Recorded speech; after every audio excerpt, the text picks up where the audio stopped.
super.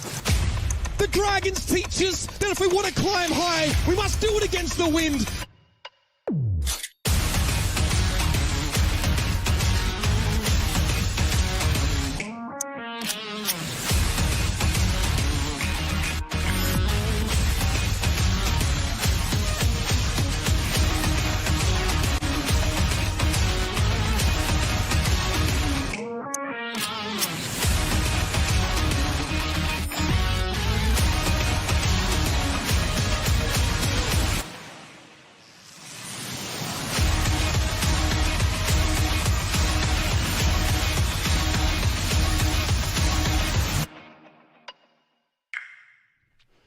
Welcome everyone to day 3 of the Overwatch League 2022 season APAC edition. I'm Vicky Kitty and I'm joined by always the wonderful Trid. Very spiffy Trid today, by the way. And we're going to be starting off the day with the Guangzhou Charge versus the Philly Fusion.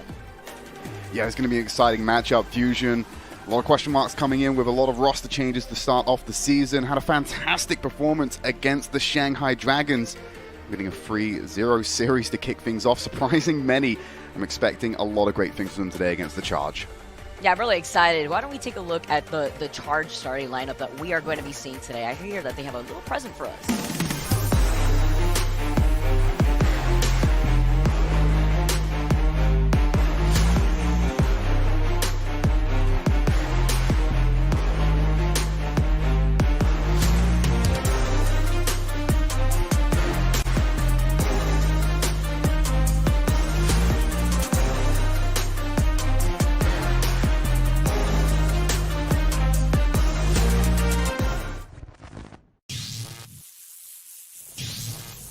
How do you top that, Trid? Guangzhou Charge always coming out with the fire. I love these intros here, and looking at the starting lineup, we got Unique, Choice of One, Develop, Rio, and Farway.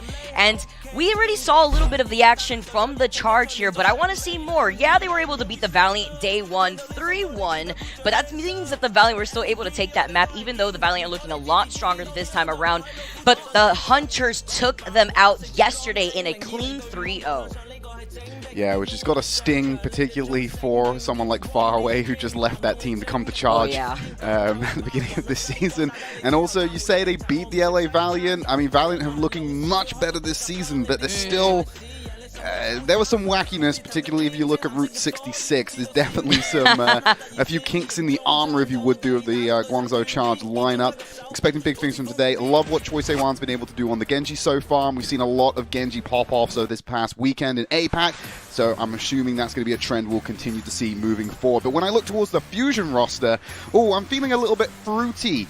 Vicky, I'm feeling fruity indeed, because I'm feeling the zest right now. Had a standout performance against the Shanghai Dragons, and obviously he's going to be the next generation of superstar for the Philadelphia Fusion. Yeah, looking at the starting lineup of the Fusion, not only are we feeling zesty, you got Carpe, of course, as always, making his appearance. I know this team, they look so positive, even after their series with the Dragons, as they should, but their genuine reactions is what's really contagious. Valeria, Fixa, Aim God, of course, to match that with Zest and Carpe, but the Fusion have really blown me out of the water after that day 1. Although that they only did play against the Dragons, they need to play a lot more against other teams to really figure out where the Fusion stands. Was it the Dragons having a bad day, or is it Fusion really popping off with their rookie lineup that they've picked up for the season? I'm hoping that no one's been slacking so far, Vicky. I'm hoping that it's all on the up and up for both Fusion and the Dragons. Let's see him jump into our first map of the series. Going to kick things off with Oasis. We dodged the push map start again, Vicky, for the first time this weekend. We'll see a lot more of that. But of course, if we make it to map number 4, which I think we might do in this series, we will get to see New Queen Street later on. Gonna have to see. It does have to be a map 4, like you said. First map going to Oasis. How is that gonna change things up after the slaughter that we really saw from the Fusion in that day 1? Again, I have to highlight, a lot of people had their eyes on MN3 specifically, but with Cess making the startup here for the Fusion, he has not disappointed any of us. Bellaria, too, has just been so good in this lineup, running the double monkey composition for both sides. Wait, how many monkeys? Oh, there's a monkey on each team. I was wondering where the double was coming from, thinking we'd flash back to... We've gone not just back to Overwatch 1, but back to the early days where there was no hero limit. But unfortunately, we do have that in effect right now. So we'll go to the point. High ground given over to Bellaria. Rio under pressure. Anti-nade isolated from the team, and that's an easy pickup for the Fusion. That was so quick there, too. Even with the space bot by Bellaria over to the side, now you have the Fusion that have control over the point first once it unlocks in less than 5 seconds. But already a really good start here for the Fusion, forcing the Charge to back off. We saw this a couple of times earlier in the week, Vicky, with Rio jumping in without the right level of support from his team. He's on the point to contest, stops the catcher from coming in. You got Bellaria on the back line doing the exact same thing. He's come back to deal with Choi Se-wan to go up to the high grounds, but Bellaria able to deal with Rio once more, and without that main tank, the rest of the Charge collapse, and the point goes over to the Fusion. Choi Se-wan looks so lonely, looking alongside at his team in the distance as they get melted by the Fusion. Fusion are going to still be able to remain control here as Choi Se-wan backs away. But a really good look here already. 20% here going in favor for the Fusion. Yeah, what are they doing over there? Oh, they're dying. Oh dear.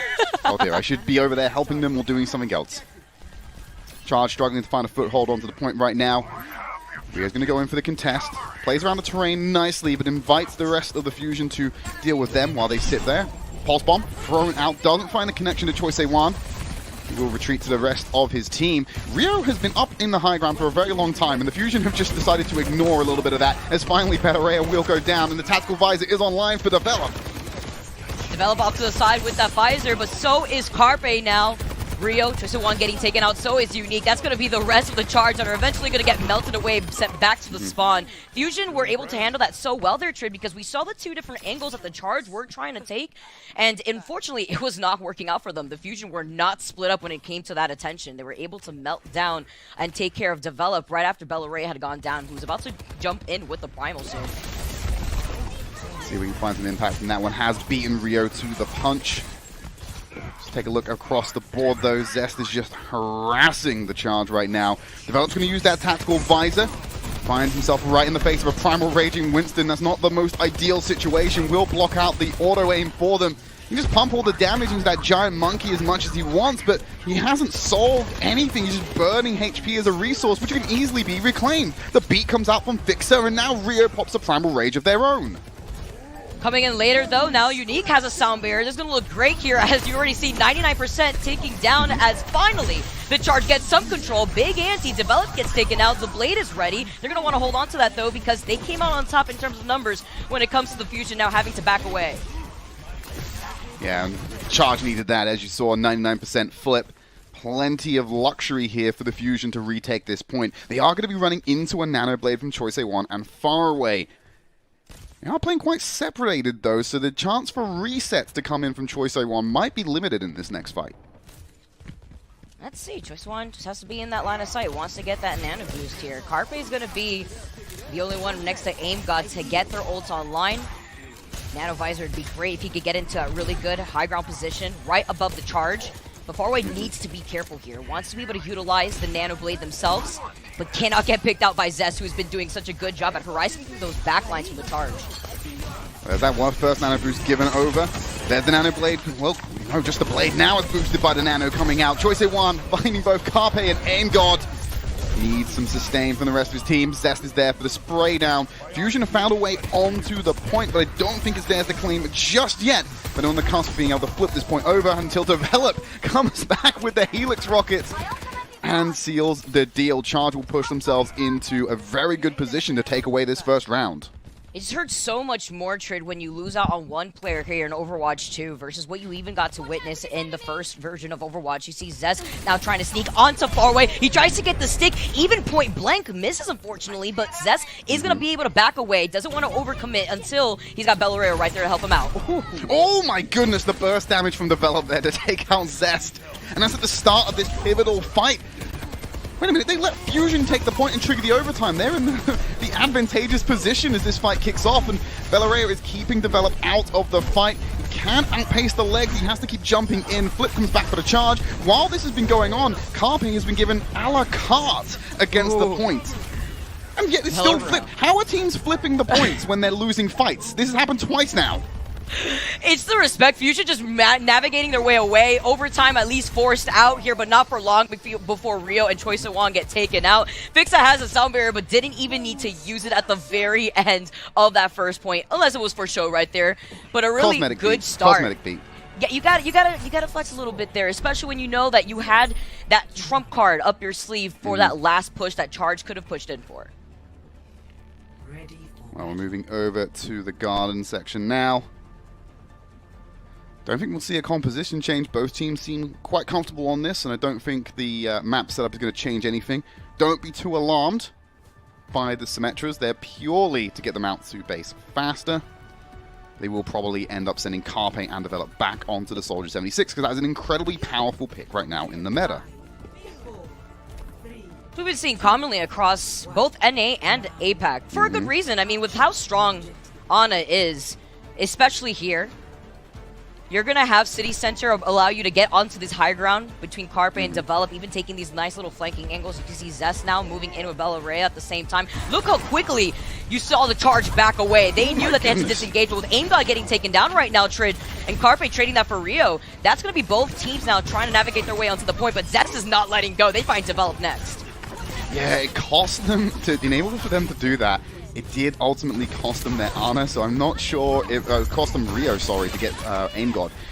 Makes it a very difficult and to sustain point because you're only relying on that singular healing coming in. Now, yes, the Monkey is a big distraction, a big pool of HP on the field, but when everyone's playing a little bit more specific and really being able to move around a lot more, that big Monkey can cause a distraction, but it still leaves the backline vulnerable. Rio getting taken out again with a spray down from Zest. Charge, they're losing their main tank too often in these fights, and ultimately it's causing a big level of difficulty for them. Yeah, not only losing Rio too often, but being the first pick to go in these last two fights is really detrimental in just trying to create that space with the bubble. Not really able to enable Unique and Faraway to get into a better position here too. And now Zest has the pulse bomb. Carpe is about to get the visor. And look at the difference between Carpe's ult charge and Develops. Yeah, Carpe's been able to really milk that in these first couple of fights. Pulse bomb goes fine out, won't find the stick. Leave the support line alive for now, but they haven't dealt with the Zest problem. He's still off to the sides. Nano boost available for Faraway. No one's really close to getting an ultimate to support that one though, Vicky. Yeah, every single time I see Zest move in for the pulse bomb stick onto Faraway, he always just blinks way too close to Faraway. Now the nano boost coming alive here onto Develop. Develop trying to get into position. He doesn't have the visor though, like we mentioned. Carpe does, and AimGod had the nano boost, and that's going to be the difference maker here as Develop gets taken down. Where was the healing? Develop was stuck on 14 HP for far too long. I'm going to have to assume that Zest was doing something on the backline to draw Faraway's attention, but Develop was kind of left out there to dry. You give him the nano boost, say go forward, go make something happen. But of course the nano boost is going to draw focus, and there was no sustain to keep him up. Maybe thinking here, nano boost I'm assuming Zest. I'm assuming Zest did something more funky. Especially since that's what we've been seeing from Zest. The sound barrier now from Fixa. So you can see the repositioning here from Develop. They're just trying to take a nice little off angle here as Rio had already popped that primal before. Bella Rhea is taking a quick nap, but now Develop is going to be able to get on that high ground that we talked about. Yeah, but for how long though? They're just going to send Bellarosa up there, Bella Rhea up there in a second, clear him off the high ground. Zest is just picking up all these kills. They're trying to leave Sweeper duty. Choice of One will pick up the Mega and survive a little bit longer, but he's going to run straight into Carpe. Both direction hammering him down. How he has not died yet is beyond me. Oh, it's because they're essentially kissing the spawn room doors at the same time while the rest of the Charge are finally funneling out. Here comes Zest though. He's got the pulse bomb. He's creeping forward, and they really need to touch the point if you're the Charge. Overtime already ticking away as Develop gets taken out. Zest has been in the backline here, Trid. By the spawn room door, he gets the connection! He finally gets the pulse bomb stick on the Faraway, and this is not the time for the Charge to be trickling out. Choice A1 trying to do everything to keep his team in this fight, only finding AimGod is not going to be enough. Zest has returned to the point to reinforce the team, to deflect him alive a little bit longer, but they do not have control of the point, and Bella Rhea is going to be slamming everyone against the wall with the Primal Rage. Just Rio remains on the point, alone by himself. We'll try and play around the bubble, but with that many members of the team, finding Carpe was a gift. It will not ultimately bring them the win here. No recall able to be used there from Develop, and the Fusion close out the first map in quite a dominant fashion. This is what we saw very similarly to the Fusion's very first series in APAC Day 1 against the Dragons, and I'm not surprised to see the same sort of results, the same players popping off, but you could see the confidence, even the player cams, the way that they're smiling. We talked about it before, they're just raw emotion. Zest is feeling himself, and when Zest and Melorea get to feel themselves, you know that these rookie players that have had time on the academy team for the Fusion T1 to really bring themselves together and really let that synergy shine. Okay, important not to let the game get away with them. The Guangzhou Charge probably going to have some stern talking tos in the break. When we come back, we're going to bring you our second map of the series. We're heading over to Eichenwalde.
Welcome back, everyone. Fusion are currently up 1-0 versus the Charge, and they are looking fantastic, with even some swaps coming in to map number 2, where we're going to be moving on to Eichenwalde. Yeah, and I think the swaps are going to enable different compositions. We've obviously got Fury and MN3 coming into the roster. which I'm assuming we're going to see a little bit more Zarya when we come around to Eichenwalde, Vicky. Yes, I for some reason, I thought you said MN3, and I was like, wow, Trey, what did MN3 do to you? But MN3 has been a pop-off player that we've been looking at for quite some time now. An amazing DPS hit scan player. But as we get settled in and looking at the change-ups that we're going to be seeing from the Fusion side, it really comes to show that they've been making some adjustments after the first day against the Dragons with an outstanding performance. But something that we need to highlight is Fury coming right back, which Trid, we could talk about the compositions that we could expect being the Zarya, which I could completely agree with here in Eichenwalde, especially once you get past that double door choke point, once you get the payload moving, that high ground is going to be crucial to control. I mean, I might be a bit of a wishing man here, Vicky, but part of me maybe wants to see a little bit of Diva. I don't think it's very strong right now, but who knows? Who knows? We might be fortunate enough to be graced by it. Maybe there's some reason that they need to get to point faster, might go for a stall. I don't know. Kind of want to see it, though. That'd be nice. We've been seeing it a few times, actually. You and I were talking a little bit about it yesterday when we were watching the first 2 series and the impact that Diva can have. Especially when it comes to being able to no, unfortunately not. At least being able to get mobility-wise, you have Winston that basically does the same exact thing. But I think Fury's Zarya, especially against the Dragons, looked so well. Fury really played well in that series. But looking on the other side of the coin, let's talk about the Charge. Let's talk about some changes here as Develop moves onto the Ashe. What are you thinking here with the Charge? Ashe has been definitely more of an APAC pick, I feel. They're just constantly whipping it out. You got good disengage from any kind of dive that comes in with the coach gun. You've got good range, damage with the dynamite when people are playing as condensed units. There's lots of things to love about Ashe. I'm also looking towards Unique's Brigitte. Yeah, I guess with the terrain in Point A in particular, you've got a lot of close corners and tight sight lines, would you be able to get up in the face quite easily without being poked out from some of these fights. So, yeah, I like what we're seeing from this composition so far. Nice jump shot. Oh, the deflection from Zest. We'll get back to the spawn room. Go and change off. There we go. Message received, loud and clear. I love that choice. So perfectly positioned themselves to be able to get that. Fury's taking a quick nap, though, by the choke point. Is going to be able to back away in time. Fixa is right there, too. But what a message to be said by Choice of One. Of course, with the immediate swap up, as Develop is going to be able to back away after sending out that dynamite. Paying attention to Rio, who sits on top of the bridge. Separate from the rest of the team. They're rotating around to try and support and drive the Fusion away from Point A altogether. Dynamite in the room, no ADS being used in those shots. Lacking a bit of punch, but they get the rate of fire, obviously, to pump some shots in. As Zest will take out Choice A1. Not looking good for Charge now, missing one of their damage dealers.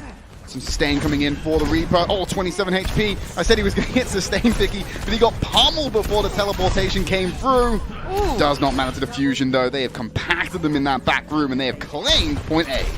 Aim got him Fixa, though, on top of it, despite Fixa getting hit with the anti, it doesn't matter. Faraway was literally far away from their own team, being the only last one alive for Charge before the Fusion wastes no time to get this payload moving, and immediately look at Zest and where they're trying to position themselves. This is the high ground that we were talking about. How important to maintain this position here to prevent any sort of contention when you get through that next corner. Yeah, they just leave Aim God there while the rest of the team's just poking away. Want to avoid the setup, like you said, Vicky. Develop's going to really come into their own here, and there's a lot more range to be played with when you come around to Point B of Eichenwalde, particularly in this first part. But as you can see, look to the left, you've already got Fixa and Zest in the back line, just irritating the lineup. And there's that Nano Blade up into the front. Oh, they couldn't get the sleep dart off. Faraway, sliced down. Zest will pick up their third of the fight. High ground removed, no stall to be found. Gotta be asking where the changes are coming from the Charge now when it comes to the comp. Develop might struggle to still have impact here.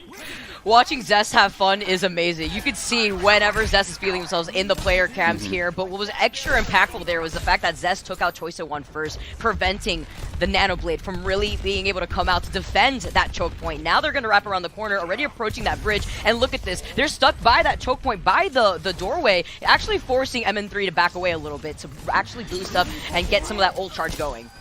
Absolute Chad-like behavior, by the way. Gets the bubble and just stands in the door 1v5ing until he just disappears. He says everything he needs to. He leaves. Zest gets taken down by a faraway shot. Isolated there by the Primal Rage coming out from Rio. This is a good spot for Charge to be able to contest. Sneaking up behind, jumps into the fight. There's the beat coming out from Fixer. This is one that Fusion don't want to die to, but Choisewa gets the cut down onto MN3 before the Death Blossom can come out to play. The bubble delays the inevitable. I think Fixer is still going to get caught out here. The backline's been destroyed for the Fusion, and finally, the Charge can dig their heels in. Not without Zest still finding a pick onto Faraway, though, with the dash. He is literally playing from right underneath them. They know he's nearby, but he's not going to reveal himself. He wants to build into this blade once the rest of the Fusion funnel out. But here, yeah, the sound barrier into the Death Blossom didn't work, but MN3 still has that Blossom, didn't waste it here. Fury's also got that grab, and so that's going to be the next plan here that the Fusion want to utilize. Ooh, good sleep there. Oh, Zest rightly being punished for it by Develop. They had all the time in the world to land that headshot. Alright, TP into the face. Both snipers then just getting absolutely deleted. I think that was very ambitious from MN3 there.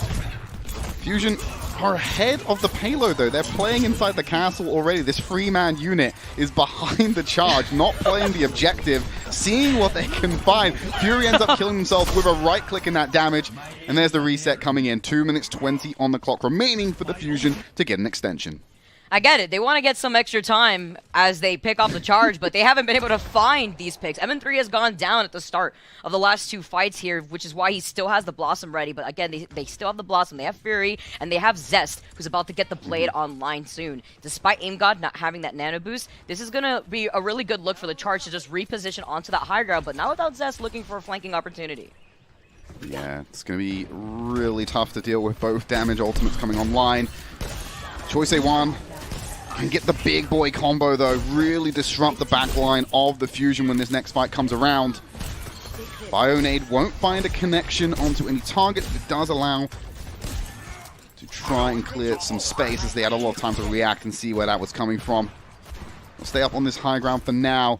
Fusion are running down the clock, but I think they're going to try and path directly through the castle here and cut down some of these longer sight lines.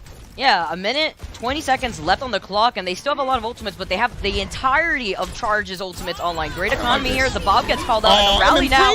Oh, MN3 with the Blossom. Yes, he manages to sneak right to the side, but still the Charge had a lot more answers here, and they only burned through 3 options here, Trid. It's good. He only took the Death Blossom.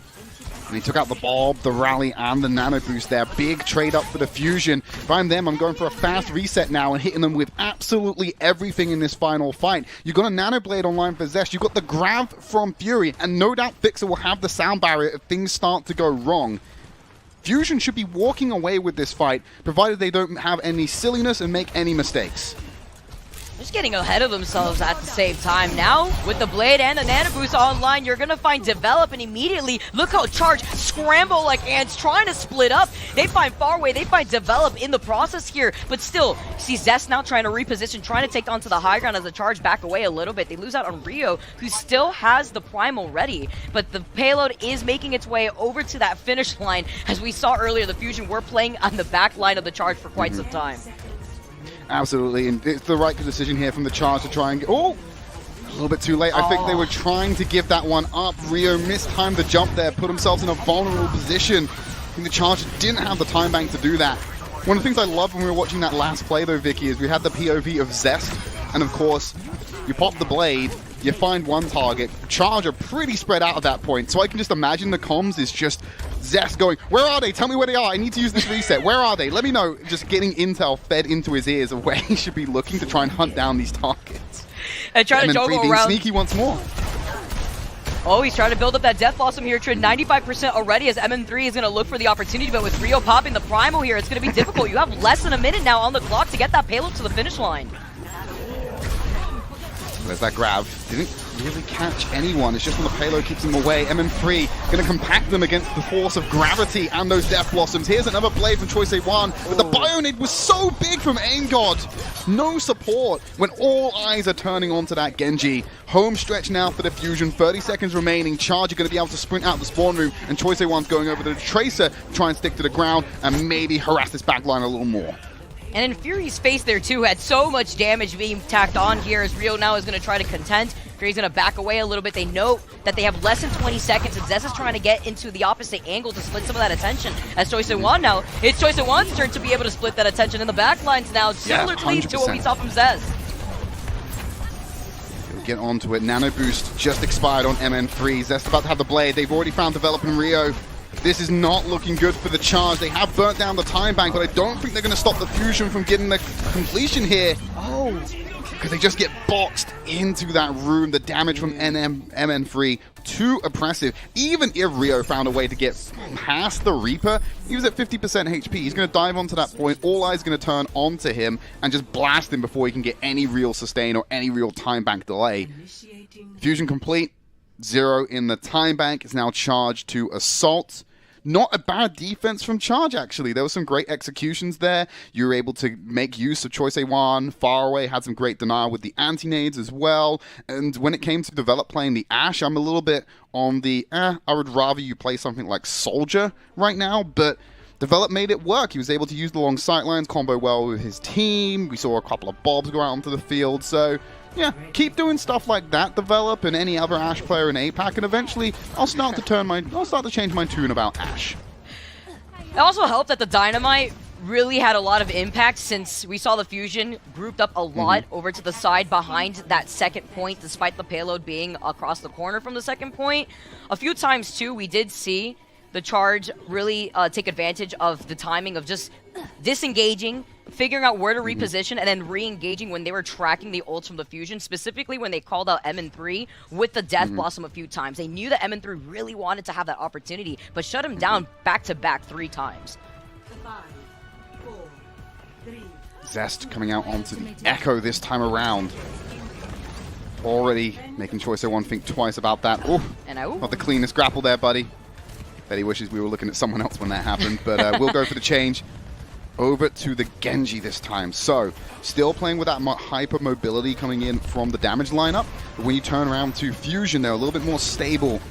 We'll see where Zest is going to be flying around, descending from the heavens, getting those charge attacks in. But they've isolated Fury in the corner already. They've lost their main tank. I think Fusion might be giving up point A a lot quicker than what they thought they would be.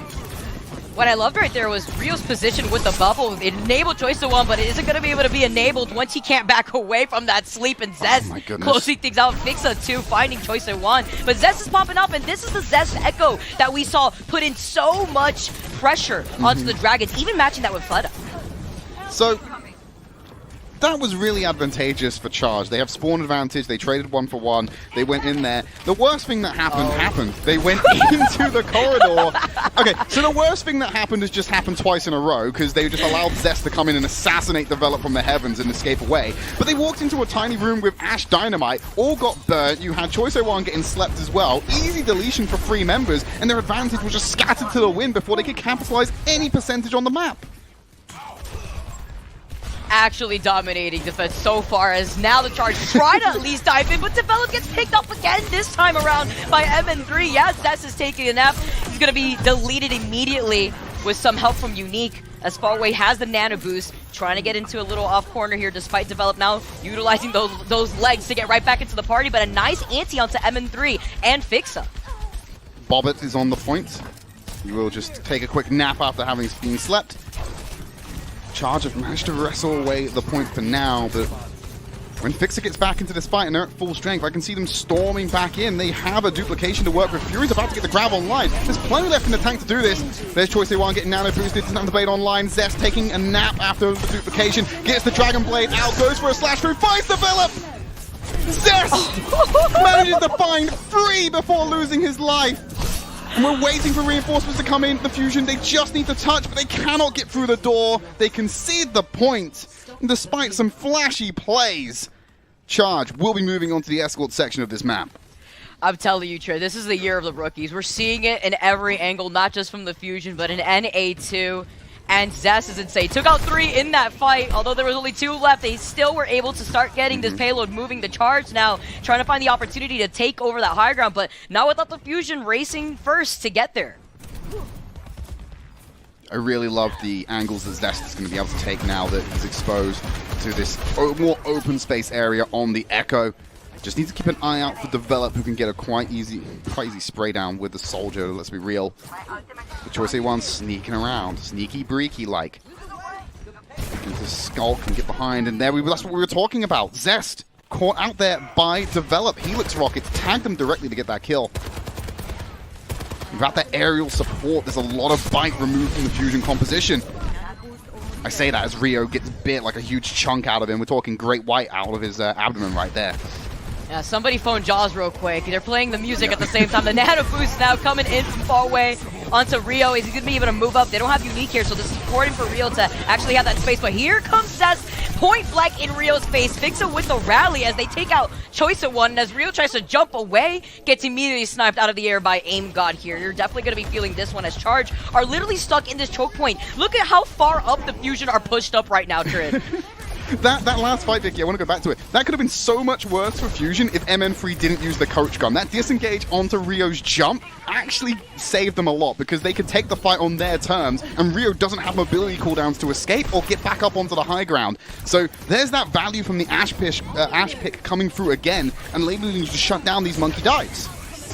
Oh, huge has developed now. Not only jumping out of the skies here, but he has a visor. He's trying to find somebody, but nobody from the Fusion are poking their heads. They're split up. Playing catch me a little bit as MN3 pushes him off again like you were talking about there. Super important to deny the angle and the position that Rio really wants to take as Zest takes care of far away. Fixa gets traded out, support for support, but Unique is still up and alive, and so is Aim God, and MN3 is clicking on some heads. Oh! He catches Choice A1 on the way down after the blink. 1 minute 45 remaining. There's a Bob in the pocket of MN3 to use. He's joined by the rest of his team. It's only Fixa without a rally online for the rest of this team. Rio should be able to negate some of the impact of that coach gun with the Primal Rage up. Obviously, you get the faster resets on your jump, so it does kind of take a bit of punch out of that ability. Should be fine. It's on people like Zest and MN3 to maybe force out the Primal Rage and in an opportune time make him use it for survivability rather than an engage tool. Love the bread and butter that we always see Zest trying to open things up with. Sticky bombs into that focusing beam, but he's forced to back away a little bit. But the Dynamite found it on Develop, and the Bob, out on the field as an extra member here for the Fusion, as unfortunately the support lineup of the Fusion get taken down. A really good look here for Charge, but they need to get this payload moving because they have less than a minute on the clock. Oh, Zest got the stickies. It didn't matter that Choice A1 was able to go and dash away. The damage stayed with him. Rio using the Primal Rage aggressively, removing so many members of the Fusion. They have got the payload, but there's still a bit of distance to go here, Vicky. They're just going on to the final turn here to get across the bridge. And Fusion are already out of the spawn room, ready to try and deflect some of the aggression coming in. There's enough time and distance for them to actually take up to the high ground here too, Trade. You see the pulse bomb ready for Choice of One as he's trying to find the backline between Fix and Aim God, but the Rally and Nano Boots are about to get ready. Gonna get the recall there, important tool being used. Cassidy on the field with a Nano Boost. Unique did not stand a chance. Rat-a-tat-tat, Rio drops as well. Develop going on the marathon detour once more behind the point. Need to cut him off. Don't let him touch the point. Choice A1's gonna have to be the one to do it and trigger overtime. But the aim from MN3! Clicking head, beat comes out from Unique. Why is he still going? How is he able to keep going? Somebody stop him! Oh, he has to flex. He's got to let them know. The Fusion, they take map number 2. And with MN3 having a nice pop-off moment at the very end with the Cassidy.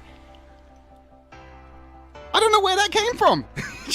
We suddenly just see MN3 roll out on Cassidy. He gets a Nano Boost to kick things off. You're like, okay, let's start building towards, let's get the damage amplification, get him into the map, and then you leave him alone for about 10 seconds, and it's just nearly every other shot is a headshot. I'd love to take a look at headshot accuracy from McCree at that map and see if we can get some kind of stat for you, because that was insane at the end there. But what a performance from the Fusion. They're now driving themselves up to match point in this series. Yeah, one more map ready for the Fusion, and they take the whole series in charge. They need to make this comeback as we move on to Gibraltar, guys. Don't go anywhere, because on the other side of this break, we got map number 3 for you.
Welcome back, everyone. The Fusion are currently sitting at match point against the Guangzhou Charge, and they are looking fantastic here. If you are a Fusion fan, you must be ecstatic right now because they have continued on their domination, and I'm not too surprised to see it go that way too, Trid. It's been fantastic if you're a Fusion fan. You know, they're so used to just huffing their copium reserves that I feel like they are just numb to it right now. It's good. We're in a season right now where they can get off the copium. They can have a nice opportunity to get their, what's the term for it? They can get their tolerance back down again. They can save it for the end of the season when it inevitably goes wrong for them again. But for now, they're loving life. They're frolicking, they're thriving, they're in their lane, they're moisturized. Loving what I'm seeing from this team. The damage lineup in particular has been fantastic. Do you have another substitution though? Fury is out, and Bells Rhea is back in for this map. And the way things have been going so far, Vicky, it could be the final one of this series. Yeah, absolutely, especially with the performance that Bellis Rhea has put on with the Winston, which is exactly what we could assume is going to be coming out from the Fusion when it comes to the compositions that they've been rolling out with. You highlighted the DPS lineup of Fusion too. Not only do they have a nice rotation going on between MM3, Zest, Carpe, but it also really helps that there's that synergy that has already been built up within the Fusion's rookie lineup that we have between Bellis Rhea, MM3, and Zest. Yeah, it's the year of the rookie. There's so much power and so much talent coming on, especially in the APAC region. As we move over to our next map, of course, is going to be Watchpoint Gibraltar. No surprise that we're getting some Winston back in here. Winston has always been strong on Watchpoint Gibraltar, even in Overwatch 1. Guess what, guys? Still applies to Overwatch 2 as well. I'm expecting maybe them to see some of the Ashe and the Echo again. That's been quite good, particularly for the Fusion at the end there. And Charge also seemed to get value from that. But in terms of how the map will eventually go, I'm hoping we see more from the Charge. You know, you put them where the power rankings were at the beginning of the season. Didn't have them really the highest level, but I think the way they're currently performing, there's a lot to be desired from this team. Can I be honest with you, Trid? The Charge were not high at all on my rankings. Okay. They were not high at all. I mean, just looking at what they have to work with, they did pick up on one rookie being unique, but seeing the Route 66 game, day one. I know everybody wants to ignore it. No, I'm not gonna say everyone wants to ignore it. I'm gonna say, like, after this week, we put the Route 66 in the box and we leave it there, and we don't use that as a point against the Charge anymore. Everyone's allowed a silly map, Vicky, and I think Charge have already used theirs. That's fine. After this week, we just ignore Route 66. We just don't let that come up again.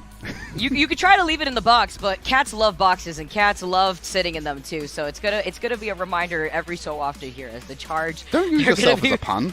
Don't make a pun with yourself. What are you doing? I'm making a cat joke, but you know what? It could be used as that too. We love it. We love it here. We love seeing a map 3 here as the domination continues for the Fusion. But the Charge, I want to see more. I want to see this go to a map 4. I want to see New Queen Street and see what the Charge could bring. Since they were able to bring a punch against the Valiant on push. And especially being so volatile as a game mode. But we won't be able to get there, Trid, unless we see the Charge take control over Gibraltar, which means that we need to see some change-ups here. I am expecting the Nash, like you were saying before. We saw that impact once we saw a lot of those dynamites pick off a lot of members just funneled inside of those close-quartered rooms in Eichenwalde. But here on Gibraltar, there's a lot more open space once you get beyond that third point, even that first point too. We talked about the Winston a little bit, and it's just because you have a lot of those high ground angles that you really want to utilize with the leap to just try to dive in here, especially with Choice of One still sticking to the Genji.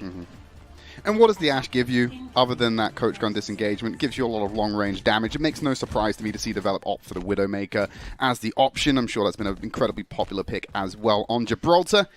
They are going to have to contend with opposing Genjis diving at them. The way things are lining up from both lineups, you've got MN3 and Zest highlighting a mirror matchup when it comes to the damage. I think we're going to have to see them trading off and who can harass who the most.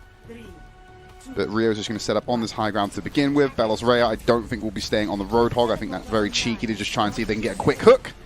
They'll change over, get a cheeky teleport away, and then back to the monkey as expected. I respect it. I respect the attempt here as he's immediately going to leap onto the bridge. And look how quick Bellis Rhea is able to displace the Charge from trying to hold onto that angle. They are going to rotate away, but they're going to be rotating eventually into MN3 site as Develops trying to take a little cheeky angle, trying to shoot some feet here, playing footsies.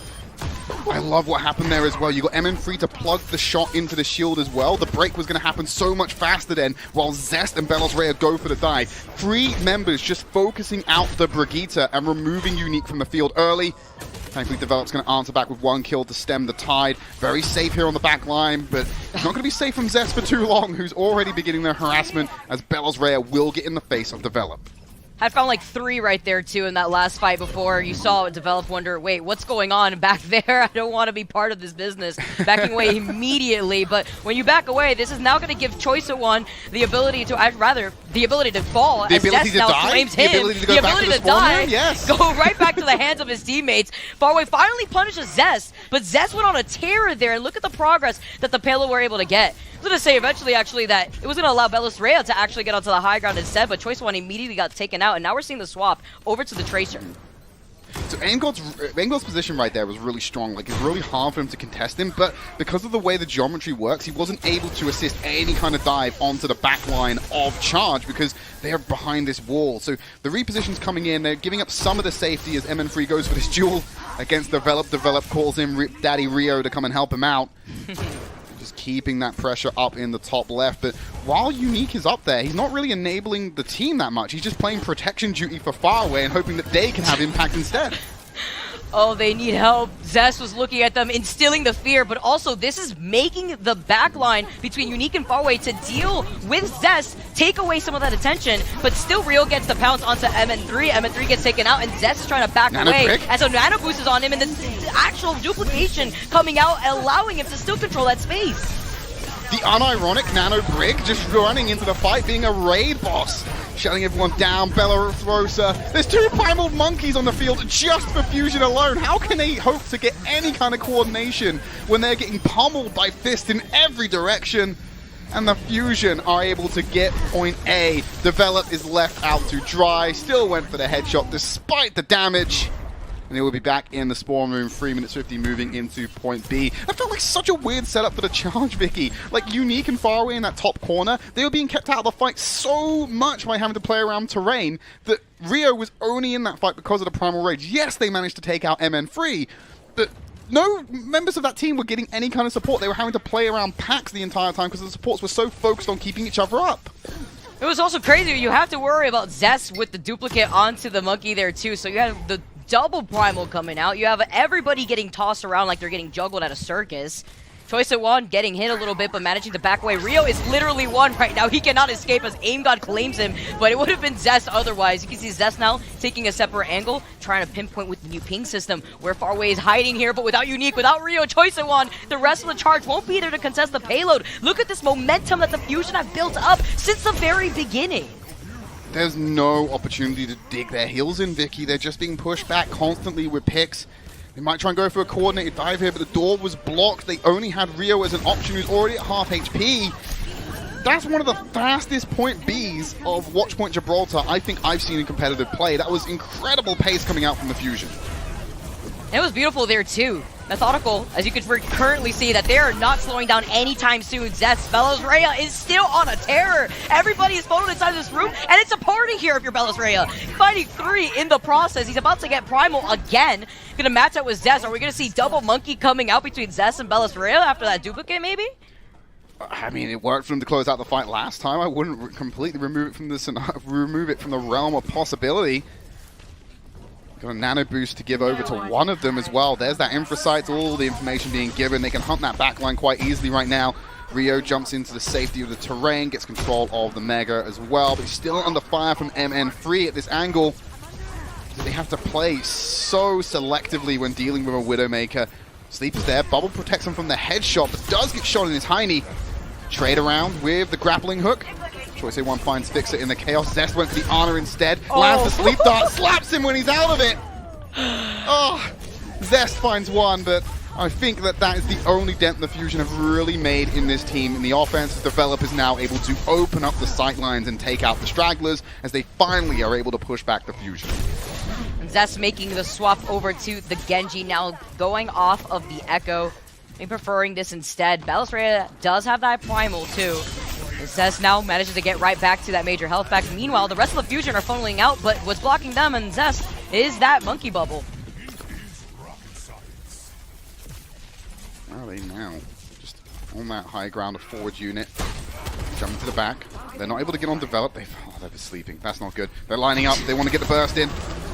Primal Raid comes out from Billows Rhea. Pummeling that Genji in the corner. The support's there, though. I don't think they're massively under threat from going down here. There's a rally to reinvigorate the fight from Fixer. Develop snipes the head of MN3. He now has the grapple hook to safety, play behind the team. He's got a Brigitte right in front of him. Once again, knocking away these targets. As Zest gets a nano boost and a sleep immediately afterwards. Fusion have boxed the charge into that tiny Overwatch room. They will finally push their way out, but not before Choice A1 goes down to Fixers. Attack. Oh no, Rio slammed himself into the wall. They've got no tank. It's just being contested by Develop. There's the blade coming in. It's a corridor which they cannot escape from. Unique holding the line for the time being. And there's going to be the completion from Fusion. 1 minute 33 on the clock. Clean up on aisle 3 with that. The way that they were forcing the charge inside of the spawn room doors there too. They had nowhere to run and they were literally just standing there. Unfortunate, but pure for the Fusion. They are able to get that payload to the finish line with some extra time in the time bank. You got a minute 33 seconds like we were highlighted before, but they did get stopped a little bit and wasted some time in that final point, especially trying to get that payload through that next corner. Well, it's time to switch over the sides. I feel like it took a little bit of time before Develop could get online. Point C very favored towards that defensive Widowmaker. The support of the team was there to keep him up, and when Develop was left relatively uncontested, so many opportunities to shut down the Fusion. I think if we can see Charge give that breathing room to Develop a little bit more, we might see them escape with a couple more headshots and a couple more victories. But here's that blade from Zest at the end there, takes out Develop, changes the attention back over to Unique. His team's holding the door for them. If you're far away, you don't even go anywhere near that door with the Genji blade. So you know what? You could have that. You can have all that space. I'll try to take my way through the other side of the doors. It doesn't matter how long I need to walk, but I would rather take my chances. You saw Faraway just looking ahead, saying, you know, that's all you. That's all you. You could absolutely take Unique out. You could take Choice O1 out. That's not going to be my business. Couple of shots. They're going to use the Sim teleport to not even get to safety. They kind of baited it until now. Develop's playing around the sightlines though, wants to get the angle of that corridor. Up they go. Oh, just a swing and a miss there onto the back line of the Fusion.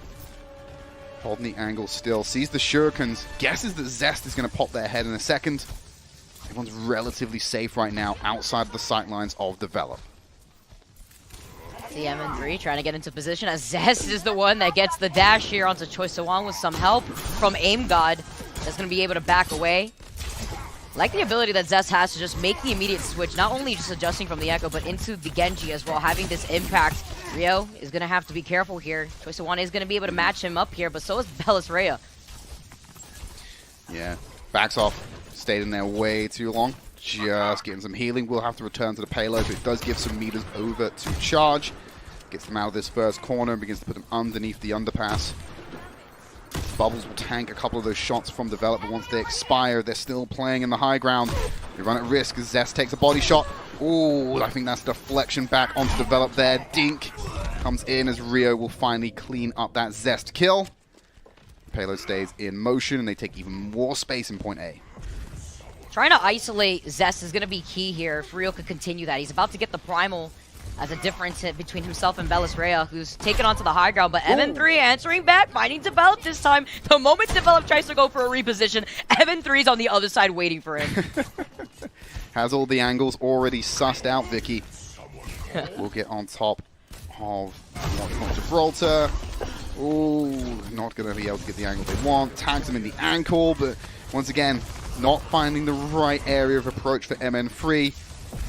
Zest is about to have a Nano Blade combo online. The ults will come online for the Charge too. You've got the Nano Boost and the Primal Raid available. Going in with a Dry Blade. Bounce found MN3 despite being just assaulted by Zest. The composure to pull that off, Vicky, is unreal. Did get given a Nano Boost just to keep him up long enough, but still.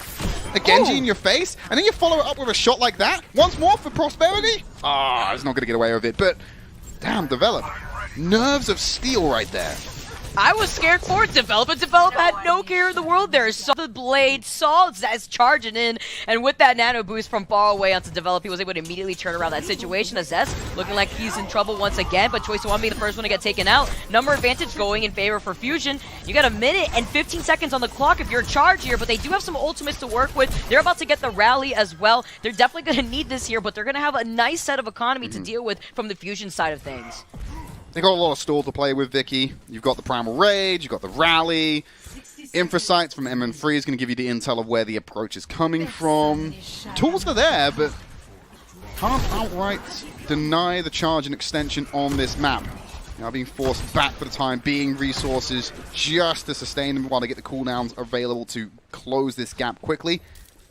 MN3 keeping an angle, thinks a headshot, but I don't think they're going to get a kill here just now, as Charge are very onto their games, but they have burnt another 30 seconds of the clock. The Charge need to get in motion fast here. 30 seconds remaining. They're trying to find an opportunity to pinpoint one of these members, but with Bellis Rhea actually falling asleep, this low. could be that Someone heal opportunity. him. Oh, just one needs some help. You see Zest waiting for it, but Zest gets a little ahead of himself. Rio is able to come in there, clutch at the end as well as the team. The Bionade, it doesn't only take up away the ability to heal, it improves your allies' ability and function. That kept them up. Here's the rally being used from Fixer. Choice A1 has the blade. They're waiting for Far Away to get the nano boost online. The combo is available for them. Zest is not in the fight with a blade to use just yet. Gets the sightline of Choice A1 under pressure. Throws the nade down to help with the healing. Choice A1 is going to give the nano boost over. This has to be it for the Charge. Zest took him out, but he's dealt with both supports on the back line. And Choice A1 struggled to just find one with the empowered ability. Develop will remove Zest is Rio's nano boosted Primal Rage, pummeling the fight and keeping them juggled and away from the payload. The spawn advantage is in favor of Fusion. The numbers advantages there as well. They need to find picks, and I just don't see it happening, Vicky. They're so desperate. Unique swaps over to the Lucio and the secondary fire with the Tesla cannon to close it all off. The Fusion come out on top in a clean 3-0 for our first series in the APAC region. He's like, nice sniper rifle, bro. This is Overwatch 2, baby. I've got one too now. Bang! Headshot out of the sky, just clears them away. Fantastic ending there from the Philadelphia Fusion.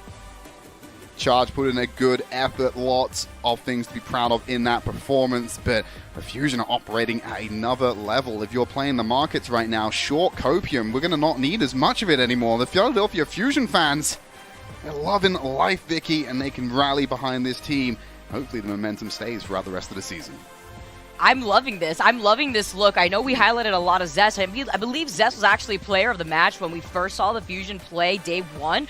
I wouldn't be surprised if we see Bellis Rhea actually being that player of the match. We're going to have to find out soon, but every single individual member of Fusion are playing out of their minds. Look at how they've been playing. Look at the raw emotion, and I'm actually hearing right now, it looks like Zest is a two-time player of the match champion here, because he had another, the twofer. You got to highlight it. Yeah, we want to give it to everybody in Fusion because everybody's really popping off, but we have so much highlight from Zest in general between those three maps that we just saw the Fusion play. Second day, by the way, that the Fusion get to play here in the APAC. Yeah, the bread and butter, the hero pool's good right now for where the meta is, Vicky. The Genji, the Tracer, the Echo, all phenomenal picks and really helping out Philadelphia Fusion in a versatile array of styles that they like to play. Doesn't really surprise me that Zest is picking up these accolades.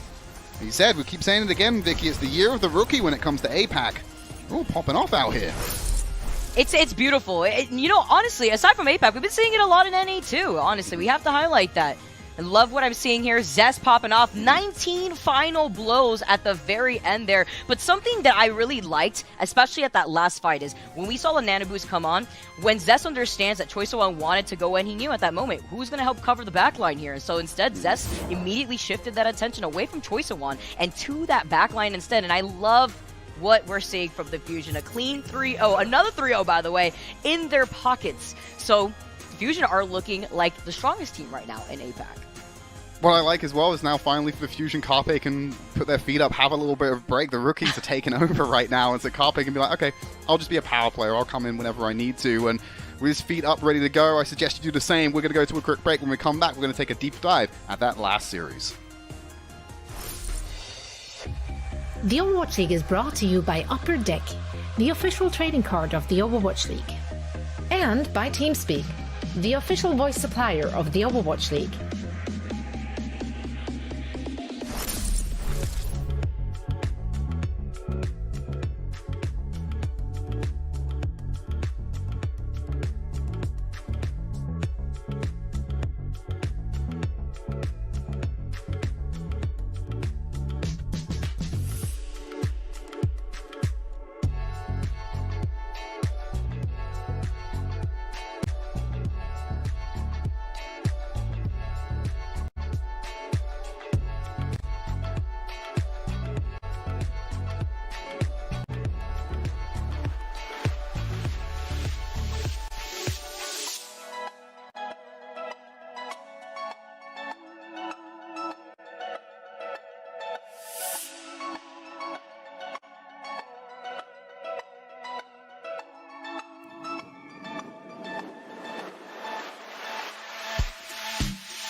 super. The Dragons teach us that if we want to climb high, we must do it against the wind.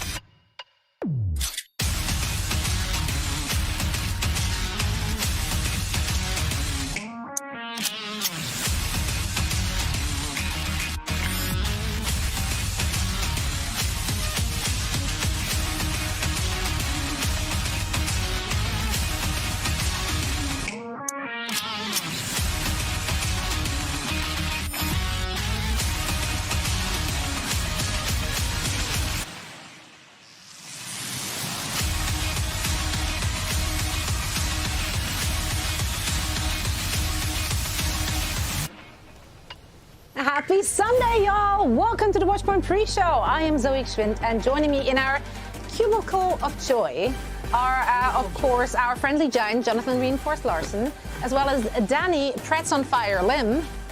My press are okay. Does it feel okay, though? Not really. Not really. And the laughter you just heard is coming from Scott Costa. I'm just a man in a box, Kennedy. How you doing? Man in a box. One more day. One more day, and I see you guys. It's a nice box. It is nice. Not bad. It's got cats. Do you guys have cats? Technically a few more days, but... No. No, we got Johnny. We got a squirrel, we got and we got Johnny. Yeah. Wow. So yeah, how did Johnny fit into this one?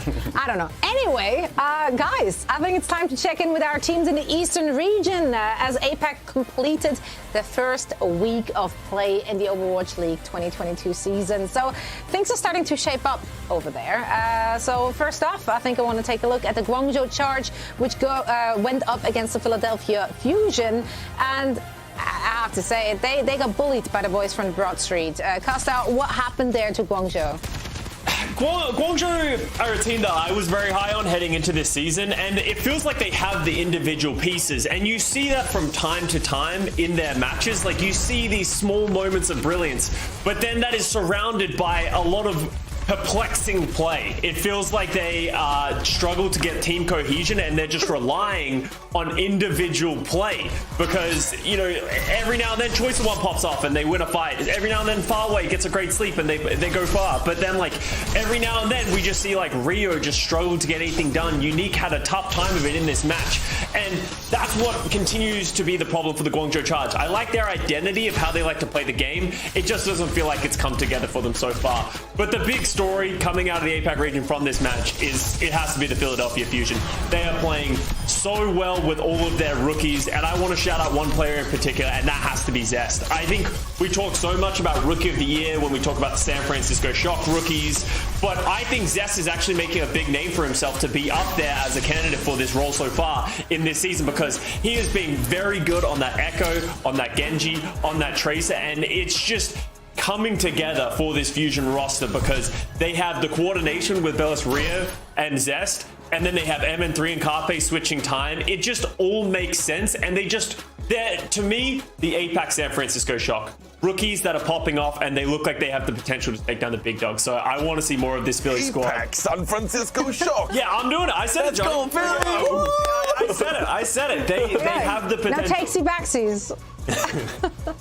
They have the potential. I immediately backpedaled. Love it. Now, the second match of the Eastern region was, I think, a fan favorite, right? Yeah. That one's quite the zoo. We got the Tigers versus the Pandas, a Seoul Dynasty that took on the Chengdu Hunters. And I mean, I'm not sure anyone actually anticipated this result.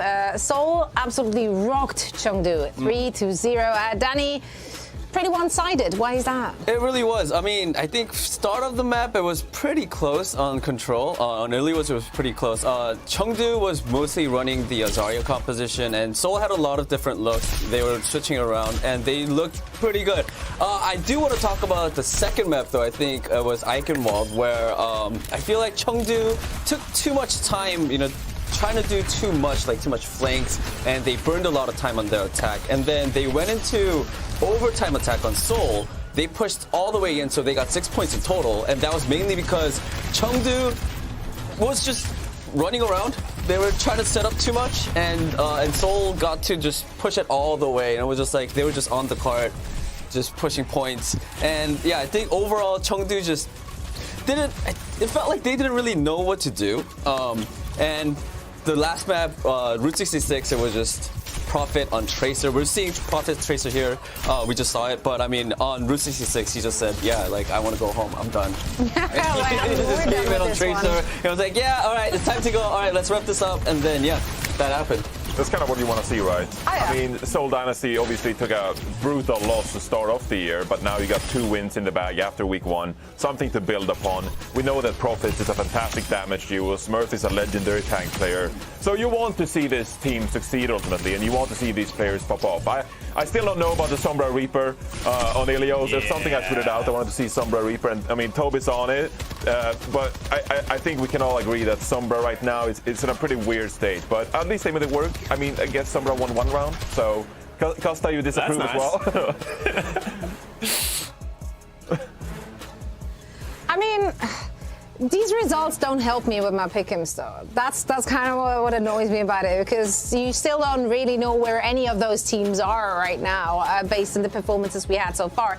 Then again, it's only been literally a week for the APAC region, so there's still a lot to figure out. Now, last but certainly not least, we did have the Hangzhou Spark, which went up against the LA Valiant. And the Spark, they look strong right now, and we'll talk about them in just a bit, but I think it is such a relief to see that the LA Valiant are actually looking very competitive after such a dismal 2021 season. They are looking competitive. Yeah. Indeed. And I mean, a large part of that is honestly just like the compositional clown fiesta in APAC right now. they're just playing so many different things. I mean, it's Ashe, Mercy compositions. Hangzhou, they rolled out with Pharah Mercy this summer. Who plays Pharah Mercy these days? I guess Soldier meta? Are we kidding? But the Los Angeles Valiant, they came out sharp and ultimately got the win on Lijiang Tower. From there on, I do think that Hangzhou Spark, they were the most dominant team. It got a little bit scary after the Los Angeles Valiant won Dorado. Of course, they actually play a bit of a diva composition. We've seen some teams try to play the diva as well on Dorado. Hangzhou Spark, they just couldn't figure it out. They couldn't be effective against it. Shy struggle on the Widowmaker. Gucci on the Winston couldn't really get the work done. So the LA Valiant, they got a couple of nice maps here, but I do think that Hangzhou Spark, in large part, they were the better team here. We saw on King's Row, they were able to just like outbeat the Los Angeles Valiant by sheer individual skill. Alpha E had a great game, whether it was on the Genji, where he pulled out the blades, he racked up some of these Dragon Blade kills and got great value, both here on King's Row, but also on maps like Colosseo, where he pulled out the Reaper and got very crucial Death Blossom kills. And finally on Oasis as well. Or not the Oasis. Actually, it was the Oasis. I got it wrong. But I feel like the Hangzhou Spark overall, they were the better team here. They're 2-1 after a great first week for the Hangzhou Spark. Something to build upon. Obviously, they lost against the Shanghai Dragons. But, I mean, map 5, can you really hold that too much against them? It was the Shanghai Dragons. Ultimately, though, as you said, Zoe, good signs from both teams. The LA Valiant not looking too strong the rest of the kickoff clash here, because you lost to the Hangzhou Spark, you lost to the Guangzhou Charge. Your next matches, they're against like Seoul, Shanghai, and Chengdu Hunters. I see where you're coming from, but they already beat their 2021 map record. Yeah. So that's something, and you gotta hold on to those kind of bright spots. If I'm a Valiant fan, I'd be thrilled. Last season, I'll be so happy right now. I'd be having a riot outside. Like I'd be over the moon at that point, because you know, can't get better than last season, so it's all good. It's true. Now, we've got plenty of new names, obviously, to learn in the Western region, and the East is no different. So, Reinforce, you wanted to put the spotlight on one particular player from the APAC region. Who's that? Yeah, it was Alpha Yi. I mean, I mentioned his name already, but I think he's impressed us already in week 1. It was a projectile player they've obviously had high expectations of going into this season. I think he's fulfilled on that promise quite a bit here on the Echo on King's Row, duplicating Sorias, getting Graviton Surges. But the efficiency when he pulls out the Dragon Blade, when he gets Nanoed as a Genji without the Dragon Blade, being able to dash in and get some of these final blows. And also on Reaper, like he's able to flex over to that Reaper. I think he was crucial in the win on Colosseo. He got Nanoed in one of the last couple of fights and then sound barriered in by Super Rich as well. Able to clutch out some of these wins. I think we all expected Shy to be the dominant kind of star player on this Hangzhou Spark team. Here we go, the Reaper, the Death Blossom coming out in the final stages of Colosseo. But it's a dynamic duo. Sometimes you're able to see Shy pop up on some of those hit scan heroes, and other times it's Alpha Yi carrying the load for this team. So an interesting player to keep an eye out for if you're a fan of the APAC matches. I think he'll also compete for that Rookie of the Year title. Maybe I'm getting ahead of myself, but we're hyping it up. I mean, at this point, I just feel like everyone competes for the Alarm Rookie of the Year award. Costa, let me have this. Johnny's on the Spark payroll at this point. I don't know what is happening here, but Johnny is just off the goop with the Hangzhou Spark right now. You were rooting for the Charge. Yeah, and I accepted that I was wrong. And the Fusion, though. So we live and we learn. I'm not wrong yet. No, I'm not wrong yet. And on that note, we're going to head into a very quick break. Afterwards, we give you more opportunities to not be wrong quiet yet. So can't wait for that.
Welcome back to the Watchpoint Pre-show. Let's copy what every other sports center and sports-related broadcast does and make some outrageous claims for views. So make sure to clip these as well so you can use them against us in the not-so-distant future.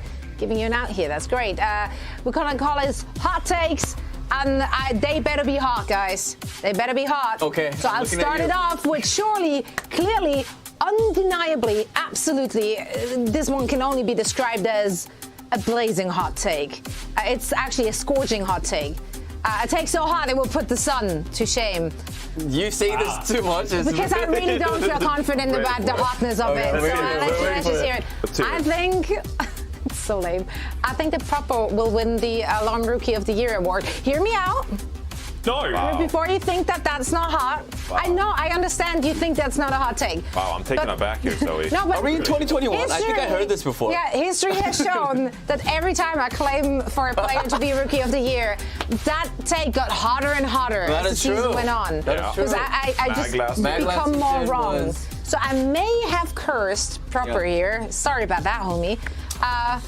But yeah, chances is he's now absolutely going to fail. Right now, he's looking like a real contester, though. Look at what an underdog. I don't think he's going to be able to do it. This is a really hot take. He does not look like a contender at all. 4th in final blows? Are you kidding me? 1st in hero damage? Wow. 4th final blows, though. Have you seen that?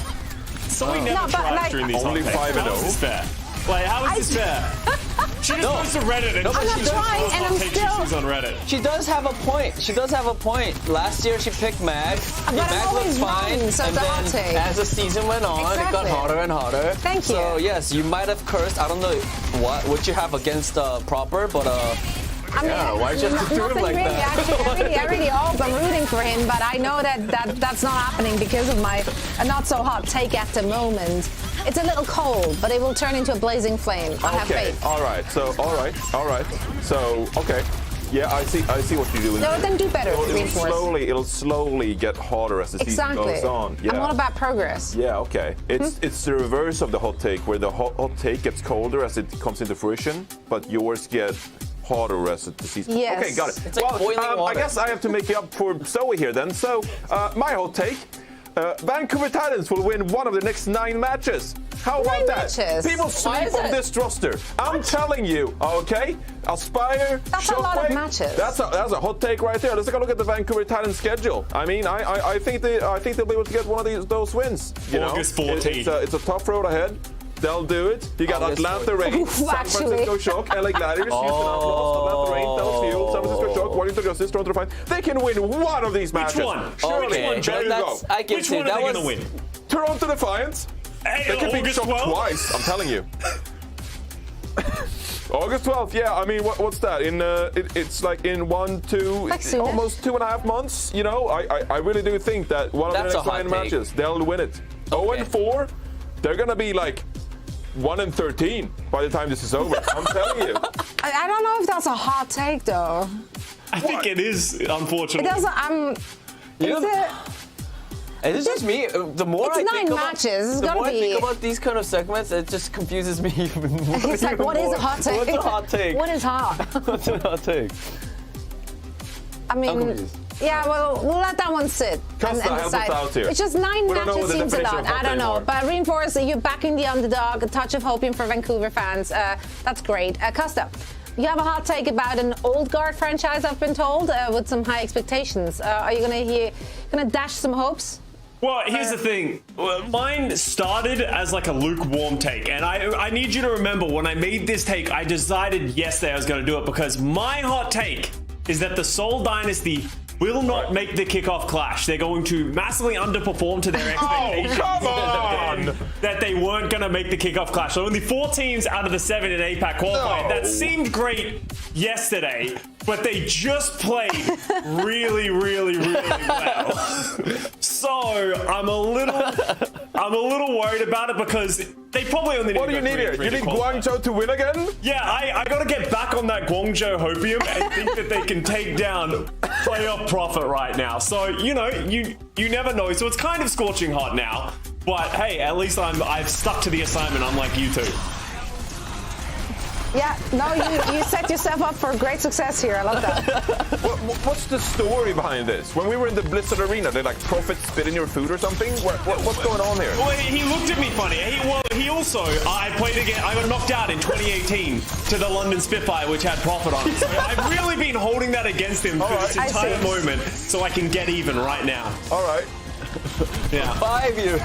I love that Casa doesn't hold a grudge. That's really good to know. I don't blame you. I'm holding grudges against Envy still, so I'm right there with you. It's the 2 of us, You and Tailspin are still feuding at this point. Oh man. We're nailing this homework that producer Hex got us. Well, Danny, I you're gonna think the finish it takes off. are pretty hot. I think my take, I'm going last because mine is like the hottest. Oh. All right, you guys ready? Okay, my hot take ready.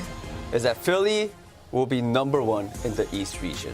Oh, I see what you're doing here. Hear me. Okay, this is what I think. Right. My logic is very simple. What? Who are the champions last season? Shanghai Dragons. Who beat Shanghai Dragons? Philly. There we go, quick math. Yeah, and then they had another great match today as well, right? And if you look at their regular season records from 2018, 6-10 second on 2020. 2021 doesn't count because the world was on fire, so I don't consider that. They were really close in 2020. It doesn't count? It was their best record yet. It doesn't count. No, 2020 counts as second rank. I was talking about 2021. 2021, right? And right now they beat Shanghai Dragons. They look really nice. MN3 and Zest, I think, are like 2 DPS in the APAC region that I think, they are Win a stage. really good. Huh? Do you think they're going to win a stage? They're going to win Early Fusion? Yeah. Yeah. Of course. Says what? They're going to win 2 Never done it stages. before, but of course. 2 stages. Yeah. They're going to win 2 stages. They're looking really good. I mean, this has to be their year, right? It's not opium. I think this is a Twitter following job. He's just trying to get the Fusion fans on his side. Get them to follow him on Twitter. I love that you rated out a second hot take out of him for no reason whatsoever. 1-2 matches. Everything is looking perfect. Nothing could go wrong for the Philly Fusion right now. They've won 2 of 4 matches. Let's see Nothing it. can go wrong. Clip that one. I don't know. I don't know how that one's going to age, but I very much hope that our confident takes inspire all of you watching to take a bold stand and pick which team you think will win and which team you think will lose. You can play God with your thumbs in your free time. Oh, wow. Doesn't that sound appealing? Fire up the official app and do your pick'ems right now for a chance to win Cold Hard Cash, tokens for an edgelord wearing a wrestling outfit skin, or just admiration from the other kids on the playground. There's really no losing here if you're participating in our pick'ems. Now, which is a few minutes away, and then we get to admire the Atlanta Reign taking on the Vancouver Titans in our first match of the day right after this.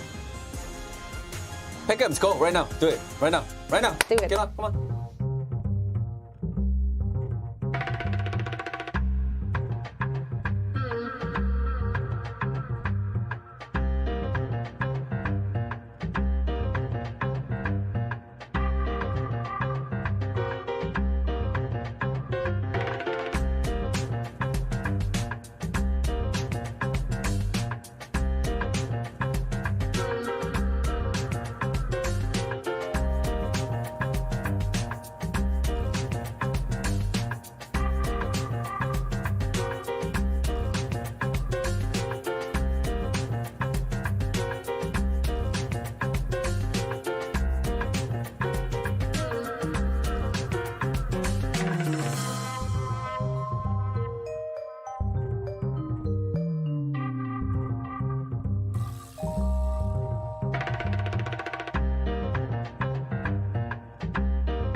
Welcome back, one and all. We're about to finish up yet another great week of Overwatch League action, starting with a match between the Vancouver Titans and the Atlanta Reign. Now, while this might be, let's say, a bit of a mismatch, we do love to look at the bright spots for any and all teams. So let's see who can keep the hopes and the dreams of the Vancouver Titans alive. And if you watched our show the past 3 weeks, you might be able to guess who will be burdened now with that job. That's right, Aspire. Aspire! Again. Sorry, we gotta put that on you. Look at it, his Aspire Widow. It's just good. Yeah. It's been good. It's been all right. I mean, maybe we're still waxing nostalgic about his debut for on Toronto against Toronto on Junkertown, that way around. I get that. Okay, this tape it might get old because I think we've shown it like 4 times now. Or 5 times, I don't know. Really even 3 times. though, really. Yeah, that's my next point. Like, we might not actually see any of that, but that's okay because you can play Tracer good as well. Tracer, yeah. No, and I think we've all just been quietly rooting for Vancouver Titans, right? Because we do want them to do well, and I think Aspire will be the key to victory for them. I think they really have to rely very, very heavily on this particular player. So He might genuinely, unironically, be the best Tracer in the server today. yeah, Maybe. or also the only Tracer on the server today. We don't know. Did you have to say that? I really didn't have to say that. That's okay, though. Well, okay, listen. They go up against the Atlanta Reign. It's a tall order. Reinforce, who do you want to see shine for Atlanta Reign? It's got to be Kai from the Atlanta Reign. I mean, Kai was one of the primary reasons why we rated the Atlanta Reign so highly going into this season. He's racked up highlights every single year he's been in the league and one of the best hit scans around the league. But if we take a look at some of the ranks, I mean, he's been playing pretty passively so far this season. He dies the least, but that's partly why he stayed back. He's not in there getting dirty, I suppose, with a soldier in the front lines. 12th in hero damage. It's hard shooting past these Winston shields as well, and tied for 15 final blows. And it's not really on the stat card right now, but he's also not getting a ton of value from his visors as well on this soldier. So now you're going up against the Vancouver Titans. This would be one of the matches where I'd want to see Kai really shine and be one of the superstar hit campers around the league, really take over this game. We know what he's capable of, and when you're going up against a weaker opponent like this in the Vancouver Titans, this could be a game where he can be a bit more aggressive with some of these flanks. This could be when he finds his way around these Winston shields and get some good value out of these nanovisors. I want to see Kai being proactive today. I don't want to see him sit back as much on this soldier. I want to see him go for these wild flanks and really get dirty. I don't know why I'm telling him to get dirty. Get nasty with it. Get into the back line here with the soldiers. This could be aggressive, push forward. That's what I'd like to see Kai do today on this soldier and really just beat down the Vancouver Titans. Stop laughing. It's all right. The mind wants what the mind wants. Reinforce. We ain't judging you here. Now, Daniel Lim, if that's even your real name. Spoiler, I actually think it really isn't. Anna has meant everything in the current meta. So, it might be time to up the SPF because there is a high chance of dangerous rays coming our way. Ultraviolet rays. That was good. That was kind of good. Yeah, no, I mean, we've seen so many good rookie Ana players this season, and I think Ultraviolet is one of those Anas. And he's one of my personal favorites. I mean, on the Vancouver side, we have Sky Ripa playing the Ana as well. The stats just show, it just shows that Vancouver, they have to step it up, and it's going to be a difficult match for the Vancouver Titans.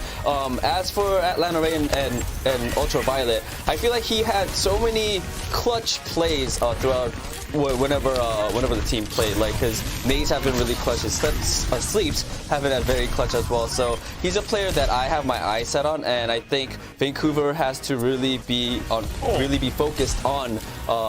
On Ultraviolet today in their match because, he might get dirty, like Johnny said. Yeah, it's going to be a filthy match altogether as far as I can tell by the preview here. Now, I think it is safe to say, of course, that Atlanta is going to be the favorite heading into that match. But Costa, Mr. Positivity, the rain hasn't been perfect. What is the last feather the Phoenix must groom to truly take flight. Oh, Wow. Yeah, Yeah, I know. Yeah, that was nice. I'm fired today, sorry. That was very, very nice. Well, for me, what I want to follow on that poetry is I want to see Hawk not get so down and dirty, because I feel like that has been a problem for them. The last time they did Washington Justice 9 days ago, he really struggled. Like, him playing the Doomfist, he was obviously hard countered by the Justice, and that's the issue. When you decide to just play one composition, they had Hawk playing the Doomfist. It had success in the beginning of the season, but as people start to catch on, as people start to work out counters like this Tracer style and really like focusing down the Doomfist, it might not work. So I want to know if the Atlanta Reign is going to make an adjustment. Are they going to come in and play Hawk, or are they going to make some adjustments? They have the flexibility. Hawk can play all the off tanks. They have Gator on the bench who can play main tanks.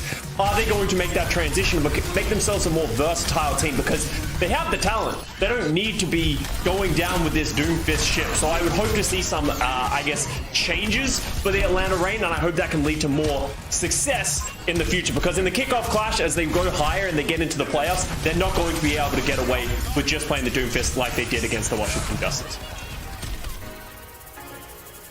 It looked like Reinforce wanted to say something, or he's just amused. He's I think it's right on. Oh, there we go.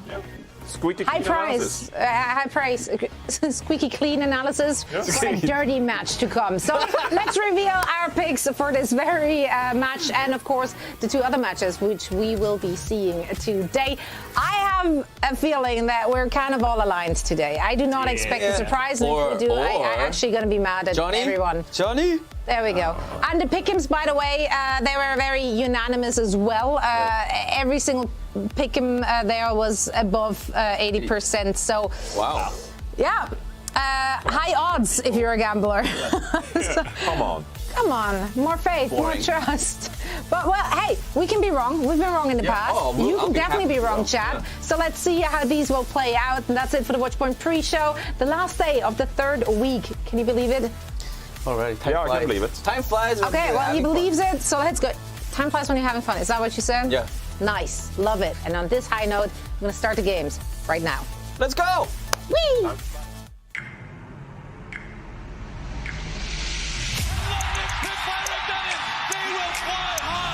Architect is bringing the Sergeant from the back, and the whole hog, a victory dance for Super. The Dragons teach us that if we want to climb high, we must do it against the wind.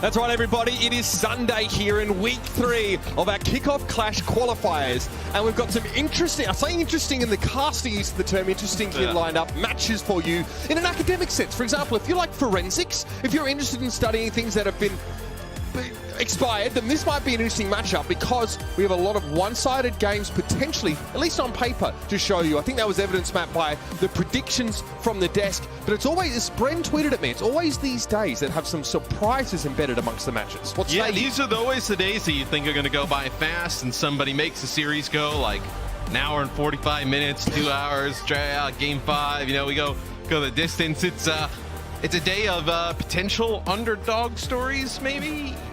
Possibly. But 3 of them. I mean, there are definite underdog stories right in our matchups. We'll start with the first one here. This is the 0-4 Vancouver Titans going up against the Atlanta Reign. And I think by now, Matt, we should probably receive diplomas for being experts in Vancouver Titans so far this season. I feel like I've casted every one of their games.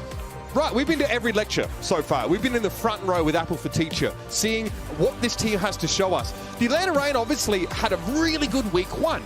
Hawk and the Doomfist look great, but let's talk Titans now because the desk kind of hinted that one of their greatest hopes may well be Aspire. He definitely has the high peaks, but Shockwave is the play that seems to be showing that consistent excellence that the Titans are going to have to rely on.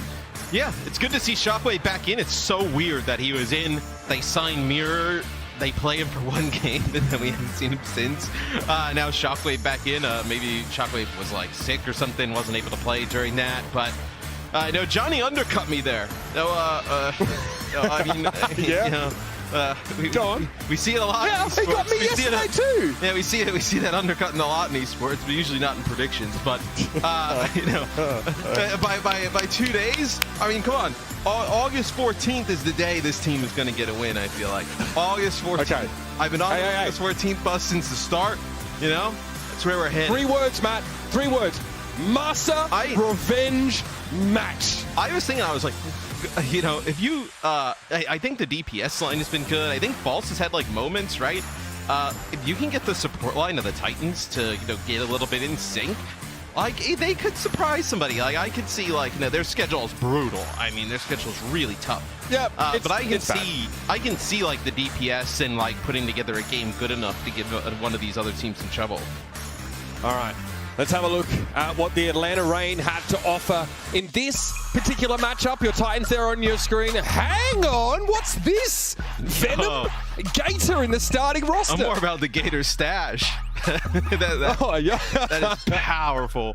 So it's exciting to see. Yeah, this is the first time I think we're seeing Gator and Venom this season. Rest of the lineup. I know Ultraviolet and OG have lived up to the hype coming in from contenders in a big way. Excited to see what Venom and Gator bring to the team.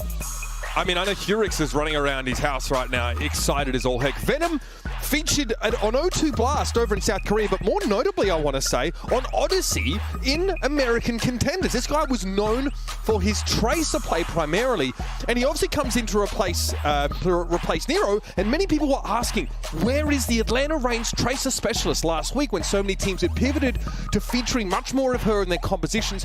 There's your answer. Gator coming in also indicates to us, Matt, that the Atlanta Reign might be moving away from that Doomfist-only approach. Gator, of course, the main tank back in 6v6. Perhaps it's time to go to the Winston. The Winston, maybe a little bit of the Reinhardt. I know we saw London run it the other day. It wasn't great, but possibly they have a different take on it, Atlanta. I know this is a team that obviously likes to play a ton of rush style compositions, more brawly, so maybe we see them go with something more in that vein. As I know a win here, 3-1, that sets them up pretty good going into the kickoff clash. So, the Atlanta Reign with a new face, with 2, obviously, new players for this season coming in, and the Vancouver Titans with a lot of expectations, at least to keep their head above water in some way, shape, or form. 4 losses in a row to this team. It's time to dig a little extra deep and show us why they belong here in the Overwatch League, competing at the top level. So first of 3 series, ladies and gentlemen, Ilios will be the first map in this series. A chance, mind you, for Atlanta to showcase that Winston play that, you know, we saw them produce. I want to say, Matt, very quickly, I wouldn't say that Winston was like a mainstay pick for Atlanta last year, though. Yeah. No, I agree. And to be honest, when you said I want to say rather quickly, you know, knowing how you go, I was expecting you to go a little bit longer, but yeah, I expect, you know, their Winston's not that bad. What have I done to you lately? What? What have I done to make you like this? Oh, that watermelon shirt set me off today. Maybe there's a path here for the Titans, right? Let's kind of like how the Titans would go about winning this series.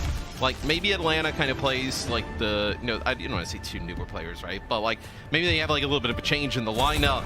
They kind of drop a map, you know, Titans start to gain some confidence, right? Like, maybe that's kind of the path here. If you are a Titans fans to victory, but it'll be both teams coming out with the same exact lineup to kick things off. All right, away we go into the middle part of the map here. Aspire already having sort of taken that high ground. Hey, odd question, Matt. Did you hear anything? No. Is it quiet for you? No. Quite quiet. I kind of like quite it. a vibe. Yeah. Oh. So, we'll see Aspire here trying to... It's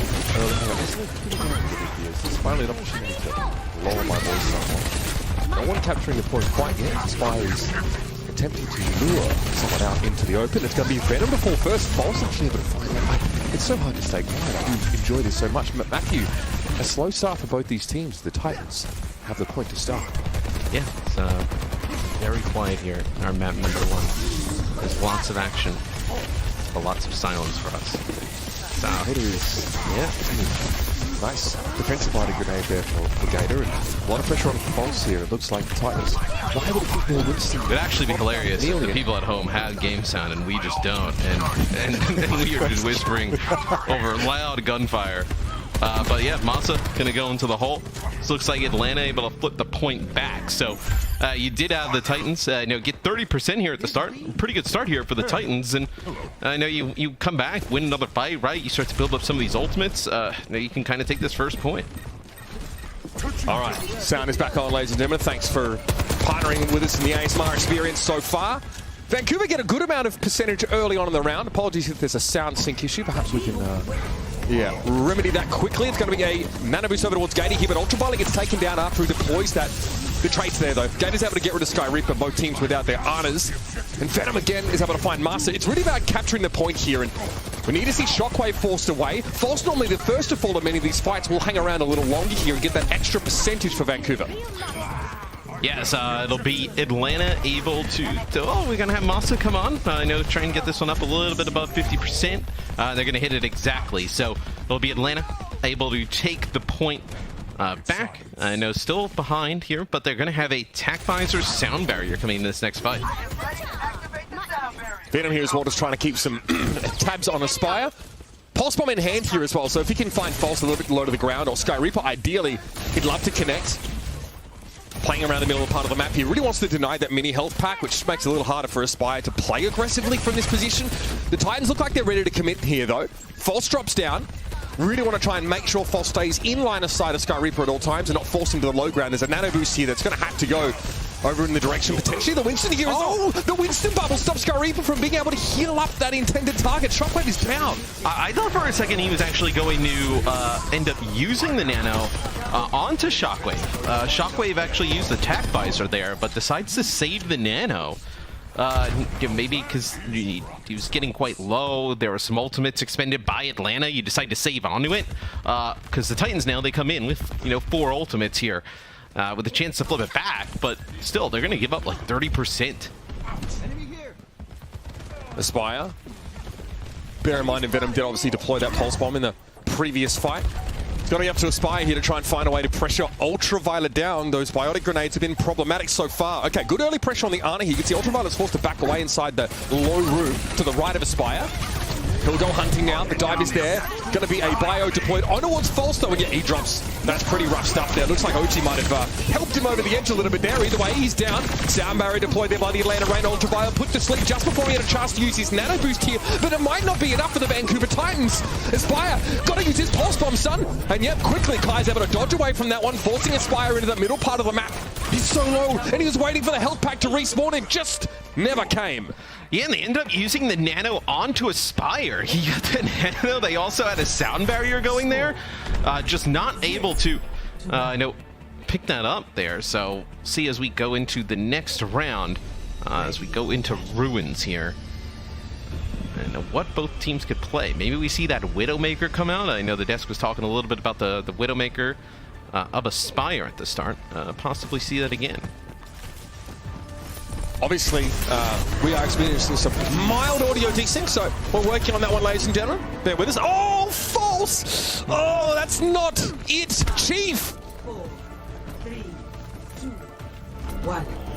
Round 2. All right, so Titans, they'll come out. They'll play a Zarya composition. So Zarya with the Reaper and the Tracer. So not the Widowmaker that the desk wanted to see early on. Atlanta play the same exact thing. So, that's a biotic grenade there from Ultraviolet. Just kicks at Masa, but potentially delays their push in a little bit. Gator able to get in there early. Bit of a tickle, but I think realizing there's a Reaper. Obviously, the Zarya approach now for the Vancouver Titans. Going to make it harder for Gator to have that impact on Winston. Shockwave gets hit with that biotic grenade. I think he has to rate walk away in that instance. So nice shot for Ultraviolet, warding him away from his tank. Sleep Dart catches False. That was predicted from Ultraviolet. Beautiful stuff, but Shockwave is still a problem for Gator to deal with here. Really, Ultraviolet has to be stuck to his Winston. Nice work by OG converging with Venom to get rid of Shockwave. That's a huge thorn now removed from the side. Yeah, the Reaper is the largest source of damage, right, going into Gator, so getting rid of the Reaper is huge. It's another biotic grenade from Ultraviolet, connect with both supports. forces the Titans back a little bit. The Titans did get 19% though. You know, able to get some percentage early. That's going to be a nano that goes on to Gator and forces out Sound Barrier. Yeah, False was inside of Gator's bubble at the time, so he doesn't actually benefit from that, which is a little brutal considering he looks like he's to be the key of this fight, at least in terms of pivoting towards the point. Atlanta definitely having a little bit of trouble here dealing with this composition from Vancouver. Yes, looks like False going to get on the high ground here. Is Zarya using some nice jumps to make that happen. Looks like he's going to get forced down rather quickly, but able to get those alternate fires, throw them down. You know, as Atlanta trying to come on in, that'll be Gator using Primal. He actually gets slept. Negative Aspire gets slept here by Ultraviolet. 2 big sleeps. Yeah, bubble came later as well, so even no one could accidentally wake up Aspire at that point as he was slept. Shockwave trying to play for the high ground, drops down but takes a faceful, trying to walk away, get another Zarya bubble deployed to try and keep it alive, a double bio, but Shockwave finds the Death Blossom. That might have been a desperation play, maybe reactive in that low room. He baited the rain to follow him because he was hit with that bio nade, but it was bubbled immediately and then he just hit Q. Yeah, and they also started to chase him, but because he was so low, he opted not to go for the Mega Health Pack and just bait the Atlanta Rain inside. So really nice play there by Shockwave and False comboing, as False looks much better here on the Zarya. As 70, it's going to get to about like 80%. This might be like you're getting into like final fight territory considering where we're at. As Sky Ripper will have the nano, potentially can nano the Reaper, nano the charged up Zarya. Now, I could be mistaken, but I think this is much more False's wheelhouse, Matt, in terms of the tanks that he played in Contenders, right, alongside Reiner. So, Venom able to find Massa there. False down to half HP. Good sleep on Gator, though. There needs to be a touch in the coming moments onto the point from the Atlanta Rain. Who's going to do it? Okay, looks like Gator's going to be able to pick himself up and secure overtime, but eventually he needs to go towards False. Shield's been taken away from the Zarya, but False is bubbled up immediately, expecting to get a decent amount of charge, which he doesn't do.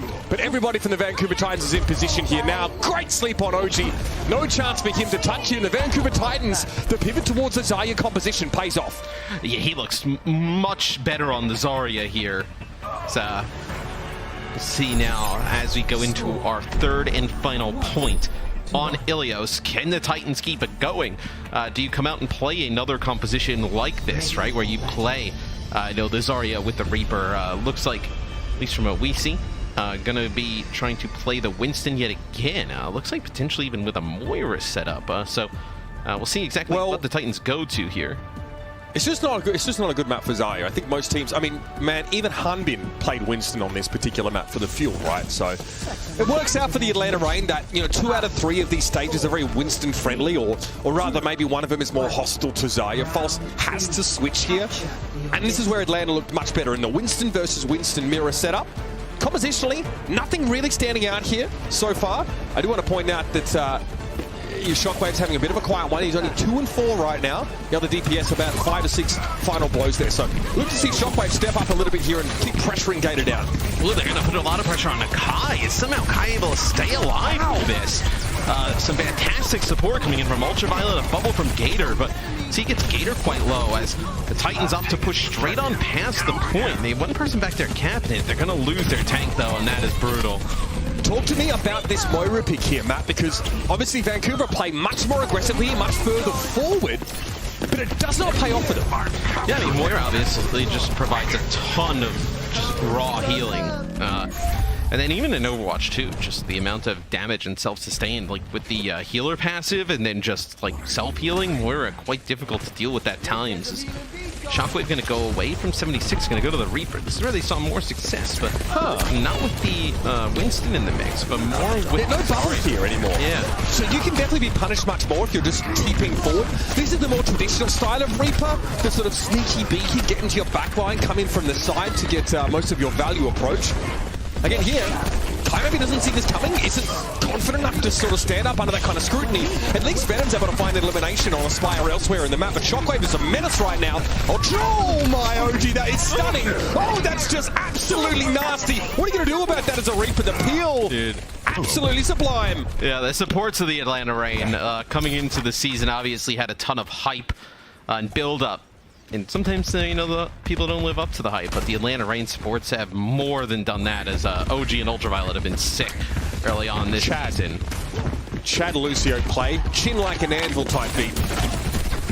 Venom fly by over the high ground here, hoping to force an early fade from Sky Reaper.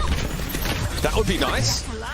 But he's happy enough with a bit of information here and some pressure applied. Atlanta have such a big lead in this round so far, and Venom's more than happy to keep tabs on Shockwave, who doesn't want to have to rage walk here. That's annoying.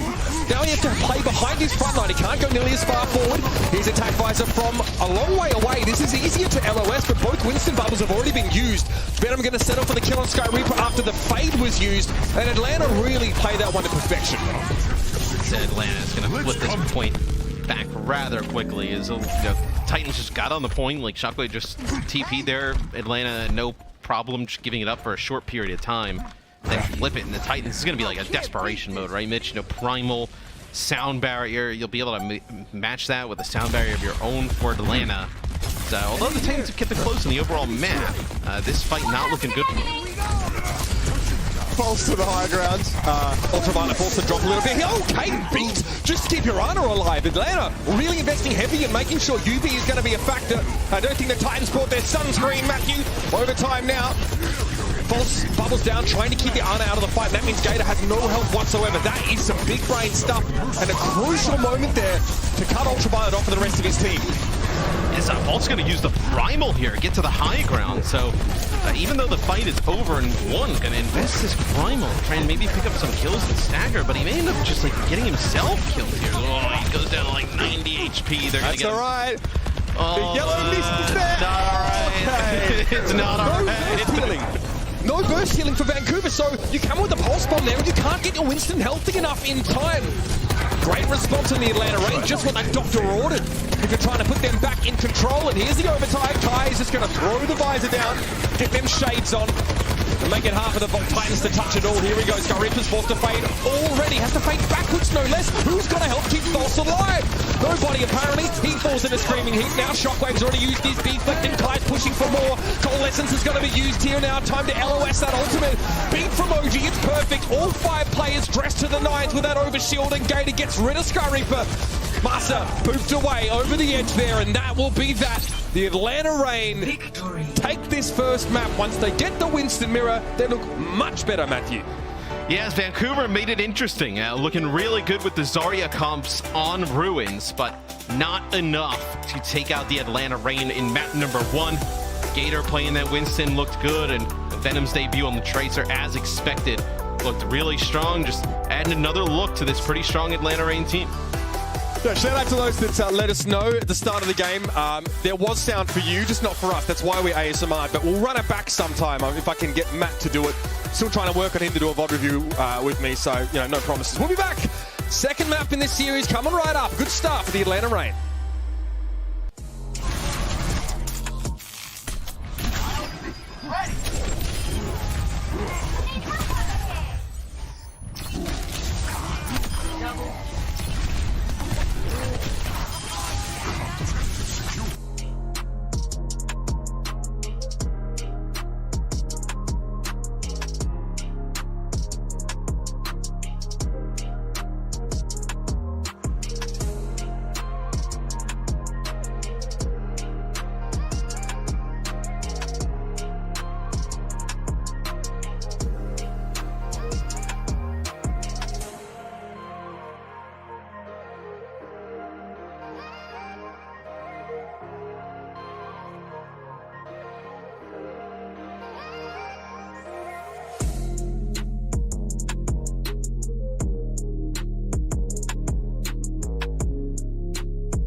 2 shots, dead in the ground. We ain't the same, pull up.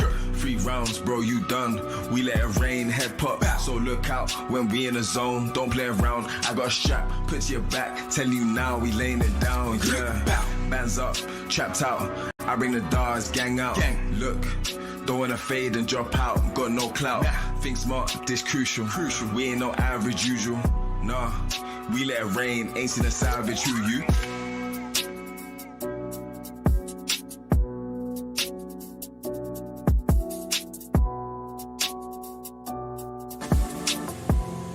Now, I'll paraphrase this for you, everybody, but in the mid-game lobby, Masa types in all chats, says, I can't believe we've lost to the Gator Winston. And so they did. The Atlanta Reign bring Gator in for his first match of the season. We get to see him on the Winston for all 3 stages, and hey, pretty clean with it. Not going to lie, Matt, the Atlanta Reign looked great. So much so that, you know, we haven't had as much time to talk about the impact of Venom, who's been, you know, pretty instrumental in winning a lot of those Tracer duels in Map 1. Yes, Tracer looked really good. You expected that to be something that he was going to excel at coming in. No Nero to start today off, as he's like your Tracer specialist, right? So you may as well play him. Psycho will come in for the Titans, so a new look in terms of tank. Trying to make something happen in the dubbed Masa Revenge game. Oh, look, they kept it close there. The coldest run back you ever did see, baby. They kept it close there in map number 1, like closer than I think some people would have expected.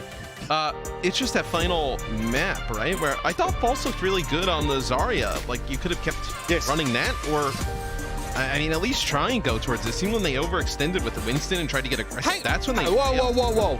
Hang on. What? Psycho got subbed in. Yeah. At tank. Yeah. Hang on. Well, look. All right. I saw that, and I was like, okay, well, you know, they're trying it. Well, let's see what happens here. So I think we've seen Psycho in support for the Titans. What are you talking about? He's DPS. DPS, yeah, sorry, yeah. He's DPS on the Doomfist. Okay, this is an Amogus moment. What is... Okay. All right, this is sussy. Oh, okay, the Doomfist, though. Okay. This actually kind of makes sense, right? Psycho, obviously known, I guess, projectile DPS player. Probably has a healthy number of reps on the Doom, but I want to know how that carries over. I told you. They saw the Outlaws do it. I said this would be an anthropological odyssey. I told you this would be a very interesting matchup. So the issue here for the Titans, what you think would be, if this does not work, they have nothing else to go to. Potentially. Maybe Psycho knows how to play, whether it's like the Winston or Zarya or something like that. But yeah, this is a different look. All right. Oi, Psycho. Nice follow-up there on Kai, who was hit by a biotic grenade. I mean, yeah, obviously, this Austrian rookie, you know, was definitely known for playing Doomfist, among other heroes. So I guess it's fine. Seismic Slam is largely the same. My ultimate okay, I'm here for it. Fast fight winner early on. See how Atlanta decides to attack this. Maybe they try and take some of the high ground with the 76. It looks like that Titans are playing a little bit further back in the choke, letting Psycho dictate the pace, and then having a Spire kind of come on an off angle. Alright. Psycho here taking a bit of poke damage. Spire's... Oh, Venom is... Man, he really wants this Tracer duel. Spire does not just get to sit around and decide when he jumps in. And also it's frustrating because that means that Skyrippin needs to turn around and start pumping Spire with heals, when he'd rather be looking at Psycho. Now you've lost Skyrippin, you have to back up. It's a large sword if you're healing, losing the Ana. You cannot lose your Ana like that. In like what is kind of a neutral fight at long range, it's brutal. There's a biotic grenade that came in from Ultraviolet, and then a Helix rocket that came in from Kai. End up finishing it off. They gotta go back to the point here. Okay, now Atlanta makes their way back. Yeah. They push forward a little bit, yeah, as they kind of give it up, as maybe Spire goes for this pulse bomb on the high ground. And I mean, but black on red is challenging to read, but I don't think they got 2 ticks. Yeah, just the one. Titans hold on on defense. It's a huge moment for them. Psycho Doomfist, not too shabby so far. 3 final blows, 0 deaths. In fact, Atlanta not able to make too much happen outside of Venom, really. Pulse bomb here for Aspire. They'll play the high ground for the time being. This will allow Atlanta to jockey for a bit of a better position in that underpass. Yeah, they send Gator up, who's stunned immediately by Psycho. Where's the healing? Ultraviolet getting pressured. Gator has to be given nano boost. That's just so Ultraviolet doesn't have to keep looking at the Winston as he's forced away, and Gator makes very good use of that damage boost. Oh, what are you doing there, Aspire? He just appears in front of Gator. There's a recall. You better believe my man's going to take that. For the Titans to have won that, they would have needed Aspire to connect with that pulse bomb onto the supports. You had Psycho using the Meteor Strike on top of them as well, but OG and Ultraviolet able to stay alive. With Gator with the nano boost able to do enough damage. That's 2 players with the biotic grenade. Gator may want to push in here. Just puts a little bit of damage. When he gets some cart progress, at least around this corner. Yeah, I mean, the last thing he wants to do is seed the high ground and then put his team in a position where they have to push into this area from the choke behind them. We've seen so many teams just lose like 2-3 minutes just from that. So this next fight is probably the most important of the round for Atlanta to win. No support blocking here for Titans. How easy? Maybe Gator thought his bubble was down. Well, could be pressure on Ultraviolet as well, forced him away from that line of sight. But Gator dying there is a question mark in the chat. Enemy here. Oh, hang on, that's cheeky. I seen it from the other side. Yeah, you can get up there with a 76 as well. From where, like, how'd you get out? Here. Pretty far behind. Yeah, nothing he can do there. I mean, that's it. I mean, the sleep dart against the Doom is unreal. It's really his biggest end. Nice shots there. No time. Very nice. He also knows that because he knows that the Spire was staying still for a bit, so he knows that he didn't recall back to the other side of the map. He's still going to be there. Okay, Bio on Gator. He doesn't seem to mind. Sound barrier's going to be here though. And Gator's just going to try. Oh, okay. Well, nice drop by Gator. Actually, Gator backed up just enough that the radiation, like the radiating damage from the jump pack, wouldn't have woken up their target. So it's a very little thing there, but he maybe had to DI his S key just to make it a shorter jump. Nice job. Didn't want to wake him up as well because he had the nano boosts and very close to attack visor as well. They probably nano boost him so he can get to attack visor. Call it out. That was pretty clean. Right, Shockwave with the attack visor here. OG gets blown up though. I don't think there's going to be any need for that now. And the Atlanta Rain want to try and get away without getting completely wiped and staggered. So they try and maintain their claim to this high ground for the time being, Matt. Eventually though, they realize they can't do it with 4. They gotta get a pick and set Kai up here on this high ground. His fire quite low. So it's gonna have Shockwave end up using his tank visor. So push coming in here from the Titans, trying to force the Rain back. They're going to be able to do so. Is Rain still trying to jockey for this high ground control? They lose tempo because Venom dies in the Titans backline. He just goes deep. I think he maybe doesn't predict the burst coming his way. Master is the one that ends up clouting him. That's pretty good. It's going to be a biotic grenade coming from the Titans though. Can you respond to this? Meteor Strike, Ultraviolet. You cannot walk backwards as Ana if you want to avoid the Meteor Strike because you move slower. Moving backwards, you need to face the direction you're walking to have any chance of getting outside of that Meteor Strike. Trust me, I've got it wrong so many times. You see when you watch Ultraviolet's POV, able to put out some decent offense on the Ana. Whether it's just shots, the biotic grenades have always been seen to hit. That fight goes in the Atlanta Rain's favor because he's able to get a pick on the Masa early on, which you don't usually see Ana's open up the fight with an early pickoff. But even when you see a little bit trying to put some shots in on Shockwave, like Ana could be difficult to hit in terms of hitbox, and then also the damage is a little bit underrated where a few shots in a player and that's an early pick. He's gonna lose Masa again early on. Now, I mean, yeah, I'm glad you brought that up, Matthew, because Ultraviolet has 5 sleeps to Skyreaper's 1. Granted, Skyreaper's playing against a Winston, who's playing safely around his bubble, but your Ana has to hit every sleep dart on the enemy. You also still see, I mean, there's a lot of sleeps that go onto the Winston's from team. Oh, that's big. That is big, big, large, huge Psycho power block. Recall out, Pulse Bomb doesn't find any purchase, and they're able to top up the dude. This pressure from Atlanta's giving them so much card progress, though. Attack visor here. Psycho has to spend much of this nano boost. Power blocking, gets the punch on Kai, who runs straight at him. Psycho's going to be able to get the trade at the very least, stay alive. Somehow, 5 HP eventually. He's going to get run down by the Atlanta Rain. Speaking of running, Shockwave's going to be able to get away just in time as Gator slams the door behind him. Still some contest on the card as Aspire uses his recall now. definitely headed back towards his team, but Venom doggedly pursues him. Someone needs to top Gator up with Ultraviolet out of here. Gator has to take the sidebar. They're going to have to back up. So that's fortunate for the Titans. You had that close spawn, right? Because the end of the map's right there. But you lose Masa again. That's 3 fights in a row where he's gotten picked off first. All players from both teams where it's really hard to win a player down in Overwatch 2, especially I feel like they're Lucio providing speed and sound barrier for the team. Big stick. Ultraviolet down, but Gator does the same thing in the backline. 2 mirrored stories right now as both teams have to get enough healing without the run. And crucially, Masa has a sound barrier here, but he's not quick enough. He can't save Aspire. Sound barrier comes out now, but belatedly, and Shockwave is inside a Winston bubble. He doesn't benefit from it either. It's gone wrong for the Titans. They had the ult advantage from their supports, and now that's been squandered. 4 fights in a row for the Titans. You've lost a support player first.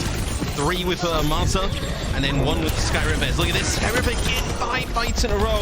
You've lost the support early on. It's going to make it so difficult to be able to play defense or really Overwatch at all.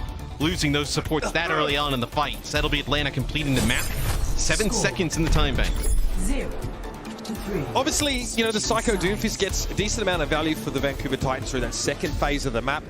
It starts to go wrong in the last stanza. Psycho, I mean, you saw him get, nano boosted, sent to the high ground. Immediately, there's attack visor in his face. Ultraviolet's trying to hit the guy with his sleep. He gets a trade.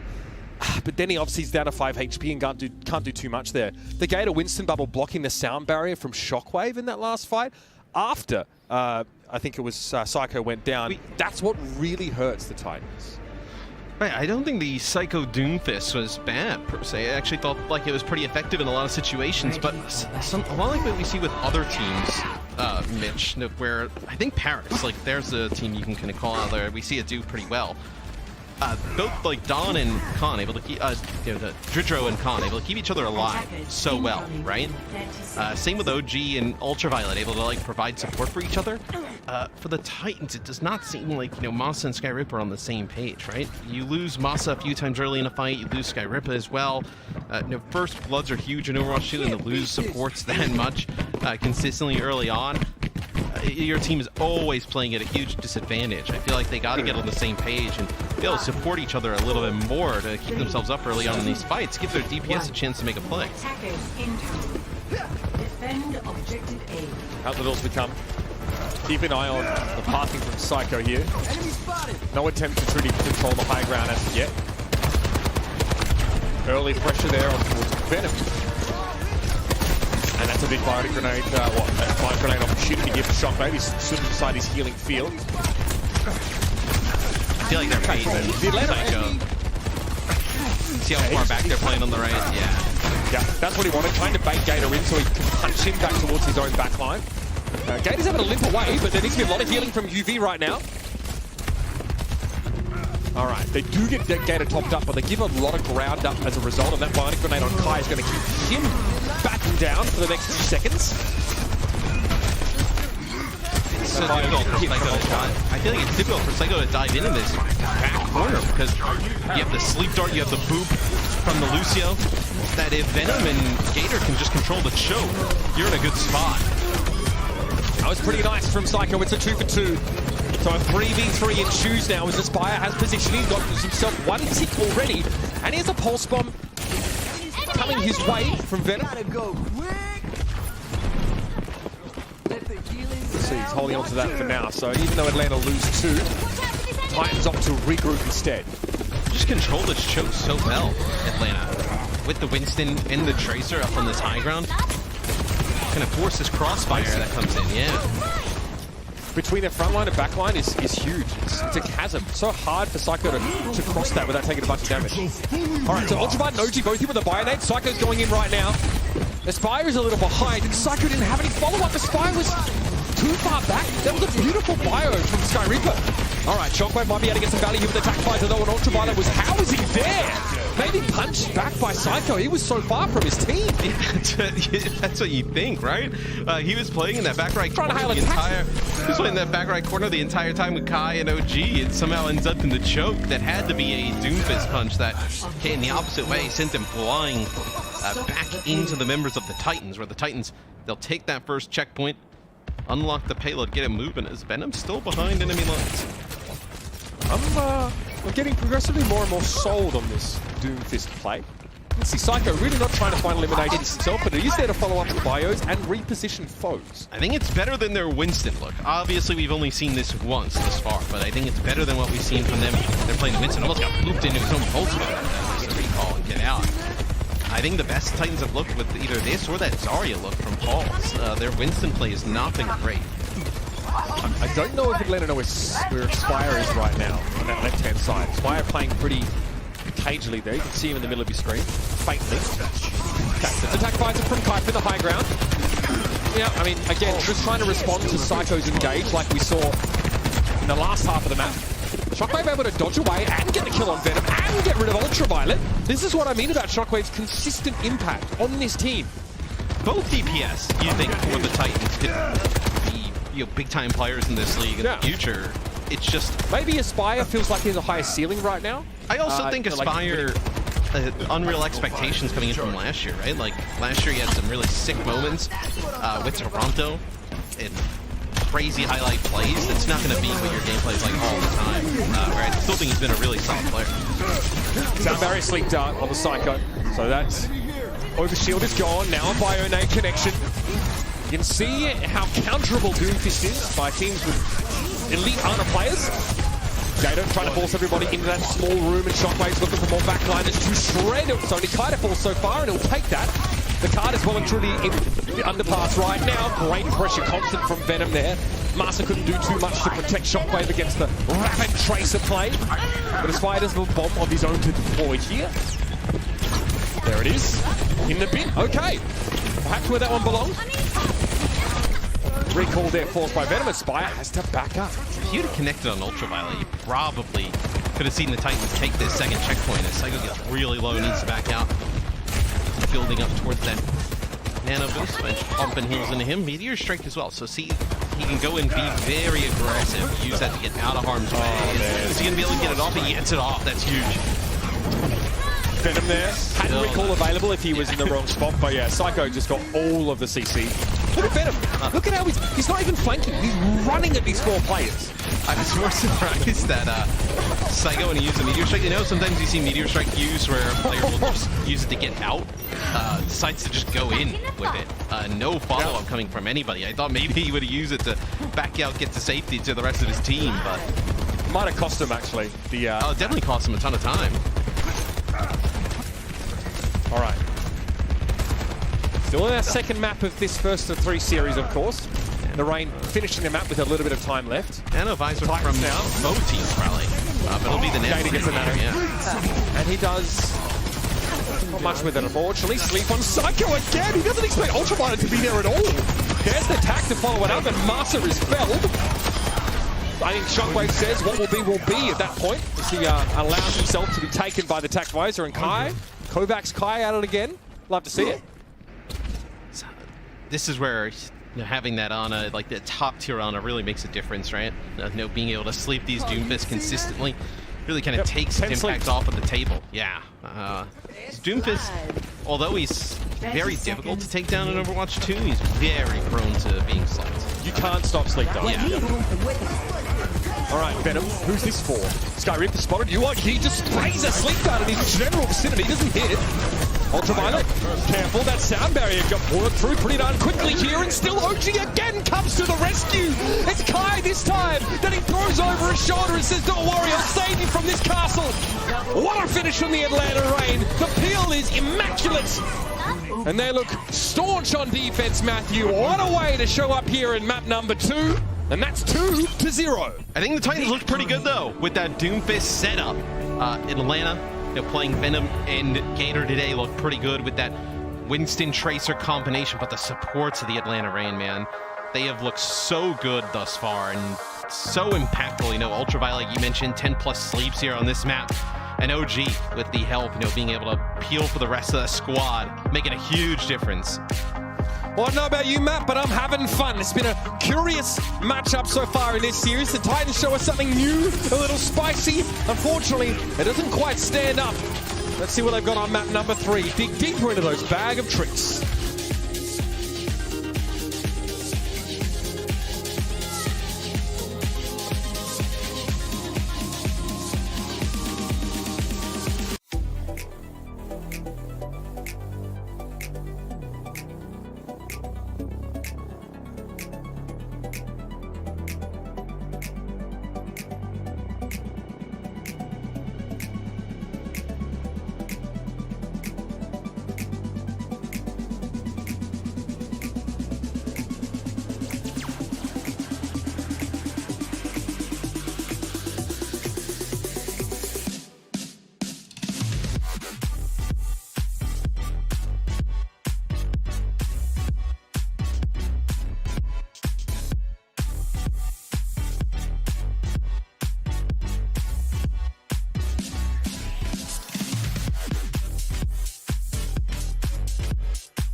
From the shadows and the top rope, it's Luchador Reaper.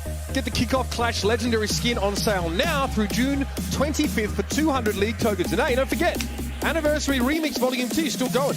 Check that out, of course, to get some fantastic remixes of some of your favorite skins through Overwatch 1.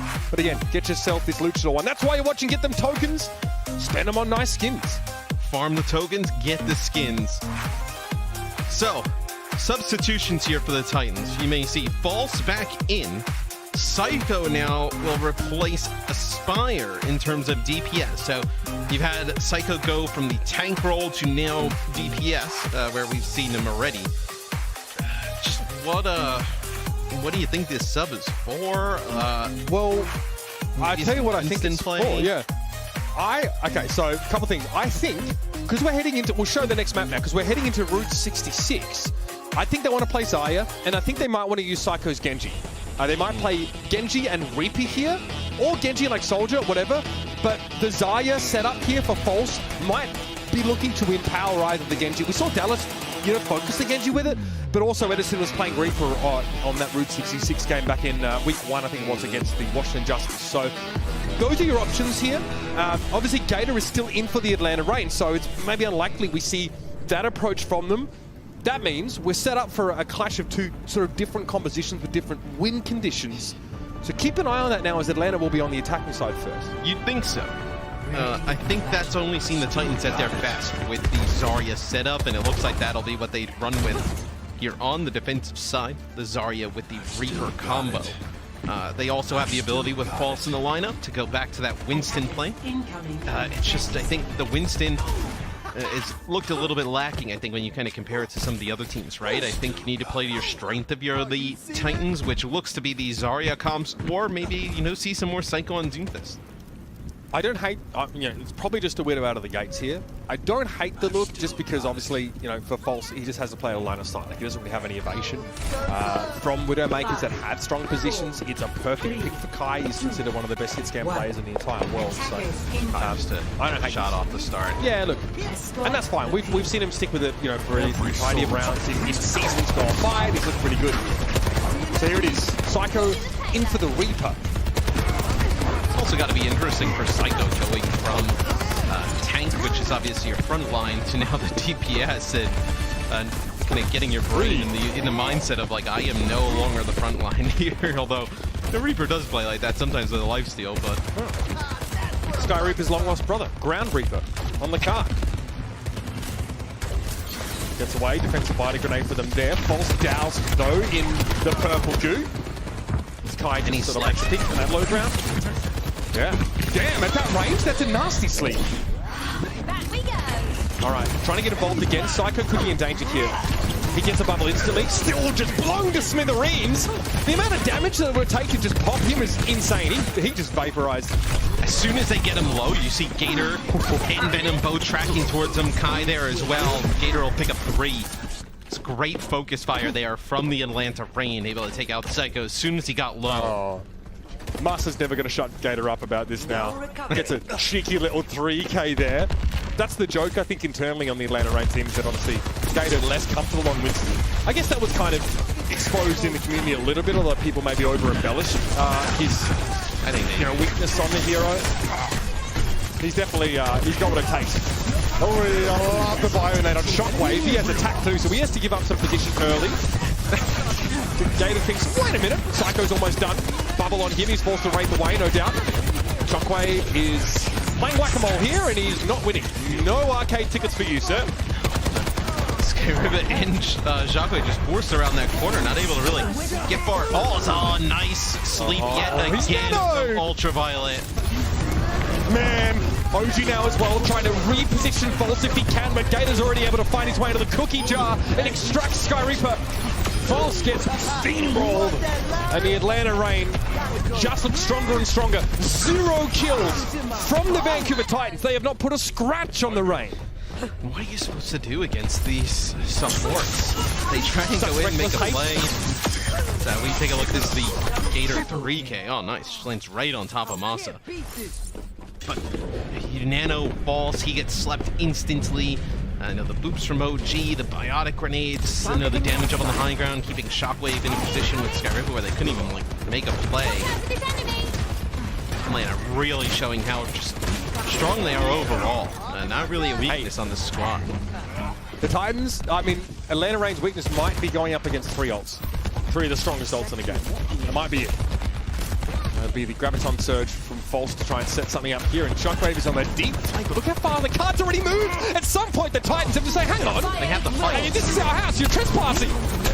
Bionade, Psycho, look, he is so reluctant to commit any further to getting the elimination on Gator. Soundbearer comes out for the Titans, so they have to commit another ultimate to a fight in which they go 1 for 1 so far. Psycho's sleeping it off, and That was blown the up death again. Yeah, He lost that ultimate. We don't get to see it because he pressed Q and immediately the sleep came in. But you've got an ear-to-ear grin if you're Ultraviolet right now. You just ruined that guy's day. The second he hit Q, the sleep came in. I mean, the timing there is throwing my mouse. I mean, it looked like King Kong in the setup room. No doubt about it. How do you bounce back from that? Well, Skyriver's able to pick Ultraviolet out here, and okay, Venom just got a glimpse of him bioed, but isn't able to follow up in time. So that pick on Ultraviolet is going to force the Atlanta Reign back a little bit. I need to see, I feel like, more aggression from the Titans, right? They get that advantage, and then they don't capitalize. It's Venom, the backside Venom map is taking out Shockwave in a one-on-one. He's a problem. Winning that 1v1 is just huge. He did the same to Aspire as well. Here comes the attack visor from Kai. No aim trainer required, straight out of the box. Shockwave tries to open up a Helix, and Kai says, you know, I might just chill. Might just sit this one out. Gator can't get away. Shockwave's able to find him. He gets a nano boost here. So the Titans, they've now used all of the ultimates they built up in the first part of the map while they just took hit after hit. Now, they're on even footing. Right, but Atlanta comes in with Sound Barrier. They'll probably end up getting a Nano out of this and Primal. And you think those ultimates are enough to take checkpoint B as long as you combo them right. So Gator takes a chunk of damage coming in, but they'll get healed up, get closer to Nano. Yeah, Masa saw him. Venom just poked out for a second. Venom, once known as Sigma, looking more like an Alpha in the 1v1s.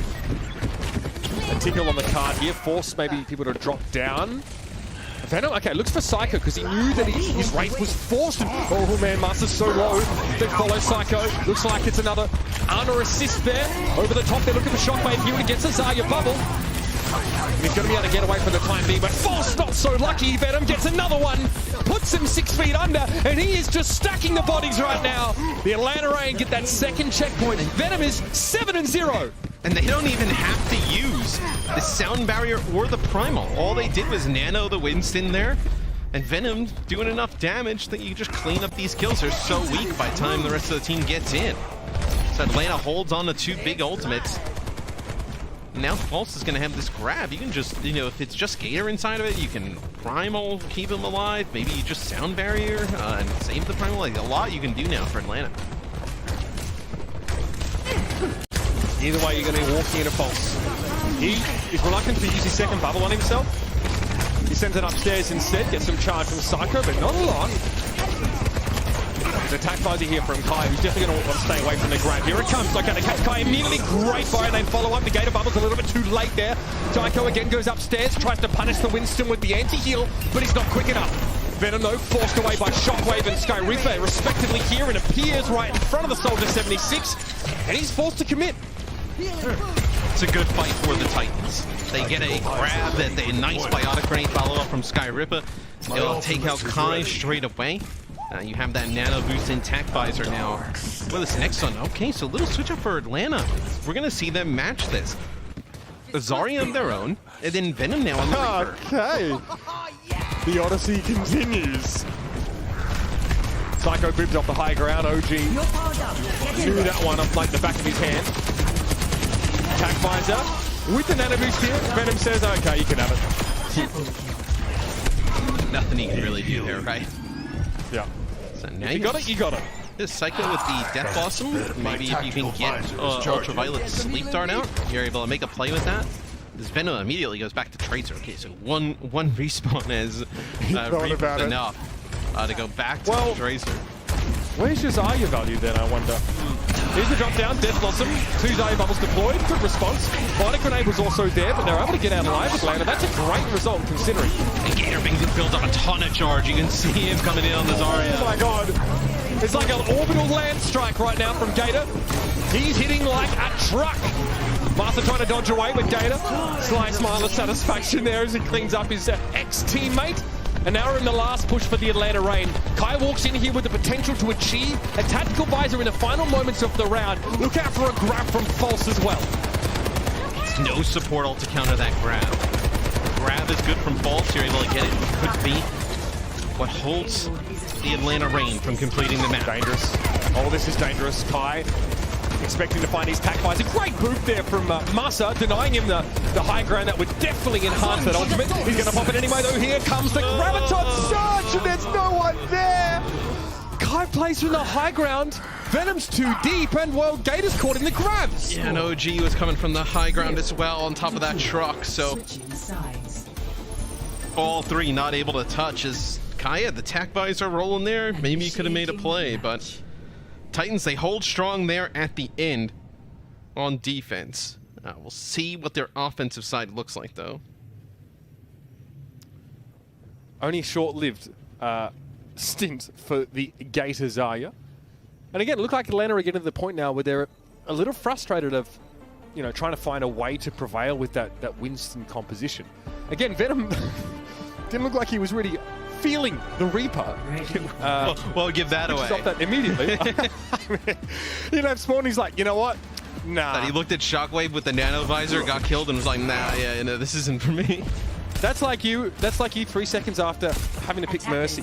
That's a good point. I didn't sign up for this, yeah. I doubt it. Let's see how that went down. Here's that grab play. Gator gets bioed, so he has to back up a little bit. Yeah, nobody gets like booped away. Maybe Venom thought he was like close enough. Yeah, I mean, still pretty good push from Atlanta. Fortunate for the Titans that they don't complete the map. We'll see the Atlanta Reign play the Winston on defense to kick things off. And False on the Zarya. This is where they looked really good on Ilios. Can they do it again? Get a map? Atlanta need to stay awake here in a big way. The Titans have definitely set up a pretty reasonable win condition for themselves here. Yeah, with Venom is, I mean, God, this guy really is a solo artist, isn't he? Constantly just trying to get himself in the back line and not be subtle about it in the slightest. And he's not getting punished for it either. That's the thing. He's able to just flank, kind of play solo. You see him there through the X-ray on your screen. And he's not being punished at all, really, by the Titans. And that's why he's been able to just make these big plays. He's got 2 deaths, you know? Yeah. And he had 0 deaths up until the last phase of the map. So the fact one of those deaths was on Reaper, too. That is true. Good pressure in the front line. Shockwave's hitting the bio that won't be followed up on. Venom, someone is hitting him from behind. He's just realized that, but he used his blinks to get that health back. Psycho lets the cat out of the bag and is able to find the key kill. Gator has to give a lot of space here, and no one will be able to chase Master down as a result. Venom did not want to use the recall there. Yeah. Did not want to burn that early. He's gonna get hit with a bio, but gonna back up a little bit as Kai takes out Skyrim. The trend of Midtown continues. Well, here's the problem. Sky Reaper has to move into Kai's line of sight to heal the rest of his team. Vancouver have the cart underneath Big L's. So that's why it's such a hard part for the attackers to play. Right, and they have nothing to get in front of Kai. Like, there's no Winston or Genji to get up on that high ground on top of Big Girls and make a play for him. I think playing Zarya, you can feel pretty oppressed playing Zarya from this position. Venom. Want to stick this one. Beautiful. Absolutely perfect.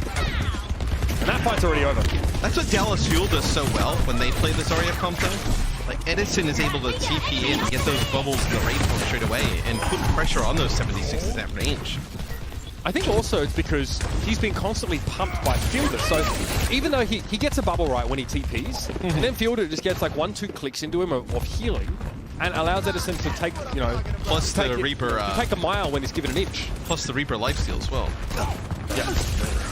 It seems like Psycho is less confident about lingering after he TPs forward, and False is using his bubbles a little bit more to fix. So here we go. Here's an example right now.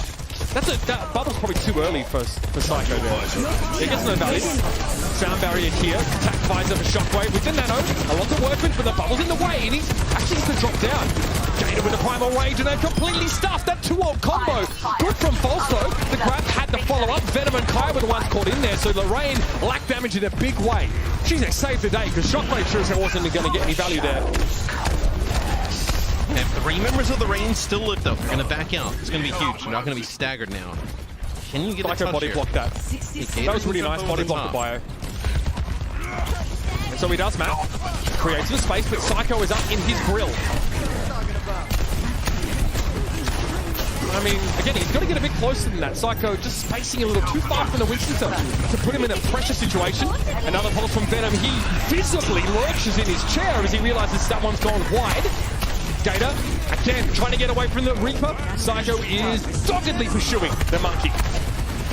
Gator's had fantastic timing on getting out of these situations as he's getting handled, get inside of Big Earls. He's gotten out of these situations when he's quite low a few times, but I don't think you can say enough good things about the support line of the Atlanta Reign, being able to keep him alive throughout all of that. It's 12 seconds on the clock. Things not looking good for the Titans. Psycho over to the Genji, falls over to the Doom just to get a touch. Yeah, it's about as sussy as it comes, but that's what the Titans are going to have to rely on now. Massa valiantly gets the touch, keeps the round going. The Kai is in a very powerful position to make use of this tactical visor. He's a little concerned about the nano boost there on Shockwave, though. But a sound barrier from the Atlanta Reign gives him the confidence he needs to surge ahead. Psycho's the first to fall. He sees Shockwave in the back line, but doesn't stick around. The Helix Rocket is enough, and they'll force the rest of the Titans away from the card. Sky Reaper reaches out with one hand as he expires. He doesn't make it there. And the Atlanta Reign sweep the Titans off their feet and out of Route 66. It's a new look for the Atlanta Reign today. Gator in the starting lineup instead of Hawk. We've seen them play a ton of Doomfist setups. Today they play the Winston, they play a little bit of the Zarya there. And with Venom in on the Tracer, they looked really good against the Titans. It'll be interesting to see if they use this look moving forward. I mean, Atlanta Reign came into this series at 2-1, and there were questions about whether they had the depth to contend with other top teams, to rise above the typical moniker of being a mid-table sort of team. And they've definitely risen in a big way here to the task and to the opportunity to smack down the rather beaten Vancouver Titans, who now walk out at 0-5. And the Reign show us some new tools in their kits. Venom looks frankly frightening. The guy has no self-preservation instinct, and Gators look very, very good on that Winston, something he played less of last season. He looked like he's adopted it well. That off-season practice time has paid off. But Matt, tell us about our player of the match here, because it's one that we were pretty much aligned on after map 1 or 2. Yeah, the supports were fantastic for the Atlanta Reign all day long, but OG on the Lucio, huge difference maker. You know, the displacements being able to peel for support, friend in Ultraviolet. That makes a huge difference. We saw what happened with the Titan supports not able to keep each other up. Offensively, OG is a big impact player, but then to be able to have the game awareness. I mean, look at some of these plays to keep his teammates alive. Just a really impressive game from him today. I'm really glad we got these clips, actually. This is perfect, because these are some of my favorite moments where obviously OG gets a 3K there. It's what happens before that clip, actually, and how he sort of peels the Doomfist off of his backline. Multiple times, OG came up clutch in this series, and he's a big part of what makes the Atlanta Reign so exciting to watch. He and his teammates, right now, they're electrifying. I mean, just barely even dying, right? I mean, just staying alive for so long. The sound barrier's really strong. As not a lot of kills for the Titans today overall, right? I think that kind of like skews some of this for this match, but it does. A really strong performance, I think, from Atlanta. Something to build on, right? With some of these Winston setups. Yeah, no doubt about it. Now they have that depth that we're sort of looking for. We haven't seen Atlanta think much about Zarya-based composition. We only saw a brief glimpse of it there. They might still be workshopping it a little bit, Matthew. But they have enough, I think, in their bag of tricks to contend with most of these teams. This stands them in good stead now going to 3-1. Get another doozy on the other side of this break for you. I won't spoil it. I'm sure we'll have a chance to talk about it with our Watchpoint crew. But stick around. There's more of your Sunday, Super Sunday, coming up after the break. The Overwatch League is brought to you by Upper Deck, the official trading card of the Overwatch League. And by TeamSpeak, the official voice supplier of the Overwatch League.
Welcome to Game Break, everybody. I'm here now joined by Venom from Atlanta Reign. Hello, Venom. Thank you so much for doing this interview. Please say hello to all of your fans and all the people who are watching this. 자, 베놈 선수 일단 네. 네. Hi. 안녕하세요. 네. Sorry for cutting you off. 네.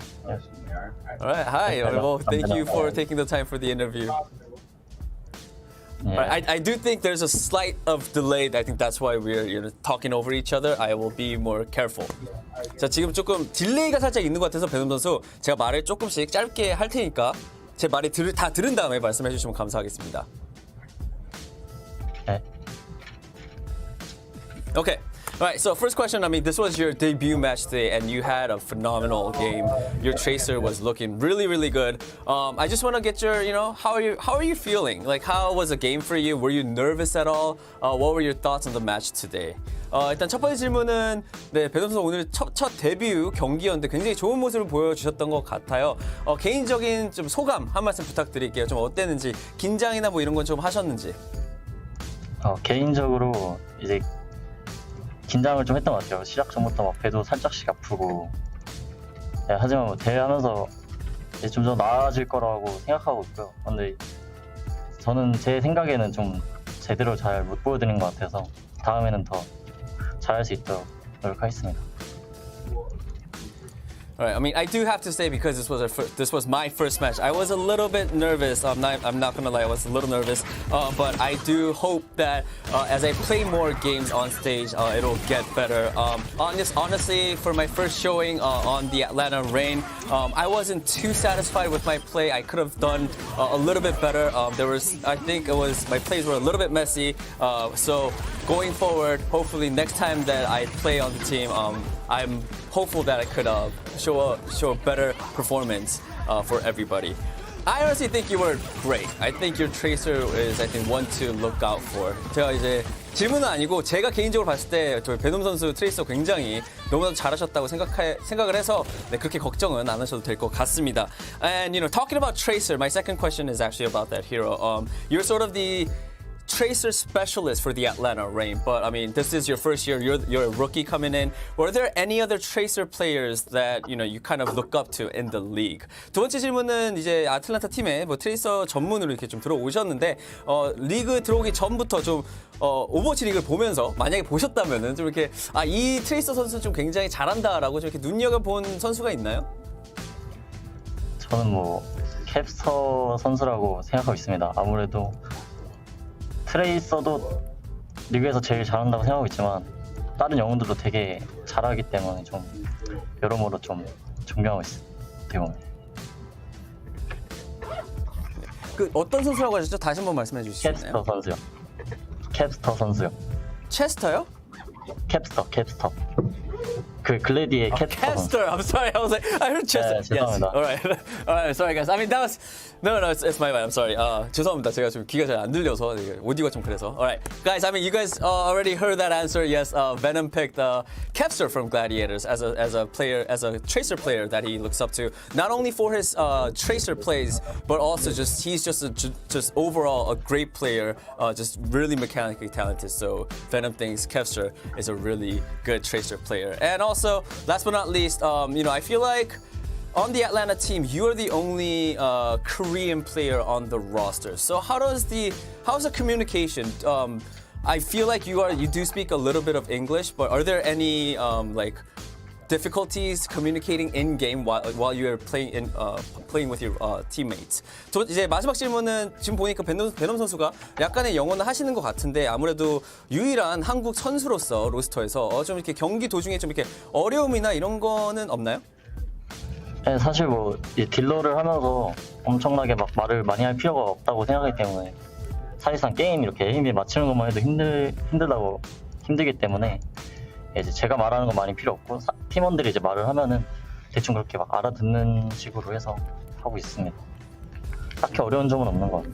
Okay. All right. I don't think there's not much to. It's not too difficult because as a DPS player, you don't really need to do a lot of call-outs. You don't really need to say a lot of stuff. You just have to focus on killing the enemy and focus on the game. But I do have to listen to the call-outs from my teammates. So as long as I could pick up, words here and there, and if I could understand the call-outs from my teammates, that's all I need to do. So for now, I'm not having any issues. Before I end this interview, I do want to ask one last question. You guys are you mentioned Kepster as one of the tracer players that you look up to, and you guys are actually going up against the Gladiators. I think not the next one, but the last match. Do you have anything you want to say to Kepster? 자, 마지막 질문 하나만 더 하도록 하겠습니다. 이제 다음 경기가 아닌 그 다음 경기죠. 토너먼트 들어가기 전 마지막 경기가 글래디와의 경기가 있는데요. 거기서 방금 말씀하신 캡스터 선수와 마주치게 될 텐데 뭐 한 말씀 하시고 싶은 거 있으면 한 말씀 해주시길 부탁드리겠습니다. 그냥 뭐 트레이서 열심히 연습하고 있어야 될 것 같은데 라고 생각하고 있습니다. 네, 트레이서 열심히 연습해야 될 것 같아요. 선수가 열심히 연습을 해야 된다는 거예요. 캐스터. 캠스터 선수가요? 아니면 베놈 선수가요? 네, 캐스터 선수. Kevster? 알겠습니다. All right. So Venom says to Kevster, I think he says he believes Kevster should, practice a lot more on his tracer when he goes up against the Atlanta Reign and with him.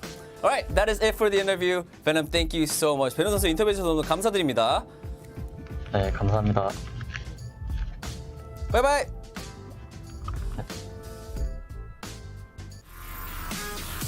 Fighting words. We'd love to hear it. Absolutely. Oh, it's good to bait those out. Thank you so much, Danny. My job is done. Exactly. That's it. That's all we needed.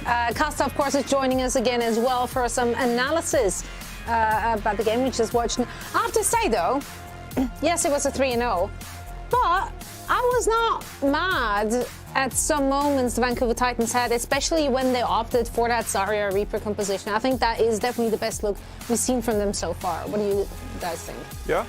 No, I'd agree with that. I think that it's obviously plays into False's role because he was primarily an off-tanking contenders as well, and being able to play the Zarya, that's something he's capable of doing. I think that going into the season, Winston was predominantly the best tank pick, so to speak. We saw some Doomfist as well, so I don't necessarily blame the Vancouver Titans for coming out and playing Winston to start out, even though that isn't Fall's primary hero, so to speak. But if we're going towards a Zarya meta, if more teams are starting to pick up this Zarya composition, then yeah, maybe that would be something that could benefit the Vancouver Titans. I think in general this series, you know that you're probably not going to beat them with False on the Winston and playing a Soldier Tracer composition into the Atlanta Reign. So they subbed in Psycho here on Midtown. They played the Lucio Mar composition on Ilios. I don't necessarily hate that either. So they definitely tried to shake things up. And I think if you're the Vancouver Titans in this series, that's sort of what you had to do. So yes, they get 3-0'd, but overall, they did try their best with multiple different kind of attack angles into this series. Yeah, I completely agree. I think you need to look at the silver linings if you're the Vancouver Titans. We've talked about, August 14th. They have a long list of hard opponents that they're going to be up against over the next couple of months. So it's about finding the things that are going to work for you, okay? And False Winston, unfortunately, isn't one of them. You are a weaker team in the league. You don't have that flexibility of some of these other top teams. Play to your strengths. False Zarya looks really good. It honestly looks like they play around it well. It fits their style better. And when he was on that hero, they were a lot more competitive. I don't have a problem with the Psycho Doomfist as well. If they want to lean into that and they believe in that, sure, why not? But I think the thing that we have learned is that the Winston isn't going to work for you as the Vancouver Titans. Play to your strengths, and I think that they could be more competitive with these higher end teams.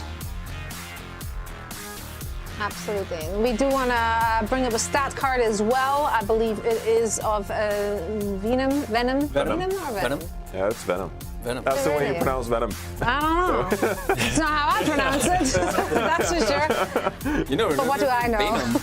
All right. Well, anyway, I mean, it deserves highlighting in this series, quite frankly, because I do think that Venom had the upper hand against Aspire throughout most of the series. Venom is a Tracer specialist predominantly, coming from contenders. And if the Atlanta Reign wants to remain competitive this year, if they want to punch upwards towards the like of San Francisco Shock, the LA Gladiators, I don't think you can necessarily always lean onto Nero and Kai as your DPS line. I think you do need Venom to pop off and be able to perform, not even in like matches like this, but when you go up against the very best. And we saw his Tracer was lethal. It definitely helped them out this series, pushing Aspire back and giving them some of that advantage, right? So Venom, like to see more of him. I think he's really good for this team.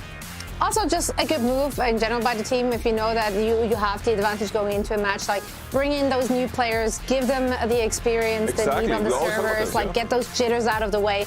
That's how you got to do it. Now, our next match is going to be fought out between the Dallas Fuel and the Paris Eternal. Once again, on paper, should be a one-sided affair.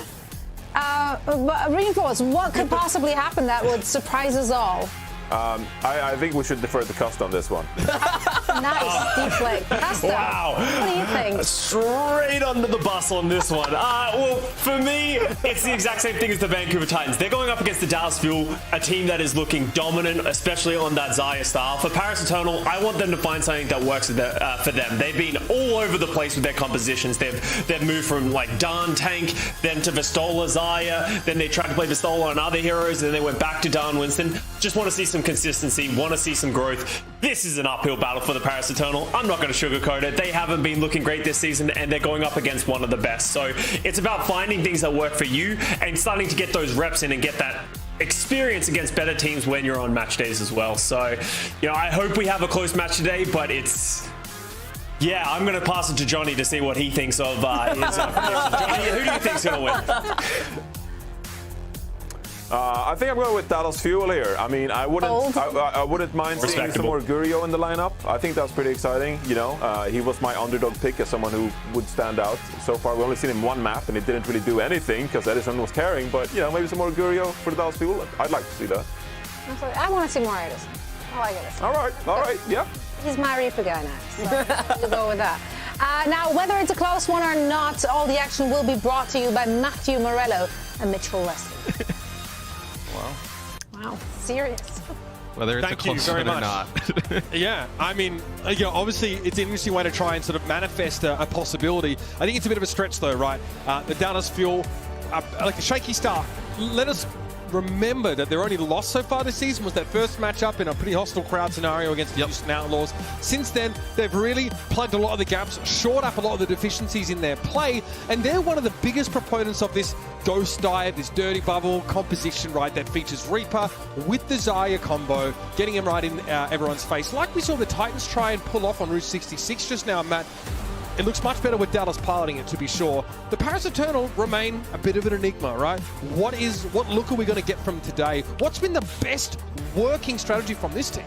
I think it's been Don in the lineup, playing some of those Winston looks. I don't think that the Zarya look has really worked for them when they've had Vistola in. So you play this Winston-based composition with Wub in the lineup now, pretty much full time. And you see how far you can go with that. But man, the Dallas Fuel outside of that first game, which you don't want to like give a total excuse to them in terms of nerves, right? They didn't really play. Yeah, you can't really kind of like let them off the hook for that. But since then, they have been very strong. Some big wins here early on, 4-1. Obviously trying to qualify for the kickoff clash in their own hometown, right? So 3-1, but they were still looking pretty good. It's interesting we saw Doha last week as well. Doha, maybe on the Soldier could be a pretty impact player as well today. Yeah, this is also a series where Dallas might look to try and, use some of those auxiliaries. Shout out to production who had to loop the same music 3 times over but before we were finished with that little preamble. Here's your Dallas Fuel, though. Edison and Doha come in to start off. We've talked about Dallas getting some reps into players that aren't Sparkle and Edison. Johnny teased Gurio a little bit. Obviously, Doha, a veteran member of this team and, instrumental in their success last year, will come in at that second DPS slot. Yes, Genji has kind of fallen out a little bit. Same with Echo. We've seen them put Doha in, and Doha on Soldier 76. Edison can play, the Tracer and other heroes like that. So maybe this is a look we see from the Dallas Fuel moving forward. I know Sparkle, obviously a fan favorite. Doha as well, but I know Doha looked pretty good in their last series playing that Soldier 76. Yeah, absolutely. It's nice that they can, have a potential double hit scan look with this setup, right? I think maybe as time goes on, we start to see Western teams take a leaf out of maybe the book in the East, in APAC rather, where we see a bit more of that Ashe play. Perhaps that's a direction we go in, or maybe these regions will just stay diverse in their looks until we see them clash. Let's have a look, though, at this Paris Eternal roster. Wub, their newest addition, fits like a glove in this team. I think there's no doubt about it. And Glister was able to show some of his individual prowess in their previous matchup. This team, I think this is a good team, honestly. Bit of a rough run, some very difficult matchups. I think Dan on that Winston is very good. Maybe by comparison too good, because a lot of the time he's accounting for a lot of the final blows that this Paris team gets on control maps. His Winston is very forward, in your face and involved. And it's definitely a matter of seeing Glister and Wub be there to sort of meet him as he goes for those dives. Remember, you've got one of the most aggressive Lucio players on this team in Dridro as well. I feel like Dridro and Khan have been the bright spots for this team, though, with kind of chaos going around in terms of like the DPS lineup. Wub in, Naga out, Don or Vistola, who's going to play. The supports have really been the duo that have been a bright spot for the Paris Eternal. you need to see them play a huge game today. They're going to take down the Dallas Fuel. First map in the series will be Ilios. Then we go to Midtown and Circuit Royal. New Queen Street if we get there. So I want to take everyone back a little bit to the Dallas Fuel's, one of their last games, where we saw Hanbin sort of forced, I want to say, to play Winston on Lighthouse. And we start here at Well, so it may not be so much of an issue there, but we were concerned whether Hanbin maybe had the depth of hero pool to be able to play all three of these stages, you know, with equal effectiveness. That question still lingers because Hanbin only played Winston for a short time, but it looked very good. No surprises though here to see Dallas maybe open with, you know, their Zarya base comp. So we'll see what they build around the Zarya. For a second there, I thought we were going to see a little Roadhog action. Get McGravy going wild on Twitter, telling people, please don't copy us. It does not work. So, I mean, I would be wanting to sow misinformation from the Florida Mayhem right now. The shooting cross can. That's, yeah. What on the Echo here? Echo with an Auto Mercy combination. Okay, so putting a lot of resources into what? Trying to make him a difference maker. Right. Again, around the Zarya, I'm very interested to see how this operates. Edison, by the way, currently holds the _1 score for eliminations in the league on Reaper. And Doha's added to his tally there as one gets absolutely backhanded. Yeah, it just goes right at Doha, and Doha pulls a few bullets in his face, finishes him off as Don hit pretty hard by those Reaper shotguns. Gonna have to back up as just that first kill onto Wup. And the thing about this, you're investing so much in him with a Mercy pick as well. For him to drop early, I mean, that's a big loss. Yeah, no excuse. You don't really have an excuse to get Mercy wasn't near him there, to be fair. Yeah. And that's the problem. You can't just single pocket that player. Nice job by Glister finding Doha, and Hanbin doesn't have the bubbles to keep him alive. Dallas overextend a little bit into the Paris Eternal, and their foes are ready for him. I think this is when we casted Paris the other day, what we saw is Glister goes on these like long flanks and tries to, you know, sometimes it works, but sometimes by the time he gets in position, his whole team's dead. That time it ends up working out as he's able to flank, pick up a few kills. The only player I've seen who wants to flank as much as Doha is Neist from the Toronto Defiant last year. That's the kind of player that would spend 80% of his time on the map walking to get in position. Nice to see players that, you know, are so cognizant of how they can set themselves up for success here, and the low economy, not requiring a huge investment from the rest of their team to have success. And Glister has to do that when he has a pocketed Echo on his team, so bear that in mind. Nice little bubble there from Hanbin. That puts Edison in such a power position. What can he do against this though? Not much. Turntail, get the heck out, and he'll just escape inside that small room. Hanbin has to use a lot of his bubbles, but it's enough. Glister overextends. Yeah, this will be a Valkyrie used as well from Dritro, so maybe are you able to get a res? Yeah, they're able to get Glister back in the fight as the Paris Eternal still in control at this point. Yeah, I mean, no one's looking at Dawn right now, which is fine, but eventually they need to deal with the threat of this Winston. There it is. Okay, Hanbin very charged up in the pocket from Dritro, not enough to keep him healed. But again, the res buys a lot of time. Paris maintained a tempo advantage for a lot of that fight, giving themselves a comfortable lead for now. Now, when you play this Echo, you're almost kind of inviting Dallas Fuel, like, hey, counter it with a Tracer, right? But you know that Edison would be that Tracer player, and they need his Reaper to make this composition work. And they're not going to move off of the 76. That's kind of why Dohan's in the roster. So I think maybe with the Echo, you take a little bit of advantage against it. Yeah. When we had Sparkle playing the Echo, did we not see Doha play some Tracer? A little bit, I believe. Right. No, not as much. Sparkle ended up being, I know, their Tracer player primarily. You actually had Doha playing some of that Echo. Ah, exactly. All right. So those two are relatively interchangeable, but again, Dallas don't really feel like they have a strong Tracer position in this matchup. Now, they hold the point for the time being. This Graviton surge from Hanbin, it needs to be a big one, and looks like it's going to be good enough. Hanbin very low, backs away, but he catches Dritro inside that. It would have been a real issue after he switched to this Lucio. You know, Glister was on another flank, and could do a few shots in Edison, then Edison wraithformed away. And when the grab comes down, Glister goes to turn and kind of shoot train, like help some of his teammates, but just gets blown up by Edison from behind. Wub has had this duplicate for a while now. What can you do with it? Edison looking to lurk from the high ground. All right, ignores the soldier, probably the good move. Glister's able to find Hanbin as he drops down with that biotic enhancement. Sleek Dart doesn't connect him, and Edison needed the staying power. He took too much damage, and he won't get away to his team at all. There's no chance for him here. Dallas will have to settle for 99. Yes, once you lost Hanbin, it's very difficult for Edison to make that work with no Zarya bubbles. They're just kind of standing in front of Fielder, trying to give him some shots, get him closer to that Nano, and he's going to have it now. As Nano Death Blossom possibly here for Dallas Fuel. Alright, here's the duplication. Wub. I think he went for a sleep dart instantly off the high ground, so kind of a nice spot. He didn't get anything with that. Yeah, I mean, that's a shame considering you normally can't play from here as Ana ever. Okay, Glister attack visor. Paris are looking for something here. They get Chio and one Hosto. Wow, that's dirty. Glister whips around. Helix rocket connection on Doha. He's had his number so far this round, and Edison. Fair enough. That's not the style of it works. How is he alive? He's been able to avoid somehow the Lucio. Got back into his own backline. I think he didn't have TP available, so it had to be a Wraith Walk. Dallas need to find some purchase on the point here right now, Matt. That's kind of the issue. A lot of damage on Dan. Paris losing Dan is devastating for them right now. How do you bounce back from this? The answer is maybe not. They need the sound barrier and they need it now. Yeah, Biotic Grenade that comes in, connects with two players.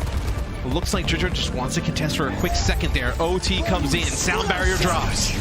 They don't get down on it though, and they have attack visor from Doha, and well, I mean, dressed to the nines in a sound barrier. I don't know how Edison lived through the 1 foot TP in front of himself into the Death Blossom.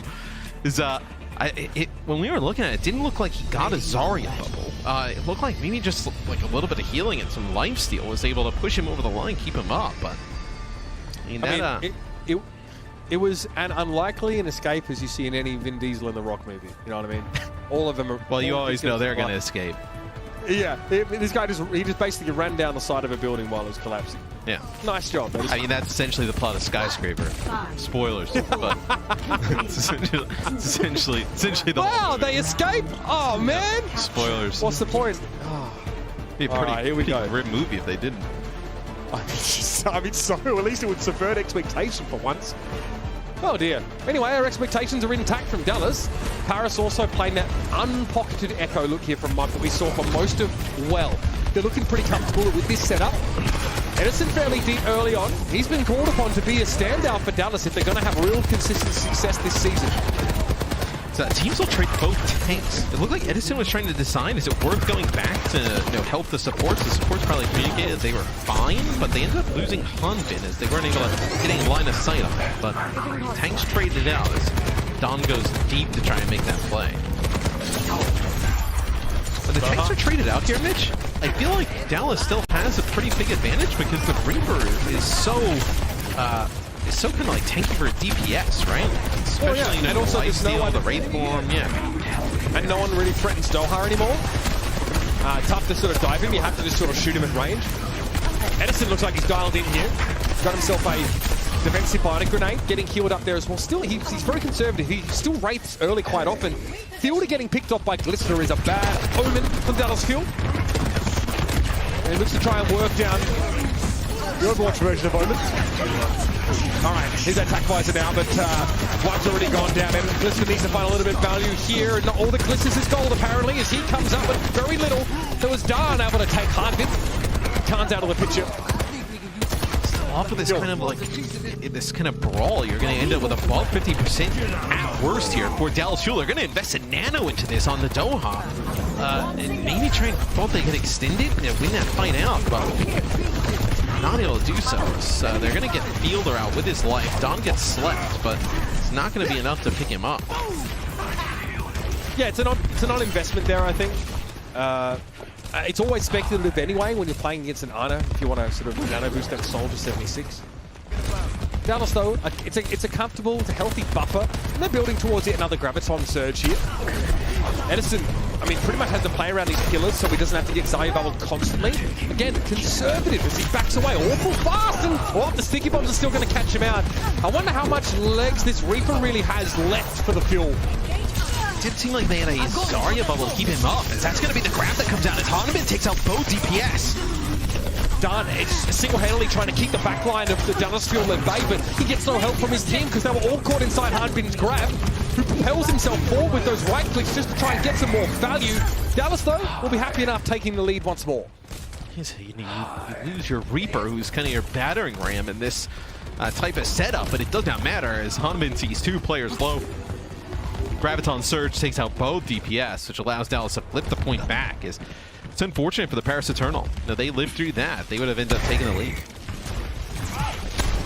Edison playing towards the close quarters area here, hoping that there's a bait from Hanbin that works out. It doesn't, so he has to do his best Venom impression by just walking forward and taking enemy fire. That divider, this is from Dohai. And Blizzard's going to have one in a moment here as one dupes. Will he get duped here? Dropping on Dohai though. Nice positioning, but Dohai already found 2 of the tactical visor.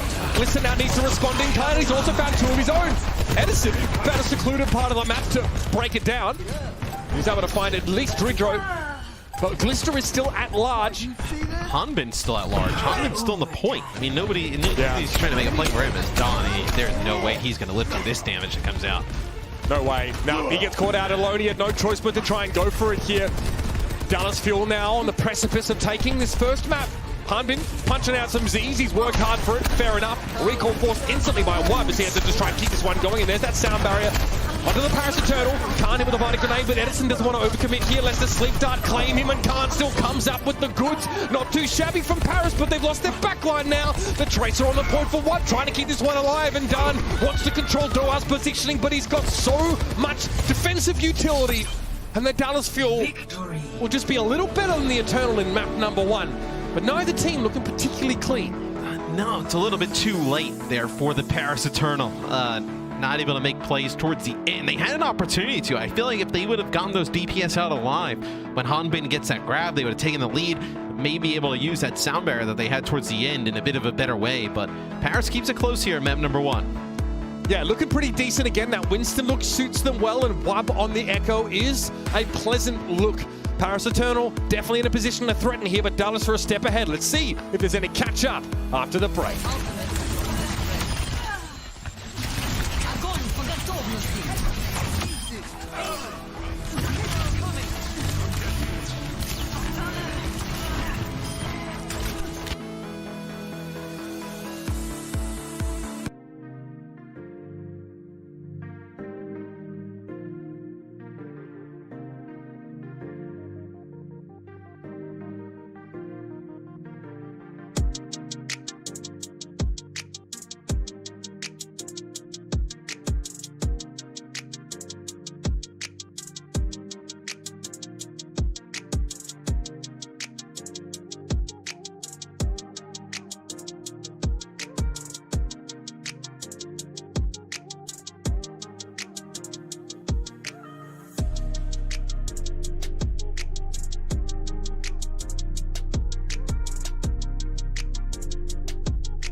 a hard-fought map, one that reveals the Eternals' determination to stave off that 0-5 scoreline, but ultimately, it's the Dallas Fuel who prevail. It's not that clean, and we see Edison struggling at times to find ways to get involved in the fighting with that Reaper, even with the Zarya bubbles, Matt.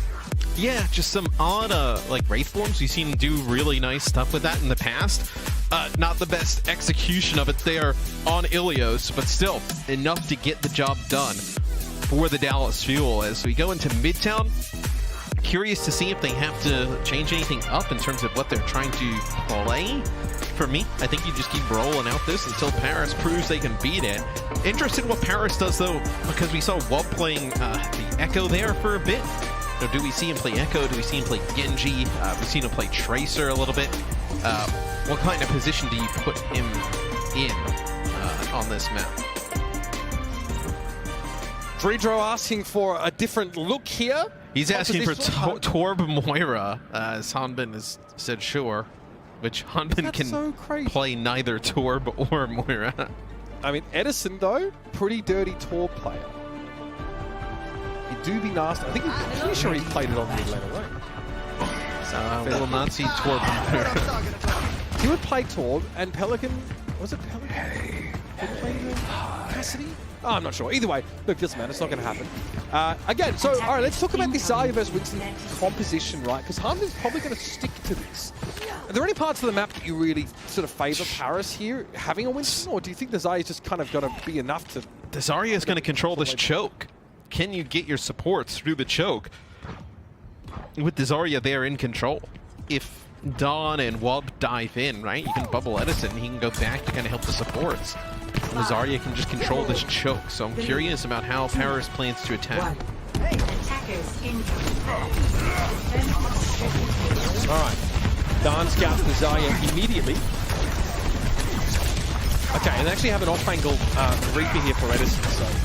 What if anyone's going to blunder into this one, or if they'll be ready for it, or if Edison just announces his presence loudly, it's also fine.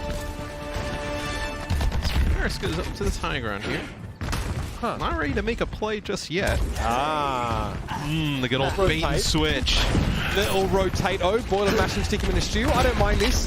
Edison would like to drop from the high ground, but he's spotted out early from Dredro. Now you're stuck in the He'll probably go up. All right, let's track back around that way. Yeah, they're looking for Top Cat. Oh, Glester got smashed by that Bionade, and Hanbin had a right click. I think they just ruined the soldier. It seems like they're just trying to find a way to kind of get the Zarya away from the choke, right? Like I mentioned, you don't want to fight the Zarya at the choke. You're going to control it to get all through. But it's like they almost put themselves in a worse situation, right? Because they wrap through there, and then you're just playing out of a building with two entryways. What can you do? So now they go for the Reaper. A little bit more control, a little bit more damage. Going to scare Hanbin a little bit more. Hanbin, who's seen it all before, no doubt. Sees a Reaper. Yeah. He just runs right at him. Start over. Just runs at him in a straight line. Takes out Dawn. Hey, he can't be punished. No. He can't be punished, and he gives Hanbin a huge amount of charge there. Doha finishes off. Ooh, Paris need to figure this out quick, man. We've had two fights and really nothing happening for the Paris Eternal. Blister pretty far now from Attack Visor. Wub with the switch early, nowhere close to Death Blossom. I feel like they're just going to force this with a Nano Soldier Attack Visor at some point, and they're going to look good in that one fight. I feel like outside of that. Well, I feel like if you have Nano here at the choke, you're going to see the grab coming, right? Just Nano. Just grab it up. Yep, there it is. You got it, Matt. And the Reaper with the Nano gets right in his grill. Yeah, electric shotguns claim the Paris Eternal, and that was your only real combo to force your way through. So Paris don't really have a subtle answer to this at all. There's not much time on the clock. Shut down. And Paris has only gotten 3 fights this far. That first fight, where they're kind of like jostling for position, just took so much time off the clock. Matt, the original comedy. Are you even going to get? Are you going to get a Death Blossom? With the way this is going, I mean, you might towards the end. With the way this is going, though, maybe last fight. Yeah, how fast these fights are, it's not guaranteed. Dan is racking his brains, his scientist brain. Death Blossom. Oh no, this is a Death Blossom! Get him out! Dridger on one, take it down. Edison sleeping it off there. And, okay, he's definitely not feeling too much pressure, I'm sure, as the Dallas Fuel haven't been pressured enough into using that sound barrier.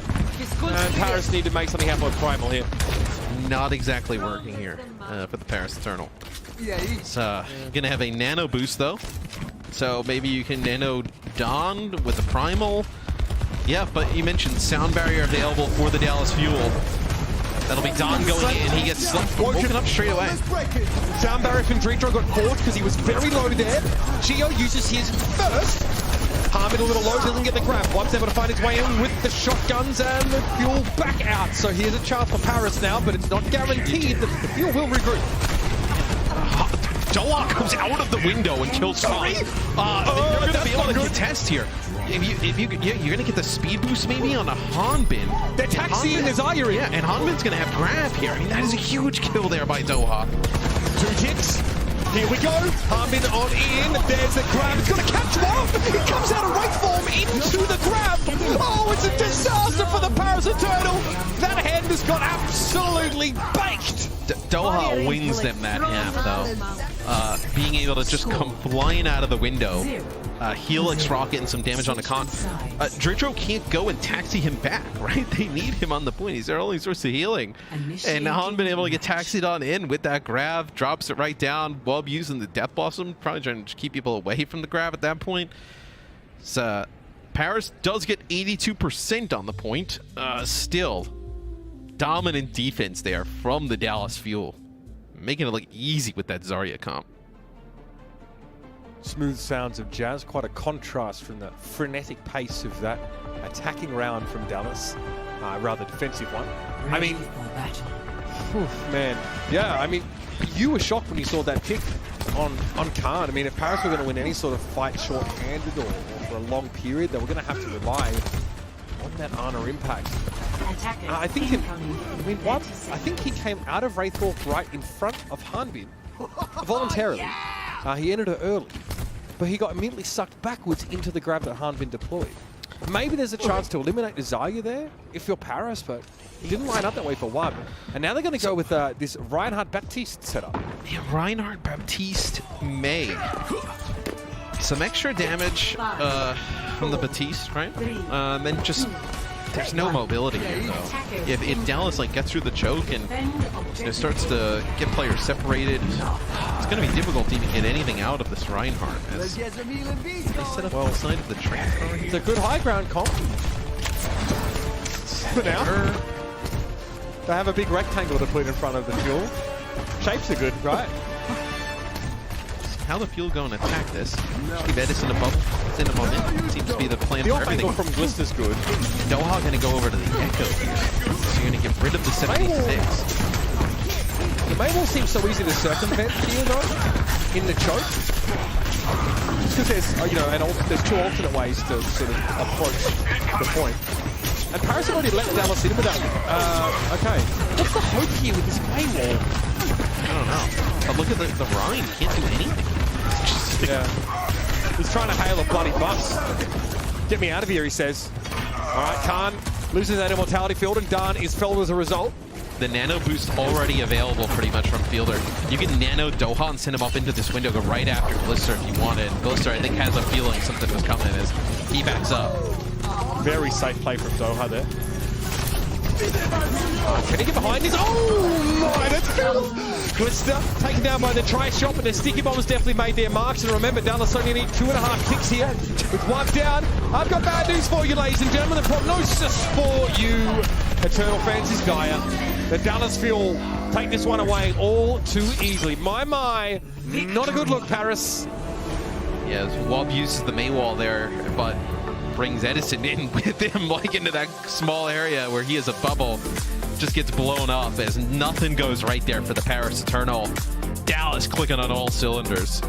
Yeah, dock some marks here because we didn't get to see the Torb Moira look from the Dallas Fuel even after they said they would, but my God, they're getting a lot of mileage out of this Zarya composition, and the Eternal can't seem to figure it out. There need to be some answers, and quick, coming from this Parisian squad. Stick around after the break, everybody, because there's a lot more to be told in this series. The Eternal need to avoid going 0-5. We all know they're better than that, but can they prove it?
Calling all artists. We've loved seeing your incredible art submissions so far this season. Keep them coming.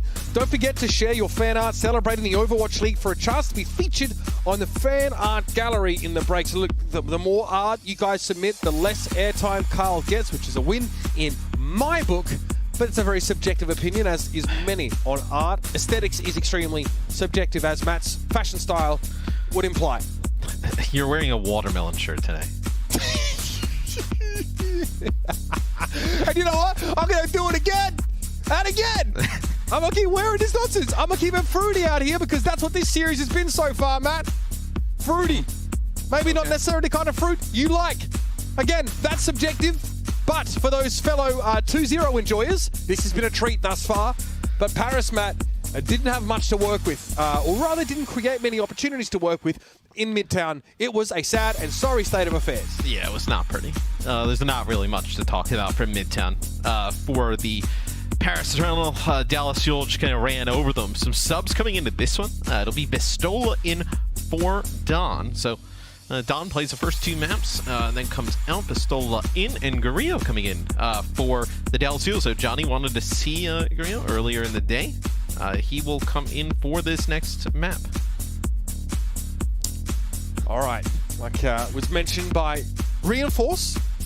It was good to see him, although not really seen a, okay, we didn't have the chance to see much of Guerrillo's gameplay showcased as well. One of his teammates was really. I feel like for Johnny was all about checkmate last year, right?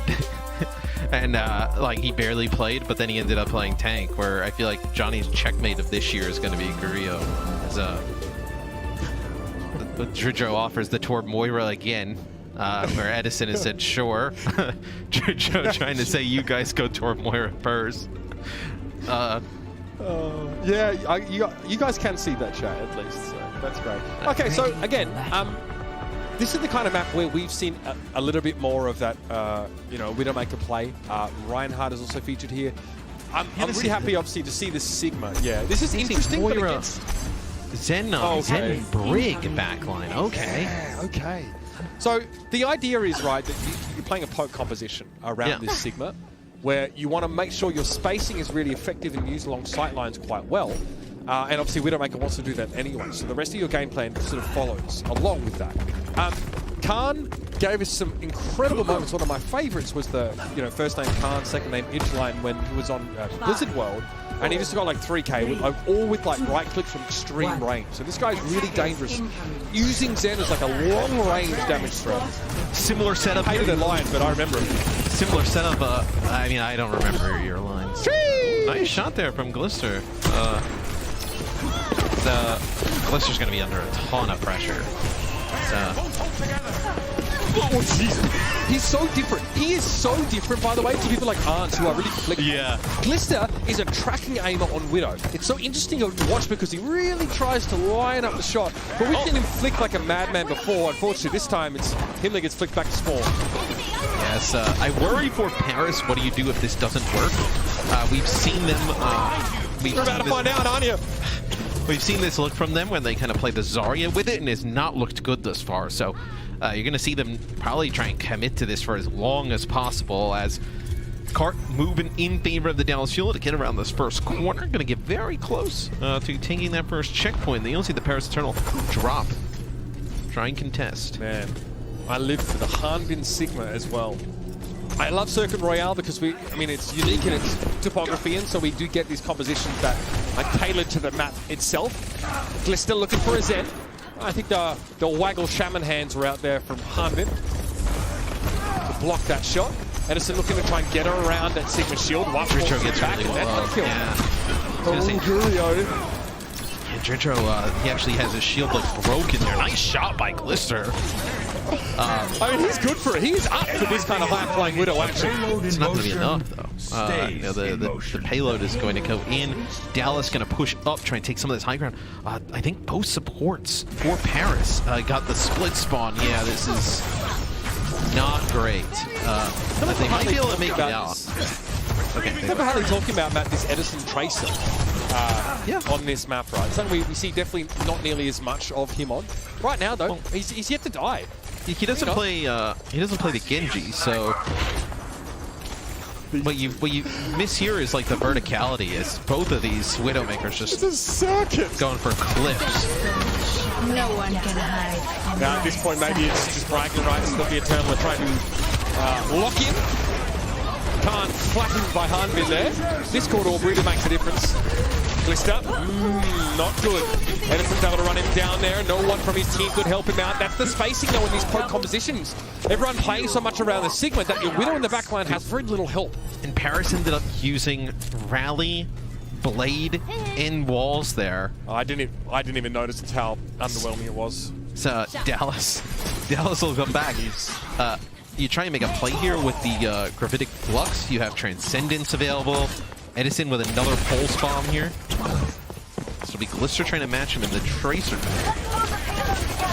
To quote April, poet of our generation, bit of a pee-pee-poo-poo from the Eternal so far. Edison keeping Glister honest here. Keeping him low in HP. That Transcendence came out well timed, but Vistola still goes down to the burst damage of Gurio. Once that shield is expired, he's a sitting duck. And there's no Widowmaker on the other side now, so if he's able to just kind of have these free shots at range, it's going to be very difficult to play Eternal. Yeah, this is uncomfortable viewing for those that are squeamish, I'll say that much. The Dallas Fuel looking pretty good. Again, the card, you know, stylized like an F1 car, very appropriate at the pace that Dallas are putting on.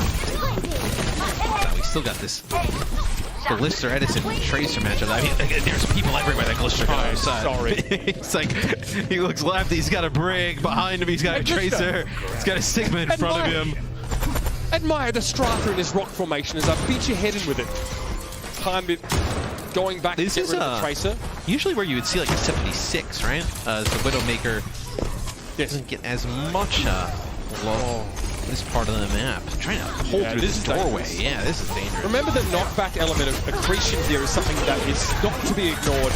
Glister got the pulse from stick on Gurio, but has to give his life for it, frankly. Shio just, well, sends Street Drones to some kind of jail, and the deflect from Wampa is not going to be enough. But also, I mean, you haven't seen Hanbin use a Gravitic Flux, and you knew that they had a rally. You knew that they had a rally. So, like, to push into the high ground there is so bad. That's a solo Flux there on a con. The payload is still moving, by the way. I'm sorry, he's 7-0 with that gold damage. I know the medal's hard to ping anymore, but Hanbin deserves to wear one after this. He's, like, standing in their spawn, like, doesn't care. The payload continues to move on in. Glister, they're going to have walls now. I mean, it's just not a good day for the Paris Eternal. They're getting spawn killed. Hanbin is face at the door. For the spirits of the Paris Eternal, Score. that was 0. the most one-sided round that in a while. Circuit Rumble this season. Wow. It was, Initiating match. yeah, I mean, maybe like towards point B they put up a little bit of a defense, but after that for Paris, there's nothing. Dallas with 253 in the time bank. I mean, that is a really fast time here. Love to know if that's the fastest time we've seen on this map. It's got to be up there. Yeah, I think so, and we'll maybe ask our dedicated stats team, or maybe able to get back to us on that one, but. Matt, whichever way you slice it, the Sigma composition's obviously really good at benefiting from, you know, Widow picks or like strong positioning from your Widowmaker. Hanbin is extremely confident in this particular matchup, and I mean he's 7-0. So is Edison, to be fair. But there's only 6 kills scored by the Paris Eternal, and 4 of those were from Glister. Yeah. Obviously, whose Widow definitely can stand up to Gurio. I think that there's just so many threats on the Dallas side of things that the Eternal. I mean, fundamentally, I don't think they can stand toe-to-toe with Dallas, so the strategy doesn't really matter at that point. If they can't make this comp work, then we're never going to be able to get into a deeper discussion about the minutia here because they just can't get there. Once you go all in with Vistola as the tank, you need to make this comp work. Zarya doesn't have the ability to access high ground, really. He doesn't have the shielding. Can't really go to legal grapple from Glister, but we'll let it go, considering they're already down by 2 maps. Don't worry, I got you. Just on the ledge. Definitely pulling the police on that one. Edison on that recall. Okay, Chio gets caught there by Vistola. Look at them push forward here. So the Paris Eternal definitely trying to take the initiative here. Lovely little rock on Hanbin. Yeah, that's nice. Couldn't really pay Vistola much heed. They get stomped. Yeah, so Paris, the really good first push on offense. They knew they're a little bit behind, obviously, in terms of what they're going to have to do in terms of time bank and map completion, so need to get off to a good start, and they did. Can they get the card? I think this is going to be pretty hard, where you're going to have the high ground for the Dallas Fuel. How do you're going to have to look at Glister when you try and get a pick. Yeah, I think a lot is predicated on whether Gurio can find an opening pick here, or how safely the Fuel can set up, because yeah, the sidelines aren't as good for Glister here. Gurio, where he is, played enough 1v1 Widow headshot, I can see. He's not really satisfied with the kind of purchase he's been able to access thus far. Okay, this is good, yeah. Putting some pressure on the enemy Widow, excuse me. Had the chuckle of that one is important, but Glister punches. They end up getting rid of Hanbin though, so that's the player that you would have had contesting the payload. So it looks like it's just going to be... He's back. Yeah, it's going to be Edison there. Get on it, but how long can he contest it? I mean, doing his best decay impression here. It's not going to last that long as Paris, they take that first point. 4 minutes plus in the time bank. Pretty good offense here to kick things off. Ooh, Khan. Wow. I mean, I don't think Fielder wanted an inverse mohawk when he got that free haircut, but it's not really up to him. Gurio able to find a pick there, but yeah, Khan's obviously pretty impactful. Gurio is playing pretty passive. That's a beautiful shot though on Khan. Finding a headshot. There's a lot of motion happening right now. Oh, I fell down with a poison mine. Are you kidding me? Dridro gives him a bit of this, bit of that. We'll definitely back him up, but 2 kills from your Widow is probably enough. Oh, without a doubt. You can push on forward. Nothing that Glister can do here is they'll have walls set up now. You know where the payload is. The Dallas Fuel obviously don't have to jump down to contest like they were before, so they can sit up on that high ground and don't have to worry about dropping down. This is where they can burn some of that clock off as Glister jumps up top. Can't get over that shield. There'll be walls from both teams. Yeah. Gurio as the defending Widow will just wait for Glister to use his sights there. Airborne here, Transcendence will prevent that initial damage in the Pulse Bomb. Okay, interesting one there. It can definitely get a kill. Yeah, the Pulse Bomb actually was stuck on the Khan, but he had the Transcendence, so... Yeah. Maybe not the target you're looking for there. One with the blade in hand, so the field has been able to hold tightly on towards that Transcendence. One's just looking to poke for the time being and look for an opportunity. No Bionade here, so the fights aren't predicated on whether Arna's hit nades here, Matt. Quite interesting. Hard been getting overwhelmed, has to be Transcendence here. Does one hold the blade? Because he should. No. He's going to go for it. It's a nice stun there by Hanbin, takes him out. Is that going to be enough to get a hold here? Khan with 2 more kills as he's been fantastic on the Zen. Fielder finds one though of his own. Gurio might need to step up here and make the impact. There's a Sigma in play though, it's so hard. I think, yeah, Gurio has to give this one up here. The Paris just trade up in terms of personnel. And again, they've got 4 minutes on the clock to finish the map. Yeah, they have a ton of time. Paris at a pretty good time here on Circle Royale, so they'll continue to play the Widowmaker going into this stage of the map as Pistola does have that Gravitic Flux. No support ultimates available for the Dallas Fuel. How do the Dallas Fuel decide to play this? Do you want to take a fight early? Do you want to wait a little bit? Just kind of play from that high ground, let Edison poke. They have to know that Gravitic Flux is on the line. Okay. Same position here for the Fuel. Notice they're not trying to wrap around any further than this. The Eternal tried to be a bit more harassing on defense. Pretty safe positions taken up here by Dallas, and they're planning to hold for a long time there because they've let the cart move most of the way through this last stage of the map, Matthew. Here comes the Eternal towards the outside. It's hard been caught in the Gravitic Flux, but he can throw up his hands back up here. Yeah, and he's also got a shield. Nice help there from Gio, able to get right in front. Edison's job is to just contest the cart, and that's where you like having the Tracer versus Genji in this type of situation. The recall, make a big play as Jojo just forced into the corner. But the recall and the dashes being able to, a huge difference. Glister ends up taking out Rio, so maybe he can actually come back. It's going to be a little bit, I mean, I think he'll have Rio coming off spawn by the time everybody on Paris comes back, but still, maybe you're able to make something out of that. I think that's by far going to be the best option for the Eternal, or at least the best resource to leverage, is that Glister probably has the better of Gurio in this head-to-head on the Widow. At least his advantage is an attacker by being able to select different angles. Gurio's a little more hedged. Here, for example, Glister's able to wrap around, but he's detected. It's Edison taken down, though. Vibe going to maybe sit here as the card gets pushed in.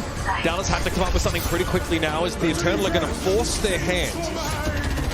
Yes, well, forces Rio back to the spawn. If somebody's got a touch here, it's okay. It's going to be Hanbin. Jumps down, get a touch. There'll be walls from both sides. Fielder's still holding on to this Transcendence. I mean, man, that is huge. Dallas, with just a rally, are able to drop down and hold on. Khan uses his Transcendence there, but crucially, Fielder does not have to. He gets to hold on to that ultimate. That is such a big difference maker here now into the next fight. The Dallas Steel can play more aggressively and furthermore, much harder to burst Hanbin down. Especially with the Blade still available for the Paris Eternal. If you would have gotten that Transcendence out, maybe you give Wub, your new player, an opportunity to win the game here, push you over the line at the end, and Eddie. Oh, he just shoot! Unreal value. It looks like Dreja was able to back away from the bomb. It looked like it didn't even stick, to be honest with you. But the Eternal were grouped up so much. A double pulse bomb kill is so rare in Overwatch 2 because everyone groups up so much less. I think it stuck to the shield. And then he dropped the shield. And then he dropped the shield. That's what happened there, I think. And then the pulse bomb goes onto the ground, but you should be able to bring the shield back up and maybe get away, but that didn't happen, and that's a backbreaker for Paris, Matt. They've lost their lead. They've lost any momentum they had, and there's still a Transcendence to play into. That's a lot of time off the clock here, as you're going to have last fight territory coming up. Oh, that's annoying for Wub. He cannot get into a sneaky spot. Here we go, 25 on the clock. Discord Orb on Vistola. Khan had to play safe, but oh dear. Look out for Edison once he comes knocking. Here's the rally from Drejo now. Hanbin drops to the low ground. That's maybe an issue. The Transcendence gets used here by Fielder. Edison, no, can't get away from Khan though, who 180s and slaps Edison, makes it 2. Again, Khan showing why he's rated so highly by so many people. Hanbin able to get a bit of kinetic grasp here to block some of the damage, but eventually he's brought down too. The Eternal deconstruct Paris here, rather Dallas, player by player. Now Edison needs to try and stall that a little longer. Up to the high ground goes Glister. He's hit with a Discord Orb, but he's able to get away to safety, and Edison finally going to be brought down. Dallas run out of gas here, but they are well ahead in time bank as Paris only get it done in overtime. Yeah, Paris will get a minute added to their time bank, and same with Dallas, but good on Paris for being able to complete the map. Wub with the Blade just uses to force out the Transcendence. And it's really the pickoffs from Khan, as Khan has had a really good map on the Zen. Some really nice things out of him today in a series where there hasn't really been much bright spots for the Paris Eternal, but I must say, it's been pretty messy. A lot of sort of eliminations for both teams, but Khan only is behind Glister on final blows at 8 to 10. Glister is 10 and 10 right now. Definitely very, very involved. Hanbin is at 12 final blows, as is Edison. So yeah, a lot of involvement from Hanbin in the overall kill tally, which is maybe no surprise after how much Dallas pushed forward on their attack. They're on defense once more now, as Paris have the vastly smaller time bank to work with here. And the Eternal need a hot start in this round. There probably won't be any Torque Moira, sorry to disappoint people. Khan is pretty good at the video game, man. That he really gets treated when he stuff. moves to the Zen. I mean, the supports for Paris are just really strong. It's just they can't really kind of put it together everywhere else. I feel you watch Colin and Dridger play, you kind of feel for them a little bit, right? In the sense that you know what they're capable of. We see these moments from these players just not able to get those crucial team fight wins. Is a pick goes wrong here for Paris, like Rio comes up with an early kill, things could spiral out of control. Doria, though, is playing very safe. Look where he's standing here. Really hard for Glister to find him. Glister was also, taking a fairly sneaky angle, not trying to... They want to just burn clock. Early. Right? You just keep having Edison get onto the, payload, touch it a little bit. At this point, you're gonna be in like a one-fight territory. Yeah, I feel like maybe Paris are better served by throwing caution to the wind here and trying to gain some momentum off a playmaking moment, rather than try and grind the fuel down. We'll see. Hanbin, kinetic grasp, gets him away. Like a Glister finds Shio there as he has to back up and his shield gets broken down. This is good. This should be a matter of the Eternal running over Dallas. Oh, without a doubt. That Fielder just trying to build up some ultimate charge. So Paris, they'll get the payload moving. Can they complete this first checkpoint? It's going to be tough as it's like Glister going high in the sky, trying to get a pick coming off the spawn. Edison probably going to be the one to touch here. Yeah, they're in good shape though. I think it's tough for Dallas to get their players in position to properly contest. Yeah, they leave them. Yeah, they leave it. I'm assuming that's intentional. They've got 4 minutes to work with, in fairness. They definitely need to put this nonsense to a stop now if they can. Guerrero over the top once more, but has found pretty little in terms of those eliminations here. Right, Glister knows where his opposite number will be, but again, that's another factor to consider. Edison lights him up. There's nothing you can do there. Comes right over the top of his head as Edison with 2 pulse bomb on the ground. Gonna do some damage, but 2 kills going in favor of Paris Eternal. No healing left for Dallas. Vestola able to make short work of that backline and get rid of Hanmin as well. This is looking very good for Paris. This is what they need to make happen now. Dallas looked good at the start of the fight, but it was all Edison and no one else. Yeah, those support ults came up big as Jojo able to use that rally con, getting closer towards the Transcendence. Dallas gonna have an opportunity to stop it before checkpoint B, but some good progress thus far from the Paris Eternal. Blade available for one, but it will be into Fielder's Transcendence here. Still, may as well force it out, rip the band-aid off while he can. I can't get a little bit close, and Harmon's lost his shield. They had to go for preemptive Transcendence. One waits a little longer than goes in. There's going to be a rally there from Chio as well. Dallas are trying to end things here. One's caught in the gravitic flux. He's not going to be able to survive that one. Harmon makes it 2, and that's going to be the end of it for Paris. A pretty impressive run with only a minute to work with, but still, that's where they end. Yeah, with only a minute on the clock. Really good run from the Paris Eternal. Dallas played a little bit passive. You know, you have a lot of time in the bank to work with. But still could come back to bite them as the Paris Eternal. The pretty nice job there. Gets it right before that second checkpoint. I definitely feel like, you know, we talk about, you know, first picks being so important in Overwatch 2. That gets exacerbated with this kind of composition, I think. Oh, yeah. You know, a Sigma or, like, you know, Widowmaker creates a pick. Then you don't have to worry so much if you're Brigitte about keeping your shield up and avoiding randomly getting headshot. And you can also, you know, use your Sigma to start scaling forward with that barrier, you know, project it forward, move up, pressure down with accretion as well. So teams tend to fall apart after losing a player to that Widow pick, depending on who it is, especially if it's the enemy Widow. Same comps here, no changes, no surprise. Yeah, I mean, I would not expect them to change off of these compositions at this point. We've kind of seen enough where maybe the only thing for Paris is like, do you want to do something other than the Genji, but not really needed. Hanbin hovering the Reinhardt here. Yeah, probably see a switch off of that. The only thing I can think of is obviously, you know, if you can play a rush composition and get in front of Sigma's shield, but it's too easy for poke comps to get value out of the way the map is laid out, these long sight lines. Speaking of which, you'll manage to exploit them straight out of the gates.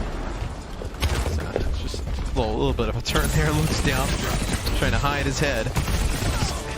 Khan has had a fantastic map. Early kickoff, yeah. Just unreal. With a tracer hunt down too. You called him a bright spot before we got to see him on set, so yeah, he's really making a name for himself, continuing to rather on this team. Harmon's shield is currently regenerating, so he'll play safe for a time. Gurio is given a Discord Orbs, he tries to back up, but that's it. Paris just get crunched there. It's Fielder that actually finds the pick on Khan. His pod composition's so volatile, so scary. You know, either the Zen, the Widow can create these picks and then it's over. The Tracer just applies so much pressure to, like, the Genji. It's better than the Genji. I think it is, even though Genji able to access that high ground way easier, it's still, I don't think, you know, you can do so many things with stalling the cart with the Tracer putting a lot of pressure on the Widowmaker, the Zen constantly. The Genji doesn't seem to have the same type of impact. Well, it's his power spike occurs mostly during that blade, right? Whereas Edison is able to, you know, safely hit the back line at any time. That's Gurio. Finds that elimination there. Losing the Sigma. Oh no, being caught on the point after giving up the checkpoint. That's pretty disastrous now. It's the kind of stagger that Paris were hoping to avert. And now Dallas are within striking distance of a 3-0 sweep. Yes, few players get staggered out here, as this will allow Dallas Fuel to get some good payload progress around this corner, potentially setting up a final fight. We'll have both support ults, you have a Gravitic Flux. And you're gonna have all 5 ultimates for the Dallas Fuel here. So it's gonna be tough for Paris to fight out of this. Those late staggers give so much progress here. All right. Infrasight from Gurio. If he pops it early, Glister can't answer it. This is a window of danger here. Okay, Glister actually just hit a big shot and then gets it straight away, so forget about it. Gravitic Flux. Okay, better damage there onto the Stolen by the looks of things, but Edison's been taken down by one. long range. Transcendence now as well, and the Eternal really Not trying enough to save their Juju, own hands. Gio having to pick him off, and yep, Dallas decide, okay, Transcendence now because we're in mid-air. No one's going to die when they hit the ground to this gravitic flux, and here comes the blade after the fact, and they stop Wub. Okay, Accretion comes in, Bob's able to avoid it here. A couple of blade flashes remaining, but he's brought down. He's maybe not respecting the damage of the front line, and Dallas are going to push on that one, punishing the Eternal. And that card's almost done. Edison been shepherding it forward the entire time. He might have been hit with a Discord, but Khan again takes him down. And Edison just can't believe it. It won't matter though. The heroics of Khan are not enough to keep the Eternal in the fight. And they too will be swept. It's a 3-0 Dallas Fuel. Good performance there from Paris on the third map. Just not enough in the end. This Dallas looks really strong today. I mean, Hanbin on whether it's the Sigma or the Zarya looks dominant in that tank role. Up there with, you know, maybe the best in the league right now. I mean, we aren't seeing a whole lot of Sigma play in general. That was where Hanbin is supposed to be the most fearsome, right? But the Zarya look for this team gels really well, and it looks like Dallas are confident about playing that into multiple different setups, right? Whether it's Vistola or whether it's Dan. Dallas had the answer every single time. Let's talk about our player of the match now, Matt, for the Dallas Fuel. We were just talking about them. I think it's pretty safe to hand this one over to Hanbin, whether Zarya or Sigma. This guy had it on lock. It allows him to play a style that is so difficult for other teams to counter. It's really around how great his Zarya play is, and then when you see there on Stricken Royal, the ability to switch over and play that Sigma. He learns to try, I mean, the grabs are sick. I mean, if he's able to add like a little bit of a Winston play to his game, I mean, he is going to take things to another level in that tank role this season. Yeah, I mean, that's a great question, Matt. What is next for Hanbin and for the Dallas Fuel? Obviously, it means a lot to them to sort of be able to qualify here for some home games during the Countdown Clash. And looks like they're on a very, very safe trajectory to do so now, being 4-1. But that aside, we saw Hanbin play a little bit of Winston. It looks like Dallas obviously weren't looking to commit to that too heavily. There's still Fearless waiting in the wings. Pretty impressive stat line though. Upwards of 10 final blows per 10 here. It's the deaths per 10 at 3.2 that just blows my mind, because of someone who's in the front line 95% of the time. Hanbin didn't really die very much at all. No, they were not able to punish him today in this series. Really, we haven't seen anybody punish him that much in that Zarya role. You know, you mentioned as well, if a Winston actually became meta, no, maybe Hanbin learns it, but you also have Fearless on this team still. I mean, they are absolutely stacked. Yeah, this team is looking pretty fearsome right now. Still more to be told in the story of the Dallas Fuel, though, especially for the kickoff clash. But when we come back, we've got one more game on your Sunday to wrap things up here. It's been one-sided so far. Let's see if that remains the case or not. Don't go too far. The Overwatch League is brought to you by Upper Deck, the official trading card of the Overwatch League. And by TeamSpeak, the official voice supplier of the Overwatch League.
Welcome to Game Break, everybody. I'm here joined now by Chio from Dallas Fuel. Yeah, Chio! Hi, Chio. Please say hello to everybody. 자, 치오 선수 안녕하세요. 반갑습니다.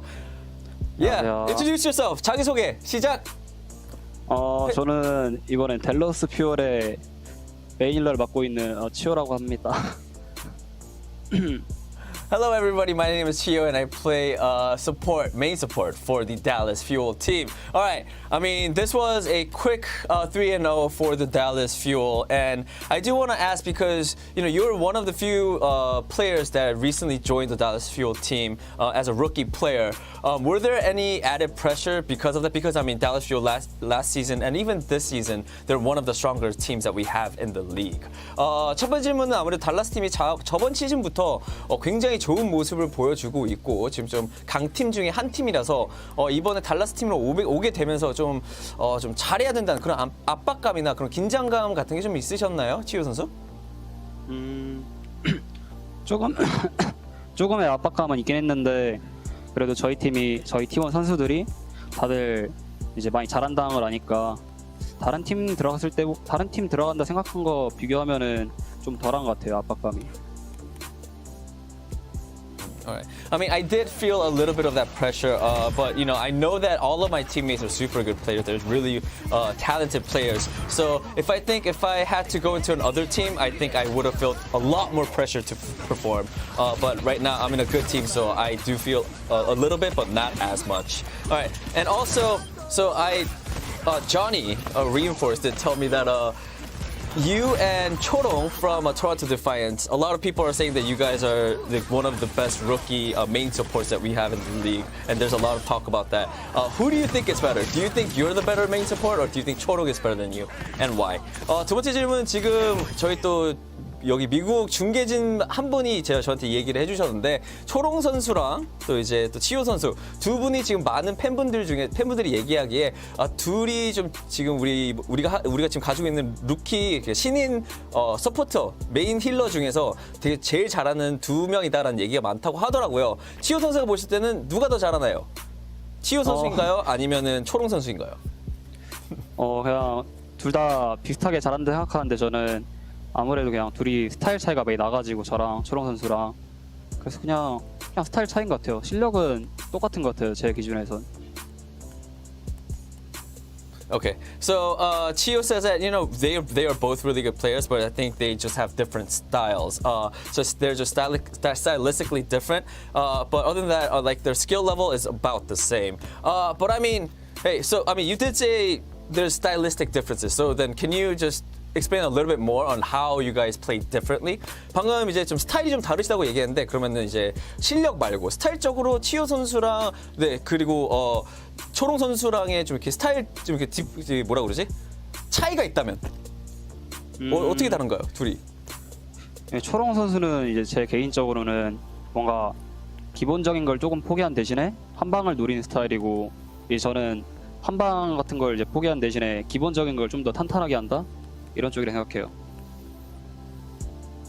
Okay. I think the main difference between me and Chorong would be that Chorong has more of like a one big hit. He goes for that one big hit, whereas I sort of forgo that aspect and I try to play more consistently and try to get the basics down more. All right, interesting. Chio, thank you so much for your time. That is it for the interview. And again, big congratulations on the win. 자, 이걸로 인터뷰 마치도록 하겠고요. 오늘 인터뷰해 주셔서 너무 감사드리고 오늘 승리 또다시 너무너무 축하드립니다. 감사합니다. All right, bye. What are you laughing? That was nice. Both of you were like, bye, and he was like laughing. It was nice. I love. Do you tell them to like wave, or is that just the reaction of you waving? I don't know. I never told her I'd say bye and they just say bye. Yeah. We wave too at the end of Watchpoint. Like, bye. I guess we do, yeah. Also, it's rather rude if someone waves at you and you're not waving back, right? I'm always a little bit careful because there's a slight delay. The delay makes them ever so slightly awkward and endearing, so I do love that. Now, let's talk about the match. It was over in a blink. It was a one-sided affair. It was pretty much everything we expected. So, Costa, please break it down for us. Wow, how do I keep getting thrown these ones? The Dallas Fuel just did exactly what we expect from them. They have Hanbin on that Xayah, absolutely dominant. The Dallas Fuel style, they're sort of pioneering how this Xayah style should be played, and we're seeing so many teams copy them. For the Paris Eternal, we saw a couple of different looks from them. We saw Dan come in, did not really work trying to dive against that Xayah. Midtown, I didn't really want to talk about Midtown, to be honest. That map was over, it wasn't close. There's not a lot to talk about that one. But I think I've unlocked the secret for the Paris Eternal, and it clicked for me on Circuit Royale, and I think for a lot of other people. I don't know what everyone else needs to play, but the path to success for the Paris Eternal is just play Khan on Zenyatta. That dude frags. He was one of the driving forces for this Paris Eternal team on why that map was so close. He is so good at just making plays. Honestly, every time I watch him play, I feel like I get 2018 Jonak vibes. He seems to pull something out of nothing almost consistently. How they ended up finishing that third checkpoint was on the back of Khan's incredible play, and you're probably going to start to see some of those come up on your screen right now. Obviously, you can't play Zenyatta everywhere, and that might be an unrealistic expectation, but if you're the Paris Eternal, you need to play to your strengths, and I think you look at that and be like, we need to find ways in which we can get Vestola onto the Sigma, we can get Khan onto the Zenyatta. Anywhere they can do that, they can make it work, because I think that was the best look that I've seen from them so far this year.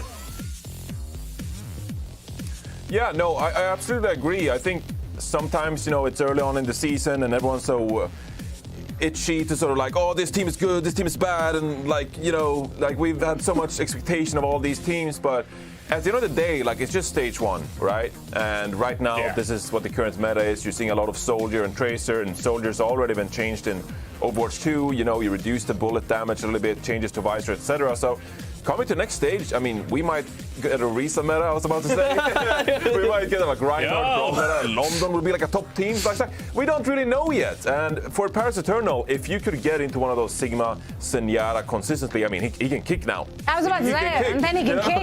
Imagine that. True. Can kick. Oh, that's a nice reason. Can kick. Yeah, coin it now. Now, we do have one more match coming your way, and that is the Washington Justice going up against the Boston Uprising. And there was an 85% pick-em for Washington here to close out the day. So again, expectations are one-sided. Danny, do you think the match will live up to those expectations? I don't know. For the 15% of people who pick Boston, I think they're true fans. True fans. True fans. We love that, right? Yeah, but I don't know. I think this is going to be an uphill battle for Boston. But I do predict that one team is going to win and one team's going to lose. Again, the hard-hitting analysis, and he's not wrong with that. That's right, Scott. You can learn a lot from those. What? Am I really? I just broke down the last match perfectly, and then Danny's going to say that, and he's going to be like, oh, wow, good job, Danny. I can't win. Just because I'm not in the truck, I'm getting bullied. There seems to be a bias towards people who are here in person, the real friends, and people who don't show up to work like other people. Either way. In a box. Here's in a box. Speaking of boxes, we've got two more for you. These ones go by the name of Lemon Kiwi and Leg Day, and that will bring you all the action for that last match of the day. Thanks so much, Zoe. Yep, we have another amazing match coming around the corner to end off our day. A pretty chill day, I would say. Boston Uprising versus the Washington Justice. But this has some pretty important implications when it comes to the kickoff clash. Boston sitting in 10th. Remember, only top 8 go to the kickoff clash. So if Boston still have kickoff clash in their sights, this is a must-win series. But keeping them from that possibility is the Washington Justice. So that's gonna be a tough boss to get through. Yeah, thus far, Lemon, this has been a good day for speedrunning enthusiasts. It's been games done quick all the way through, but if Boston want to be making it to our kickoff clash, this needs to be either a 3-0 sweep in their favor or an extended game where they can try and nick some maps off of a Washington Justice who are looking pretty good and pretty angry after being swept by the Dallas Fuel. Since then, they've had a considerable bounce back, and I think that a lot of people are saying Washington Justice is going to win those ones, and they're not particularly hot takes, and they're pretty well informed because at the moment, Happy We Know is fragging out, but Decay, who has been here and there Decay's either the best player in the world on your team, or sometimes exists only in a hypothetical state. He's like Schrodinger's Giga Fragger. Sometimes he's there, sometimes he's not. You never know until you observe him within the map, but Happy and Decay have definitely been a tour de force recently on the Justice. I mean, I think Decay is looking unmatched on the Tracer thus far, and even gapped Nero from the Atlanta Reign. And speaking of Atlanta, I mean, Washington Justice had a massive bounce back from, you know, that 3-0 Dallas Fuel situation that happened last week to beating the Atlanta Reign, which a lot of people thought Atlanta was maybe over the Justice. I know everyone's power rankings are all over the place, but Washington Justice are on the up and up. But let's look at the Boston Uprising. I actually got to talk to Coach Mineral yesterday, because I think any Boston fan is wondering what is going on with Boston. Where is Striker? What's going on with the tank situation? We saw Itzal yesterday. That looked just the structure wasn't there. And Mineral said there's a lot of long-term plans. All of the team is working very hard.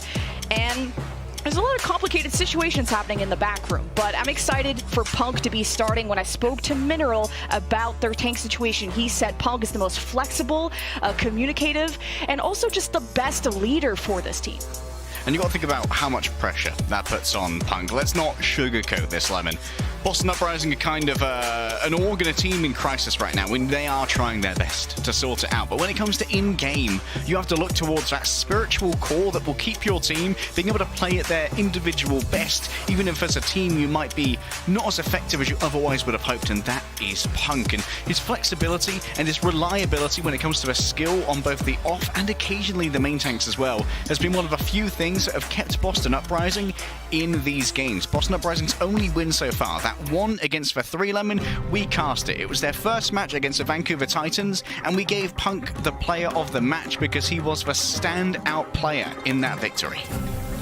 And just talking to Mineral about what the plan is for Boston, now you're wondering, okay, where would be Striker? Why is Victoria playing over that? Or Itzal, why would you swap in Itzal in the middle of the series yesterday? And the Boston, from what I've been told, are trying to balance between getting immediate wins versus obviously giving their rookies and their bench players some play time and really focusing on the long term of developing them. So they're working very hard at doing so. And then there's the MCD versus Crimzo situation, where Mineral was telling me, well, MCD is more likely to play if Itzal is in the lineup due to Itzal's English not being all the way good yet. So the Korean communication is important between MCD and Itzal. But for now, Punk and Crimzo are in, and Punk has played a lot of Zarya as of late. I mean, if it's for the ethos that Boston Uprising as an organization have always had, right? The president of gaming, Huck, has always been a big fan of scouting and picking up the lesser rated players and being able to turn them into gems. Although for Boston Uprising, sometimes that the conversion of talent into online performance and league performance as well has been a little bit tricky here and there. Washington Justice, no surprise as to what they're bringing out. It's all reliable for Washington Justice, who don't seem perturbed by Dallas's attempt to change the meta. And although Zarya and Reaper is very meta right now, the easy way to deal with the Zarya is to simply overwhelm her. The Zarya composition is built on kind of a slower pace of play and building up energy. And what Washington did is just collapse all around Punk. And there is a slight delay between the first and second bubble if Punk wants to use it on himself, selfishly. So Washington Justice identified that gap and just wiped out Boston immediately. One augmentation that Washington have done here is that they've sort of Happy from a soldier onto the Reaper, like to do even more damage to Punk, maybe identifying that, hey, if we can get rid of this leader, Boston Uprising quickly fall apart without Punk to lead them in the front lines.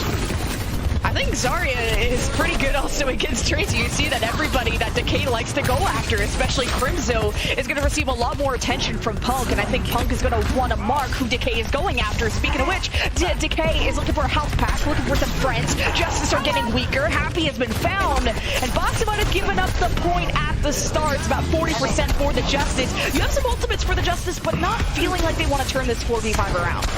Worth noting as well that yesterday Boston Uprising did win a map against the Toronto Defiant. That was a control map, and to be honest, I'm not sure if it was Boston winning it or Toronto losing it, but it's still a map in the column, Lemon, and maybe Boston Uprising are particularly good at control. It is one of those maps where mechanical skill can really start to carry you through a little bit more, not quite as much coordination and long-term planning required, and Boston Uprising made thriving on that. Well, there's a Bat Blossom in the backline. How did Valentine get there? and that's why you always have to mark where that Reaper is and really use your ears. I know sometimes that's a difficult concept for some Overwatch players, but you can hear the Reaper behind you, and you have to have your bubbles, your shield. Even a Lucio boop is enough to deter that Death Blossom, but that was a great ult from Valentine. Yeah, good usage of the shield and the nano as well. I think that Crimzo probably gave the nano over onto Valentine as the TP was happening to make sure Valentine could have been bursted down on arrival, even if that bubble was broken. Oh, and here, the tank Visor. Interesting choice. Visor from Victoria on the high ground, stepping down, maybe a little bit premature. Thought he saw Justice coming through the hallway. Decay at the pulse. Mag will lay down the red carpet. Valentine receiving some attention, and even a bubble from Punk. Punk is close to the Graviton Surge as Justice start taking angles around. The pulse almost misses, or almost hits, as Mag got slumped in front of Decay. Now the sound barrier from Boston into the Graviton Surge. Boston investing a lot of ultimates, and the kills follow through. Oh, and a jump from Mag. He gets out safe, and Boston, they get the points. Yeah, but now Mag's like deep in enemy territory. Yeah, that has to be the reset. This one was a little bit more intentional than False's one earlier in the day. Sorry, mate, but that still stings in my mind. I'm going to take those brain cells back by any means necessary. Washington Justice now have Happy ready to move in with a Death Blossom. But there's not too much to be able to support this Lemon. No bubble, no nano. The only thing that can be brought alongside it is a speed boost from Opener. So this needs to be primo stealth mode for Happy, and thus far that has not been achieved. And this is last fight. Boston at 97%. Washington have to get ready to touch. It will be Decay on the job. Valentine forced to use the Wraith. Could be a target that the Justice want to dive on. And Mag does just that. Uses the bubble to maybe split off the heals that Crimzo is providing. The Death Blossom from Happy. Mostly negated. He was even bio-grenaded, which made him just want to back off a little bit. But Mag disconnected from that approach. He went in without Happy. And he got found. Valentine finishes off a second. The Tac Visor committed from Boston. And now they have the capture point back. Overtime about to go away. Is Decay there? He's in the shadows with a pulse bomb, but it won't be Opener getting the touch. Decay will be back, coming back from spawn. Valentine's gonna shut the door on this round. Death Blossom mostly stopped by the shielding, and Washington Justice just struggling to get back on this point, and they cannot. 166 for the Boston Uprising. I didn't quite see it there, but I think that Faith actually just kept Mag off the point with a mid-air boop, which stopped Overtime from being refreshed again by the tank, who would have had a little bit more staying power there with the shield. So excellent job by Faith.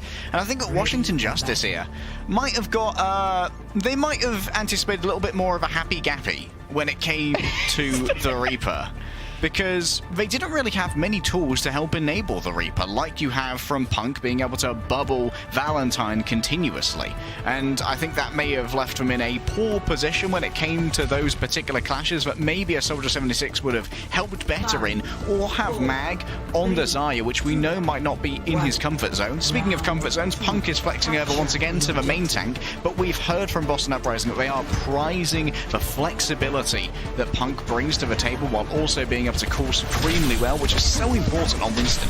Yeah, Punk has been one of the off-tanks in the league that have really stepped up to learn all these different tank rules, and I mean, look at that, I praise him and he delivers, immediately killing Krillin. It's going to kill this fight for the Justice. We're fighting for high ground, and you gotta be careful for those headshots and the right click from Soldier, because that'll end you right quick. Gotta give credit to Crimzo as well. An excellent anti onto Krillin, generating an Anna differential here. And once again, Washington are going to be playing from behind them, and having to enter into the zone of influence of Victoria means there's an extended, powerful poking phase for Boston Uprising, where, look at this, resources can easily be taken out. And Boston just really greedy for this high ground, not really wanting to drop, and I wonder if Punk's bubble wasn't used in time, because Crimzo dying first there means they just really wanted to stick up there, and Washington Justice pounded them, so it's a good fight for high ground. Krillin was even behind on the rotation to the high ground, which Mag was still able to stay alive throughout that. Yeah, Boston Uprising, they do like to stay on this high ground, even at potentially the risk of their own lives. Krillin here, instantly going to be under attack, but Opener is playing a good bodyguard right now, and Faith's looking for some knockoffs. The bubble is still intact for Mag, so it's still a safe space where Justice can hold the space on the high ground. It's going to be important if Happy can stay up here with a tactical visor angle advantage. And I hyped him up, man. What's up? Justice now just only down in DPS. 4v5 is still very much doable. The pulse at the ready for Valentine. And Wow, I did not think Krillin got stuck by that. I think maybe the tank walked into him. Either way, you have no supports and no hope if you're the Justice right now. You've just been stuck by the Valentine Tracer. Where's your god now, Reddit? Boston Uprising. In defensive positions still, not trying to play the high ground this time. This looks like a much more aggressive posturing to try and catch people in a zone with a little bit less physical cover, maybe for a nano visor from Victoria. If Crimzo and Victoria can make sure that Washington Justice are going to commit in a place where disengagement's more difficult.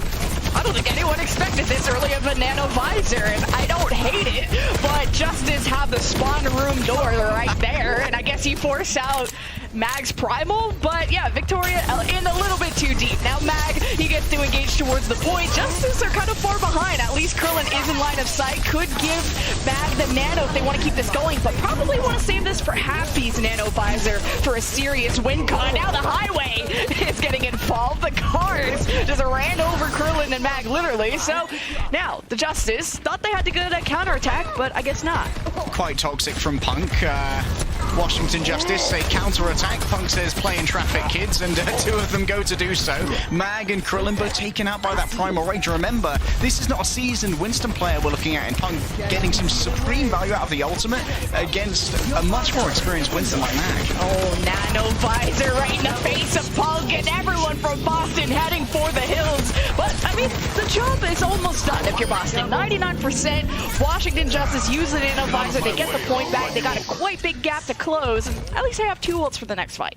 At this point, Lemon, this would be an in-control reverse sweep if Washington can pull it off. 1 point and 99%. Boston Uprising can take this map if only a single fight win can be negotiated. Would it be off the back of something like a stick from Valentine? Will they be able to find a high-value target like the Krillin again? Valentine's actually coming in almost last at this point. It's going to be checked by the K. This is a tough marking to try and deal with, especially without access to that mini pack, because it means that you have to continually play within the line of sight of your Ana or the zone of influence of Lucio. Good boot from Opener. He saw Punk trying to take over the high ground. Happy. He's going to have a serious angle advantage up there, and Valentine doesn't seem... He wants to play more with what Punk is doing. Now the pulse is at the ready for Valentine. A sound very easy from Opener. Valentine's going to wait. Hits Mag with it. Finishes him off. 5v4 for Boston as Punk now gets the nano. Is pressuring Krillin. Keeps himself alive for now as Punk is just playing hide and seek with Krillin, I guess, at this point. And this is the most Washington Justice this could ever get, to be losing a map to the Boston Uprising. But here it is. Boston will start off our series high. Oh, for Washington Justice, we're getting a couple of those dark flashbacks towards what happened against the Dallas Fuel. Things not coming together here. On control at all, Lemon, and that has got to be a little bit worrying. Mind you, Boston Uprising yesterday, they got progressively weirder throughout the series. And one of the things that remains to be seen, even though I'm incredibly happy with how Boston have performed on this map, is if they will mess with what's working in order to make substitutions happen. Lemon, it's in the hands of the backrooms now. Washington just need to figure out where things are going wrong and how to fix them ASAP. And Boston Uprising have to figure out if this is their identity or if they're going to swap it up again. We'll see you after this break.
What's up, everyone? We're going to map 2 between the Boston Uprising versus the Washington Justice. And your 3-0 Preds looking like they're down the toilet because Washington Justice lost map 1.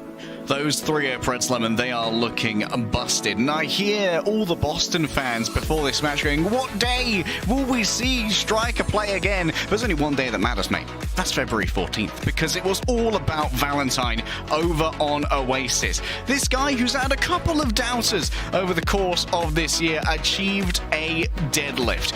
And that's named after a fletter deadlift. A deadlift, Lemon, is when you get over 50% of your team's overall final blows. Boston had 20, and Valentine had 13 of those just by himself. Out of 15 eliminations, Valentine finished 13 of them, and that is bloody impressive.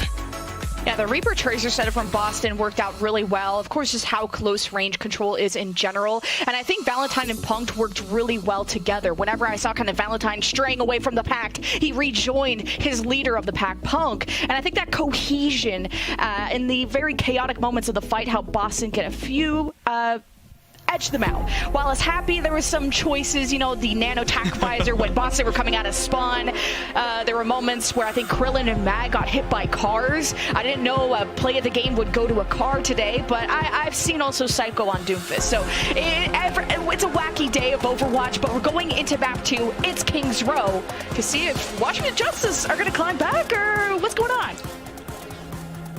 What is going on, Lemon? That is the question. Boston Uprising haven't brought in Kalios for this. And that makes me think that, yes, they will still likely be sticking with the Winston composition here. Mag, of course, is an adept Reinhardt player as well. But we know that Washington Justice, maybe there's a chance that they decide to try and beat Boston at their own game, bring in Kalios, try and play that Xayah. Kalios is a fantastic Xayah player. In fact, I think they played a little bit for Boston Uprising last season and were one of the brighter spots on that languishing roster. Boston Uprising, though, for now, keeping in Punk, no swaps to Itzal. And you know what? After what just happened, I'm very happy that Boston Uprising have not pulled any roster shenanigans. You found something that's working, force Washington to adapt to you, and then make your change. And yeah, that wasn't the only moment that Happy's visor was a little bit premature. I remember also a time where he visored on the high ground of Gardens and Boston hadn't even rotated in yet. So he's got his green boots on. Happy's ready to bulk up. That's also because of Opener's presence. But Victoria ain't finding much on the Widow. And we ain't got to stick to that. It's to the Soldier and the Reaper setup. Victoria's already rotating top of Theater. Decay on the Tracer. I think hasn't been as loud as we're used to.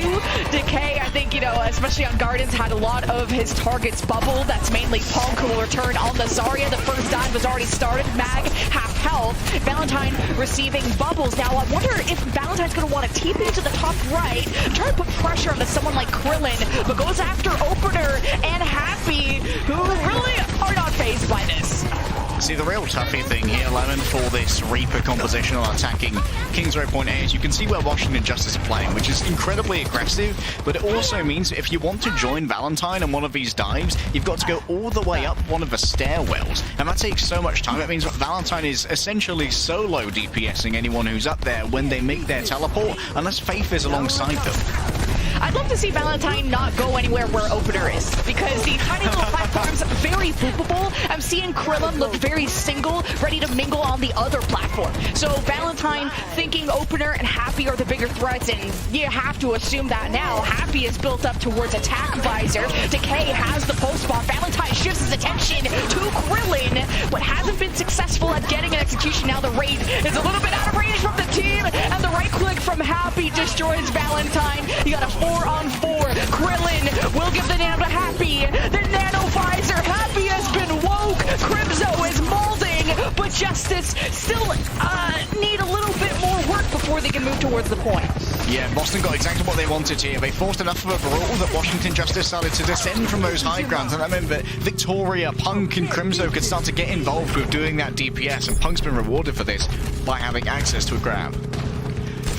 Honestly, like you jinxed all of this, because when you tweeted, you were like, oh, is Boston coming back? To the point where Justice is now flaming you on social media. But anyway, Victoria's setting everyone on fire with the visor. And like you've already cursed yesterday's series with the reverse sweep, so if you curse this one, I'm actually never going to see you ever again. I have access to an entire compendium of hexes, thank you very much. And not just the one that runs Watchpoint. Victoria, for now, staying alive. Mag is going to be trying to claim some space here, but the grab is still available. Do you dare to solo grab any of these players to try and make the play for the point? You've got this much presence. There's no need to do so, Lemon. So now we calm down as we allow Washington Justice to make their getaway. And without full numbers here, there's going to be a good bit of free push for Boston, depending on how many people they decide to allocate to the car. Currently, that is a grand spanking no one. And Boston Uprising are likely going to be looking to pull off a speed-boosted Nano Blossom here. Beyblade from the old days. And Faith, I like that he's scouting also the top left for any flanks that could be coming. Valentine has gotten nanoed. Mag has already left this situation. And, you know, I love the fear that Valentine instills in his enemies. Now there's even more. The grab has been thrown from Punk. It's countered from the opener sound barrier. And Happy's ready to clap back. He has the nano visor. Decay throws in the pulse. We've invested everything but the kitchen sink if you're the Justice. But this nets them a fight win, and they can hold a very powerful choke point on this map. Yeah, and Boston invested so much in this to lose it as well. What a boot from opener. Not entirely sure how Valentine got 0 value out of that Death Blossom. It must have been a huge opener boot. Of course, there was the assist from Belucio in the kill feed, but Valentine must have taken a real haphazard position where opener was able to simply boot easily in one direction, and no one got caught by the AoE as Valentine was thrown elsewhere. And now Washington Justice can try and hold this area for years. Oh, does Mag want to engage after that Wraith? Because the Primal Rage is at the ready for Mag. But no, he wants to hold the choke. Victoria steps forward, has the bubble. Mag gives him all the attention, and now he's going to give him the backhand. And now he's sleeping on the mini. Just was trying his best to dodge the Crimson Sleep, but has the woke and decides is also preserving his life, which ends up being huge for Justice. But they are very weak, and Krillin's back is on fire. It's bent over backwards trying to heal this entire team, but somehow Boston haven't really focused down one target. They've only killed opener, but at least Boston has some space on the card. Yeah, a little bit more push space here, but not a complete fight win here, Lemon, and that's going to hurt Boston Uprising a little bit in terms of a generation of their ultimates. Yes, Nano is available, but Valentine and Victoria, they are still languishing around the 60s, and that means for Washington Justice, they can heavily control the tempo of the fight here using their own Nano boost in conjunction with a different ultimate. Nano, too happy. The visor is going ham. I'm actually capping. It really didn't do much, but he was very safe in Mag's bubble. So that's, you know, living sometimes gets a gold star on your report card. Boston, a few more meters to go. Minute 15 to do it. Decay's in the back line. The pulse, it whiffs. Victoria, good dodges. Faith is on the hunt. Decay, he's shaking in his boots. He'll be back. But Boston, they're heading towards the point. Decay is needed quickly. Mag is destroyed by the Reaper, and Valentine's Death Blossom quickly canceled, but it's still a fight win for Boston, who just capped point B. There's a worrying trend emerging here, Lemon, that Washington Justice are getting meager value out of their DPS ultimates. Happy seems to be either miscalculating when Faith has the speed boost, or they're not counting Punk's bubbles. Something in the Washington comms is going wrong when they are considering the countermeasures that are available to Decay and Happy when they make these attempts at leveraging the resources that they've earned. Mag just Goomba stomped Valentine. Now Punk is like, well, I guess we gotta maybe grab without him, but even Decay doesn't have pulls, so it's gonna be tough for just a tiny Tracer to trickle in all this damage, especially if you don't know how many bubbles Punk has. So we're gonna wait for Valentine to get back. But Punk still has perma 100 energy, so he's chilling. He's ready to go whenever the team are ready to int with him. The Justice have the Sound Bearer ready to counter that grab, but what's going to be their win con? It's the Nano Visor. The grab is thrown from Punk. Sound Bearer from opener. The Visor from Happy, but no Nano love from Krillin. Not feeling very happy today. I got you, but maybe we've got a Nano Mag on the re-engage. Mag is pressuring down Boston, who have lost already 2, and now you don't even need to use the Nano if you're Justice. You see Happy sprinting forward at 1 HP into the front line. This is a man who trusts his support or has no regard for his own life. And I love Krillin's choice there to not give a Nano to Happy. He was caught in the Graviton Surge, so the disengagement from Boston was already happening. And forcing Happy to play catch-up with a Nano would not have been effective at all. Now Valentine can be nanoed up top, or even better, Punk, if he can somehow negotiate himself a bit of higher energy to work with. I think, yeah, you can justify a nano onto Valentine if he would stick on that top right platform. Crimzo hasn't used the nano yet. They watched Krillin do it first. The trigger has been pulled, literally. Happy unleashing Boston. Resetting again. 30 seconds though. It's their last chance to cap the map. And Valentine's having a lot of trouble generating with Death Blossoms here, and I think that that's being a little bit unfortunate for Boston Uprising. It means that they are unable to really control the tempo of these fights. At least now, a Nano Visor should be easy to pull off against a team that seemingly has already used their speed boost. And if they can force out a Winston bubble early, Victoria is going to be feasting. All right, Crimzo, who do you love the most? You can only pick one child to save. Valentine will be coming back. Victoria gets the nano. He heads back to go playing from front to back instead of maybe going after Krillin, who still lives in the back line. And that's due to Mag using Primal Rage. Victoria shifting its attention from playing with his team is where Boston looked their best. Now with this fight win, and they stagger Decay, that is big. A 5 versus 4. They've lost Valentine. Happy is back on the Widow, and his headshot 2 people. Alert! 911. Happy has killed 3. Crimzo is down. Boston barely have any heals. Pocket get no help. The sound barrier is too late. Boston have flubbed the bag. I can't believe Happy clutched that. Hello? 911, I'm going to need an emergency brain because it's headshot after headshot after headshot from Happy coming out at the end of King's Row. I'm getting the weirdest feeling of deja vu right now, and Boston Uprising are feeling pretty miffed about what just happened. An unbelievable bag fumble. It's been thrown out of a car window onto the motorway. Washington Justice managed to stall the car at the end after what was such a well-polished engagement from Boston Uprising. They managed to actually circumnavigate Mag's bubble by forcing Mag to not have access to that the leap for a shield. Oh, TP on me, will you? No chance. He crazy, man. Oh, okay, I thought the slow motion was because that soldier was gonna peek. I was like, that's a mistake, boy. But also TPing in front of a Widow that is called Happy? Happy, who is truly goated with the sauce? How could you possibly do that? But anyway, Boston thought they had this fight in the bag. It's still a very good push, though, from Boston. But Justin, the win... Justin. Washington Justice, or AKA Justin, have to go and cap the map to equalize the series. Oh, this is fairly doable for Washington Justice, especially considering that they'll be able to have much easier access to these kind of high ground setups than Boston Uprising did, where they can have Decay start to blink around the back. And Happy, I think, is pulling an old Sure-4 bamboozle here, where they are simply waiting for unaware players to take a peek. Unfortunately, that's a miss on Victoria, and Victoria ain't going to peek that one again, so Happy back over to the soldier. Now it's the same situation for Mag.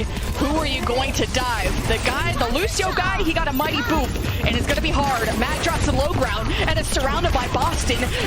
I don't know if he had the leap cooldown in time to jump away, but that would be the thought, because that Reaper of Valentine is scary. We talked about the deadlift. Don't mess with Valentine. Valentine is a particularly scary individual. Krillin here is super isolated. No way he gets out of this alive.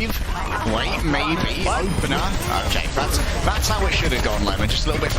Opener says, come in here and fight me, you coward. Nothing traumatizes a Reaper more than an Ana with her back turned, I guess. So I don't know why you used that rage prematurely, but oh well. No, she's showing me her spine. My worst enemy. Oh, well, Boston Uprising are at least doing a good job here of generating their ultimates. Almost a nano boost is good to go, but the same can be said of Decay and Happy generating their own. Control of the staircase here seems to be prioritized for the Washington Justice, and it does give them a good staging area from which to work. Good avoidance there of the nade. We saw that Mag actually invested his leap for that, which is going to slow them down considerably. Oh, we love the new support passive, and Valentine did not love going down the dark alley and meeting the other team. So, Justice, I'm surprised they want to push such a tiny choke with obviously Crimzo landing nades over there, but they were able to dodge the one that Crimzo threw and even just pressured him away. So the Justice squeaked by the hallway and survived through a whole visor that Victoria threw at them. So 2 minutes left, and Justice have been cut in half, where I guess that's not even number anymore in Overwatch 2, but Justice still are getting the point. drawn and quartered thus far, Lemon, and you can see the real drawbacks of going up through that staircase and going through a micro choke. There's no cover available to Krillin once he gets into that position, and it means that they can easily be picked off by Poke from Victoria and from Crimzo as well. Washington Justice now with almost 5 ultimates. This has to be where they crack open this battle because there's only a minute and a half left and they can't afford another reset. I just don't have Justice being full held here on my bingo card today. I'll have to go check my stocks after this. Mag is dove to the top right. The grab has been thrown from Poke. The sound barrier from Opener is used. And Crimson lands a bionic grenade onto the clump of death. That is the Justice who have lost yet another fight. And look at that timer, everyone. There's only, what, a minute left for the Justice. At least they have ults, though, so we pray. Everyone, start praying. This is now incredibly full holdable. Now you can get the Nano Death Blossom in here, and it can't be answered by the sound barrier from Opener, who's just a touch too late to save Happy in that grab. Boston Uprising have calculated this perfectly. All they need to do is get Valentine into a position to end this map here and go up 2-0, find match point for a team that's been languishing. Nano visor at the ready, but you have to calculate these bubbles properly. The Nano given to Valentine, and the sound barrier disabled through the Death Blossom. Justice stuck around thinking Valentine was killable. That's absolutely not the truth. Boston investing ultimates in that. 25 seconds before Justice get held.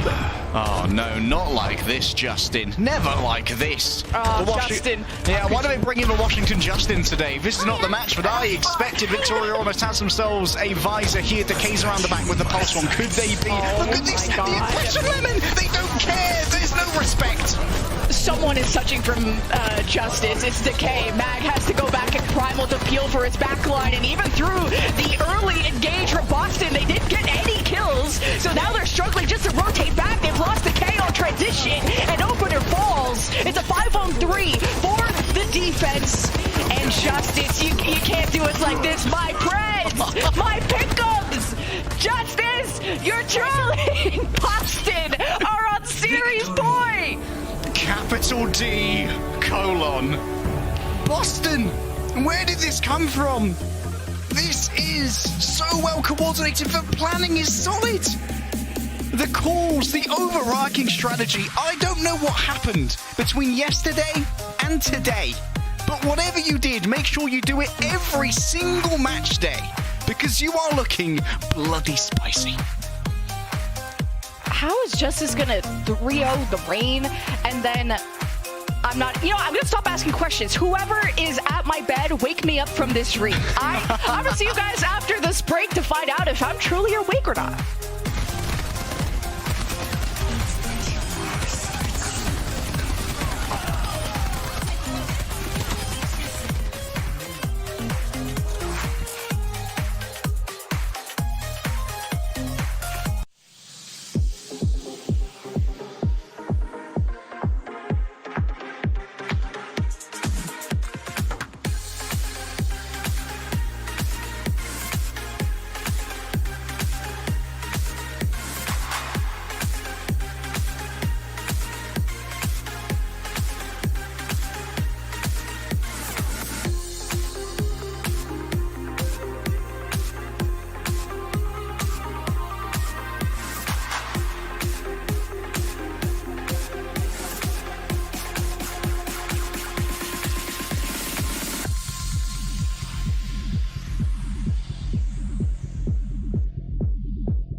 Are your pick'ems boomed just like the Justice? It's not too late to turn it around. Next week is another chance to make your picks and win cash and prizes, just like Owl tokens. So don't forget, you can even do those pick'ems on the Overwatch League mobile app.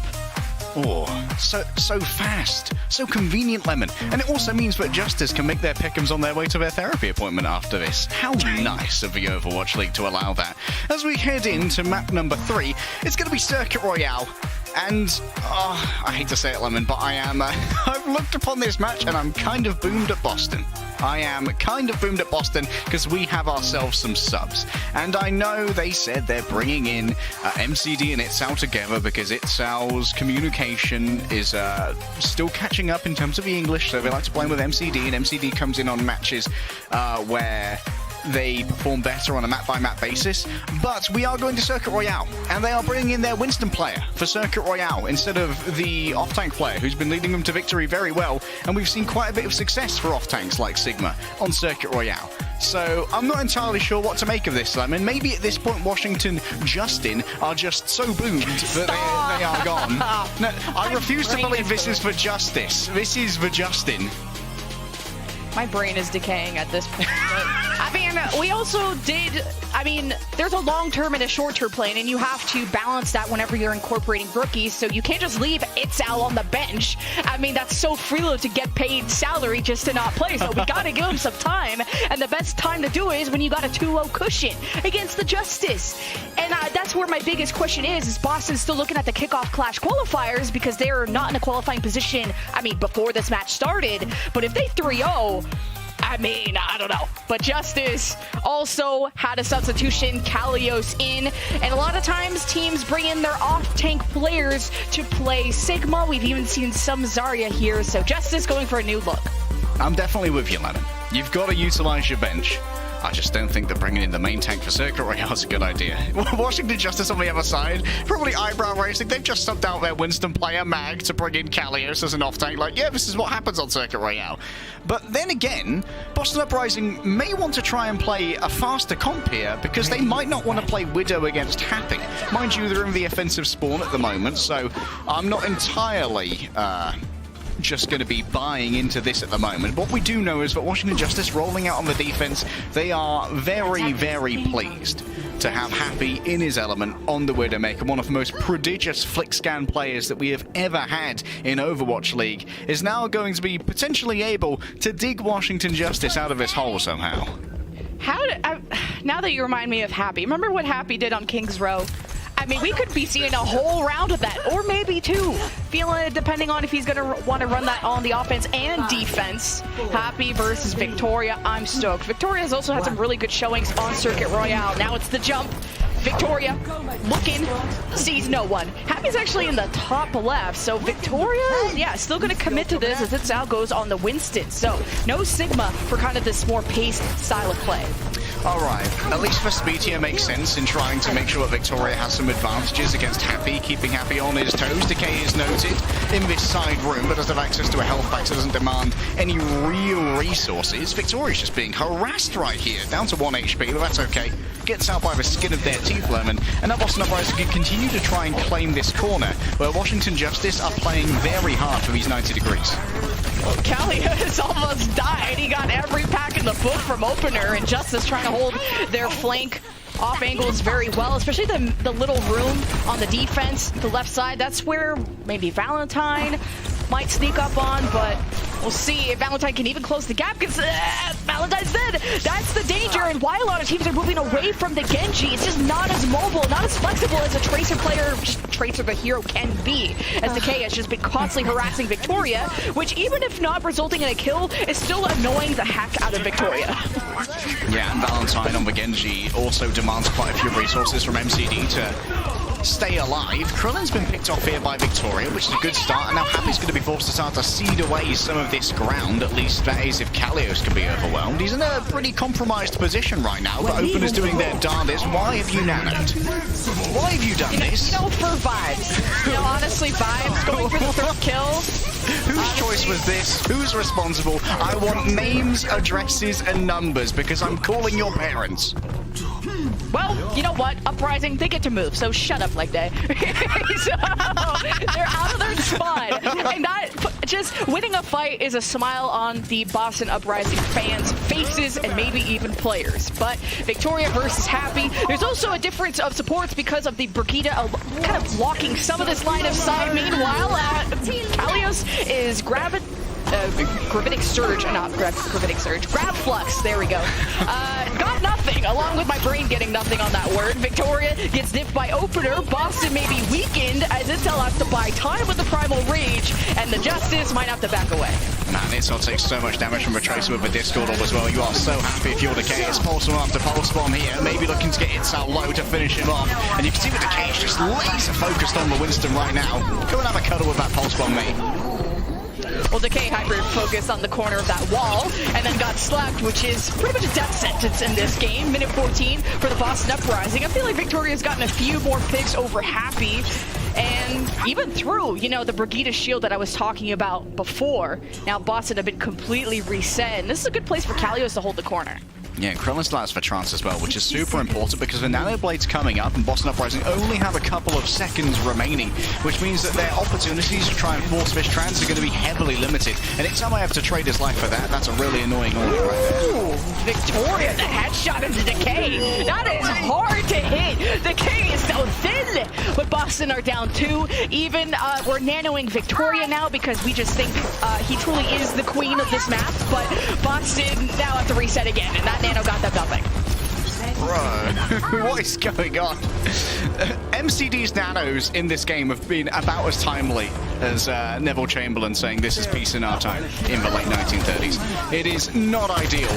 Valentine now is going to have to use a naked blade against Krillin's Transcendence. It is not going to be fantastic. Are we just 0 people in those gravitic fluxes? I'll need to talk to some stats people. I'm going to need to talk to my therapist about this entire series. Boston have gone from series point to now maybe full health on this map. Transcendence from Krillin. The push starts from the Justice. Happy is, you know, existing in the back line as Kalios is pummeling the front line. And there is the full hole. Boston ain't got nothing.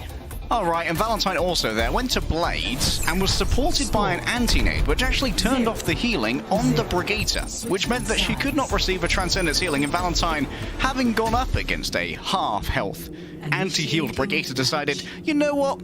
No, I'm not going to do this. I'm going to return to my team. Great job. Not really. Boston Uprising, why have you done this? What possessed you when we went to Circuit Royale to say, you know what, no off-tanks. No. We're just booming everyone's pickups, actually. I am officially boomed. I am quite upset. Nothing beats a choke like a bigger choke. That's all I gotta say. Justice, I mean, the plan is simple. Move the cart like 3 inches, and Justice, you can climb back in the series. The last time we casted you, it was on your holiday, the Washington Justice Day. And I think that was enough to buff you to a win, but I was not expecting this on your non-holiday day, huh? It's okay. It's okay. This is not another reverse sweep plummet. We can't keep getting away with this. This must be illegal somehow. Washington Justice now are likely going to roll out just with a Happy on the Widow again, and then Boston Uprising, they're going to have to potentially get quite aggressive here just to make sure they can continually control the tempo of fights, because when you're playing against Happy, you are on an invisible ticking clock until Happy gets that headshot, because it's not a matter of if, Lemon, it's when. I'm gonna have to talk to the stats guys. I feel like Victoria has been getting more picks, but I don't know.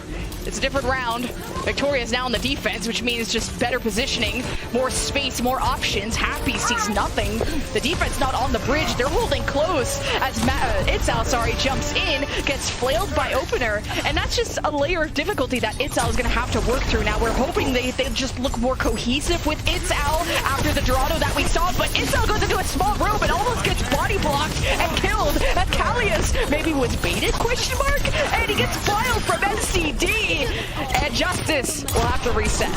All right, credit to MCD, a fantastic bio and a really good fight. This almost already has Nano, 99%, and this might be a surprising bit of pace that Washington Justice may have trouble dealing with here, especially if they try and play within that small room again, because they believe that if Itzal goes in there, Itzal's doomed. However, if Itzal gets for Nano, it's a different story, Just wondering, is Itzal just kind of vibing around this corner? Who we diving? We're going after Opener, the guy with the shield bash, the flail. Opener uses none of it. Itzal shifts his attention now towards the front line. Ilios is down. Nothing protects the Justice, but it's okay because the DPS of the Justice have stood taller. A pulse bomb into MCD. You only have Faith heals, and now you have none. Boston are gone, and Justice move forward. Now, call me a hater who likes to take Owls Lemon, but did Itzal just jump on top of a pulse bomb but was stuck to MCD? Took a lot of damage there, but it's okay. Boston Uprising still have another fight here. And Washington Justice have already lost out on a minute and a half of their time bank, so for Boston, this remains truly winnable.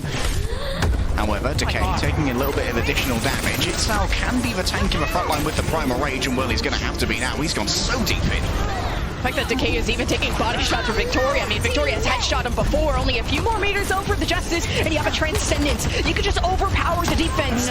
But the rally and the Primal, Boston really get nothing out of that. Infrasight activated. Oh, no but way. you know what? Brain deactivated! Justice, take a map! Long have we waited. C9 activated. That entire time, Kalios is still on 0 close kills, but it doesn't matter. Honestly, some analyst is going to have either a field day or an aneurysm watching this, because that was a map. Okay, this is a don't laugh challenge video, okay? Overwatch League, upload this now. And see, can we keep our hair or will not? Can you imagine Watchpoint right now? They might have just left their trailer. They might have left the building. They might have just submitted their notice. it's a wacky day. Of a window. Oh my god, Reinforce is gonna have a whole tweet longer about this one, but we're gonna send you guys to a break to recoup as the Justice are still alive in the series.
you called the series the way that it was now, I'd call you a psychopath. But Justice fans, you can still, you're okay.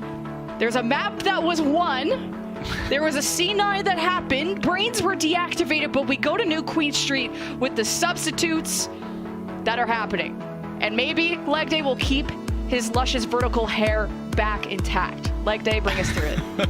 I think that is potentially unlikely to happen, Lemon, but at least Boston have made a course correction here off of, it's going to be mean to say it, but what I think was the dumbest substitution I have seen in Overwatch League ever. And it's not that Itzal is a bad choice to bring in. It's just that if you're going to bring in a Winston specialist, why would you do it on the map where you are least likely to play a main tank out of all of them? In the map pool, Circuit Royale is the only one where you would consistently play something like a Sigma. And Boston Uprising took a look at that and said no. But now we are back to the regular. Punk is back in, the leader has returned, Crimzo is here. We're going to once again diff Krillin as we head into map number 4. It's going to be Push Lemon, it's going to be New Queen Street. And we've got to see if once again Boston Uprising's DPS Victoria and Valentine are feeling hot. Because for most of this series, they've looked pretty damn good. Yeah, both teams have won a New Queen Street at some point. I think maybe even both against Toronto. I may be expecting now that Punk is back in the lineup to return to the ways of Zarya, which have looked really good. He's also played Zarya before on this very map. While as Justice, they didn't play this map since week 1, and that was when they were on their Genji stuff. So I wonder, Decay hasn't really done much of that, so I prefer his Tracer to say the least. But remember when Decay played Tracer into Punk Zarya? It didn't go well. That's just because Punk really is goated on Zarya. He just bubbles everything that the Tracer chases around. But Justice were good at overwhelming Boston Zarya comp by just all diving together. That cohesion on the dive looked much better from Boston on, was it Oasis City Center? But now, it's only one side that's playing dive. You know, Washington Justice will be able to access the backline maybe a little bit more easily, but Punk is definitely going to make sure that Valentine does not have any trouble accessing Krilling, and so this is going to be a difficult balancing game for Opener here, Lemon, because on one hand you want to keep Mags sped up so that he can catch up with those supports and continually harass them, and on the other you need the boop available to keep Valentine far away from Krillin and make sure Krillin can be sped away from those engagements. Oh, Punk was so low, and he's like, this is my statue, this is my real estate. Have you seen the economy? I'm not leaving it. Then he got bioed and killed, so sometimes you just have to let go, Boston. You know, but Justice will grab the bot. It's an uncanny advantage in real estate, both a rifle and a grenade. No one's arguing with you about property prices then, Lemon. Decay is going to keep the bot moving along for now as Washington Justice, they are looking to set up for a dive, but already Valentine has made his own way in and trying to mess with the tempo of Justice. You know when that Reaper guy says flanking? That was my impression. I hope you liked it. It's time to turn around and use your ears and eyes to shoot in the general direction. Keys to success here if you're the Justice, especially if you have that range. Use it. Get away from Valentine. He's already used Raids, so Valentine is going to chase down by Decay, and well, manages to scoop up Faith and Valentine in the process. So Justice gets to continue this momentum. Feels like Justice is getting much better target prioritization and calls in this round as well. Like in their previous maps, even on Circuit Royale to an extent, we seem to be witnessing a Washington Justice who didn't know what they wanted to attack. Like, oh, Punk is a threat. No, Valentine's popping off. Kill Valentine. What about Victoria? She's peppering us from the high ground. And all that time thinking that Crimzo can't be allowed to free cast. Speaking of which, the Nano's good to go alongside a Visor as well. If a retake is demanded, here it is, Lemon. The Nano given to Happy. Victoria's dead on arrival. And I think he probably even received the Nano from Crimzo, and he Visored. Happy's dead too. There's dust everywhere. There's dead bodies hitting the floor. 46 meters up from the Justice, not too shabby. We got a 2-on-2 as Mag is like, nope, you ain't even worth it, buddy pal. So I guess Boston get to see some meterage. And now when it comes to Boston trying to bring Timmy back towards their own barricade, they're going to have to win multiple fights in a row here, Lemon, to even be able to meet the meterage that Washington have already proffered here. Decay has access to a pulse bomb, but where do you put it? Ideally onto Crimson, and you can see how, at the moment, they're so close to Punk, might be the #1 target to try and take out. If Punk is going to play this top bridge, he might just want to hold hands with Crimson a little bit more. It's tough to get a good line of sight on anyone who's high ground, just naturally on Overwatch. So Boston still fighting for the bot control. Mag is on the high ground. Boston very much aware they have eyes. And Crimson, he sees that. And he's already just backing away as far as he can. Punk is going to peel for him as much as possible. And this is great. Boston are all playing together to be ready to fight into the ground that Punk wants to throw. He has like a crumb of energy though, so kind of wish people shot at him a little bit more. And now the bot is going left and right, indecisive. No GPS activated. 46 meters for Justice. A sound bear, a primal, a grab, and there's a lot of options here.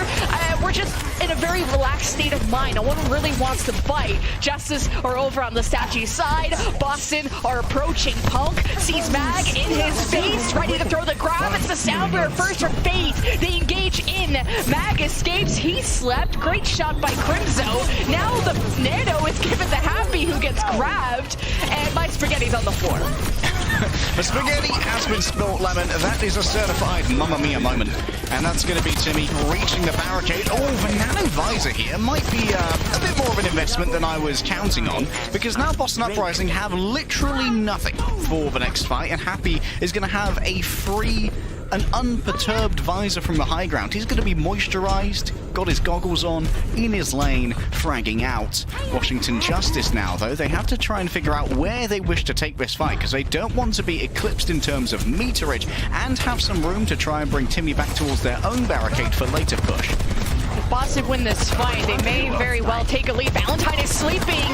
The 3-2-1, sometimes you got to learn how to count. He was able to recall away, and with more synergy, that would have been a kill, by the way. But Justice hanging around, Happy, going to be left alone. He's getting pressured actually by Valentine. He wants to use the visor. He's going to use his vanilla aim, but his eyes ain't working. Happy never visors. Decay is sleeping, and Boston are about to take back this car and take the lead. No, Washington Justice here, that was so weird. They should have known that Boston Uprising used all 5 ultimates in the previous fight, and now they're getting close to so many of them again. Decay, I assume, is saving the the pulse bomb for the next point. I don't know. Happy, the same thing. Had an option to try and take out Punk, but they thought it would make him too much of a public enemy to try and deal with. Forward spawns activated for Boston Uprising here, and now Washington Justice are on the back foot, and it's Boston Uprising can play around the mid lane and just stall Timmy looking for the ideal fight. Yeah, Boston don't even have to push the robot anymore. They can just hold this area of the map forever. They have the 58-meter lead. 2.5 minutes, though. We'll see how long you'll last. Crimzo gets pounded by Mag. Happy unable to exist. Boston have a number advantage. They've used the Nano onto Victoria, who's working on the visor as best as he can. The backclap from Mag was quite weak. Quite a 5'2" of you. Now Boston are pushing the bot, and they have ults. I don't want to call it the full cap yet, but it's looking pretty good. Decay's still holding on to his pulse bomb, man. Is it a family heirloom? Get rid of that thing. Give it to someone. Give it to anyone. Ideally an enemy. That would be much better for you. Now we have a Nano again. This can allow Mag to make a much deeper engagement, but at the same time it can be answered so fruitfully by a Graviton from Punk. Just solo grab Mag and make his life hell, because you know that he doesn't have Primal. Some juicy looking pulse bombs though. We'll see if that family heirloom hurts real bad when placed directly on the forehead. The Nano given to Victoria. Decay throws the pulse and gets wrecked by Victoria. And holy cow, it's a 3K! Boston win a fight! It's already 84 meters! Once the bot crawls up to the barricade, Washington Justice are going to have their backs against the wall. Boston, they invested a lot there, but every single ultimate was worth it, Lemon. The Nano was counteracted. Decay missed the pulse bomb. Punk was going to be able to bubble it anyway. And now Mag just has to try and put himself between the barricade and its goal. Boston Uprising is so far ahead at this moment with only a minute left. This could be a series win and a kickoff clash potentially saved. Oh, Decay's elbow finally helped finish off Victoria. Boston missing a prime source of DPS, and with Crimzo gone, no shot that Boston could full cap this. But Justice don't really have much left either. It's just about surviving for them. As Decay and Opener are having a lot of issues doing just that. It's just Decay who's able to stall this out. He can blink all he wants. He'll eventually run out of those cooldowns. And Boston not too eager to chase him. As now without Crimzo, they're thinking, okay, maybe we just don't stagger. That's actually a smart decision. Punk just sped back to Crimzo. That means that a Nano is going to be available very soon here, Lemon. And remember, Washington Justice need probably to win 3 or 4 fights to even draw even on distance at this moment. And there's only 26 seconds in which to do it. Decay could get themselves a fruitful pulse from going in through this door, but doesn't wish to stick it to Punk when they could bubble themselves. Happy's already dead. No way. It's a must-win Soundmare from Opener, but Krillin is dead. The pulse bomb lands on the Krillin's forehead, and Boston are playing so well together. Now staggering out Mag, the Primal Reach, maybe be used on the bot for overtime purposes, and Decay might just get slapped in the forehead. He actually disappears along with the rest of the Justice fans. Busted Uprising won the series 3-1. Oh, behold, OCE Overwatch fans, it's the Punk that was promised. And it seems like Season 5 of Owl is going better than Season 8 of Game of Thrones. Washington Justice, it's all question marks all over at the moment. Because as wonderful as this is for Boston, I can't help but wonder if this could have been a 3-0 Lemon. Boston Uprising's DPS today have proven that they belong in this league, and they've been doing incredibly well this entire time. Yeah, I mean, Happy might have been the better Widow on circuit, but Victorious Soldier was demolishing Happy. I mean, I barely saw any Happy sacrifices at all, just because he would get grabbed immediately by Punk. Decay, everything he went after was getting bubbled and wasn't able to get those clean 1 clips that we know Decay for. And with Washington not able to kill fast enough, that Krillin and Opener are exposed. So Boston, they look good. And you can quote me on that, because Boston played well today, and I'll stick by that. I mean, I just watched Decay and Happy get diffed, and one of the people who managed to diff them was this player of the match. It is, of course, the deadlifter from Oasis, February 14th himself. Beloved, you've been waiting for. Valentine picking up the Reaper in this competition has been a real gift, and it's hard to believe this is the same Valentine and Victoria that we saw yesterday against Toronto, Lemon, where their performance was not inspiring, but now we know that the Boston scouting has been strong with these players and they have the potential. The overarching plan just needs to be solid, and when Punk is in, this leader that's been trained up, this caller that's got so much enthusiasm from the back room of Boston for their ability to communicate and to plan forward, seems like everyone's on the same page when Punk be calling. Just everyone on Boston playing well together, which is what we wanted to see. Boston together, like a happy little family. Because on, Dorado and let's say Circuit Royale, when Itzal is in, Itzal, I think Mineral told me, just flew in before their first match of week 1, so was behind on scrim time. So there's a justification to Itzal not being up to speed with the rest of the team. So they brought him in for 1 map, getting in some play time when you have the 2-0 cushion. But once Punk got back in, you saw how much of a difference that made to everyone playing together. And Valentine shined really bright today, and Victoria as well. But Valentine's Reaper especially just made Mag's life a living hell, along with the cars on Oasis, which I wasn't planning on saying today. But this has been a fun and wacky match. My Preds are boomed like they. And I think that this match, Lemon, has highlighted the difference between some of the teams that have taken towards this more Dallas Fuel style of play. And it's highlighted some of the teams that I'm more happy have done so and less happy. On the less happy side, Toronto Defiant, they are looking, in my opinion, worse for having swapped over towards the Reaper and the Zaya when they were pretty well served by Finale and Muse and the Tracer Winston. But on this side, on Boston's side, Punk is excelling on the Zaya, and Punk is bringing such strategic depth that keeping that Zaya in by keeping Punk in has been a huge tool for Boston to be able to overwhelm Washington, who looked somewhat lost when they were being ran over with such cohesion today. Well, that is the end of our series and our day, but I'm so excited to hear what Watchpoint has to say. Is Reinforce still in the building? We'll check on that, but we're going to throw it to a break, make sure our desk is ready and settled, and we'll see you guys later. The Overwatch League is brought to you by Upper Deck, the official trading card of the Overwatch League. And by TeamSpeak, the official voice supplier of the Overwatch League.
Welcome to the post show, everybody. I'm here joined now by Punk from Boston Uprising. Hello, Punk. How are you doing?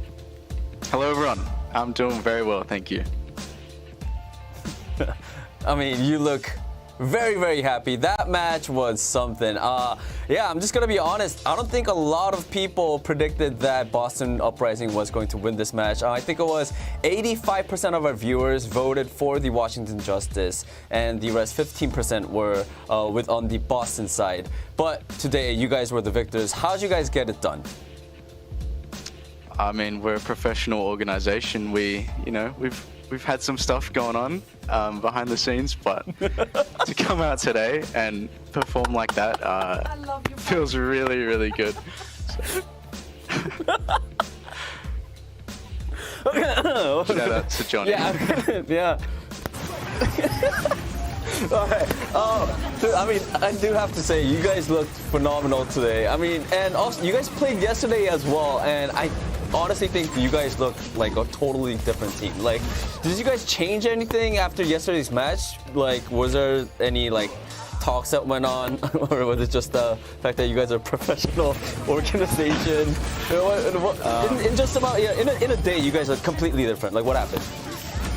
I mean, it felt completely different. Like we had some just like the game day vibes were kind of off, and we just weren't really ready and fully committed 100%. Everyone's going for it, but today, we showed up and we were all in. Everyone was 100%. So it was just a completely different team today, and turned out with a win. Yeah. And one last thing, I know a lot of people were, wondering about this.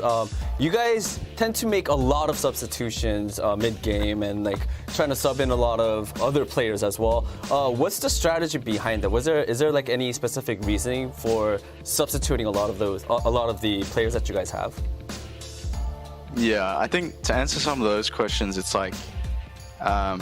obviously our coaches make those decisions and based on what comps we're playing, who's playing with who. So I think obviously for our substitution today, it's going to play the Monkey and MCD, because then you've got full Korean lineup and you can all communicate in your own native fluent language. So I think that's the reasoning. But they're great players. Unfortunate they couldn't get the win, but we're all still a team. We're all doing well together. So. True that. Thank you so much, Punk. That is it for the interview. And again, big congratulations. Big congratulations. I hope I could talk to you soon again. Thank you very much. Me too. All right. Thanks, Punk. Bye-bye. Thank you so much, Punk. Congratulations to the Boston Uprising. And to Punk specifically, because he just made your day, didn't he? That was amazing. That was wow. What a match. What a match we got to see. Well, yeah, what a match. So let's break it down. This was actually, definitely not the outcome that any of us expected, and it could have been even cleaner. That could have been a 3-0 if it weren't for certain decision-making heading into map 3, which we just completely and utterly ignore now. That never happened. Everything other than that, though, I think there was a lot of players from the Boston side we need to highlight, which really stepped it up today. Because I threw Scott under the bus with so many negative things to discuss. Scott, give us the highlights of this one. No, this one has some good bits and bobs. That's a good one for you, no? You were all in on Washington, huh? I don't want to hear it now. I don't want to hear it right now, okay? I just started to believe again. It was like 2021 all over again. I'm having flashbacks to this moment of Washington Justice. They look good. Everything seems to be coming together, and you're like, this is it. This is the team we were promised. I said happy was the key to everything unlocking. And the frustrating thing about it is I don't even know where it all went wrong for the Washington Justice. They just were a completely different team. I want to give props to Boston. They look really good when they have Punk in on that Zarya, Crimzo in on that Ana. Like the synergy is great. Valentine's getting in there, doing good bubbles. Honestly, if you had taken off the Boston Uprising tag and put Dallas Fuel, at times I would have believed it. Not perfectly, but at times I would have believed it. But they look drastically better than they have in these last few matches. And as you said, I don't want to talk about map 3. Punk did a great job of sort of explaining the subbing strategy for this team. But whatever that strategy is, they need to throw it out the window, because putting Itzalon on Winston to play Circuit Royale doesn't make any sense to me. If they can defend that in some way, I'd be curious to know, but it obviously didn't work in the match. And the Punk Zarya, I was so worried they were going to throw away all of their momentum from the first 2 maps, and then they were going to get reverse swept by Washington Justice. Big props to the Boston Uprising to keep composure going into New Queen Street and closing out the map. Punk is so sick, especially being able to pick up the Winston in such a short amount of time in Overwatch 2. So big props to those guys. Punkston. The Punkston. Absolutely. Punkston. Yeah. You got to give them some credit as well, because they just lost.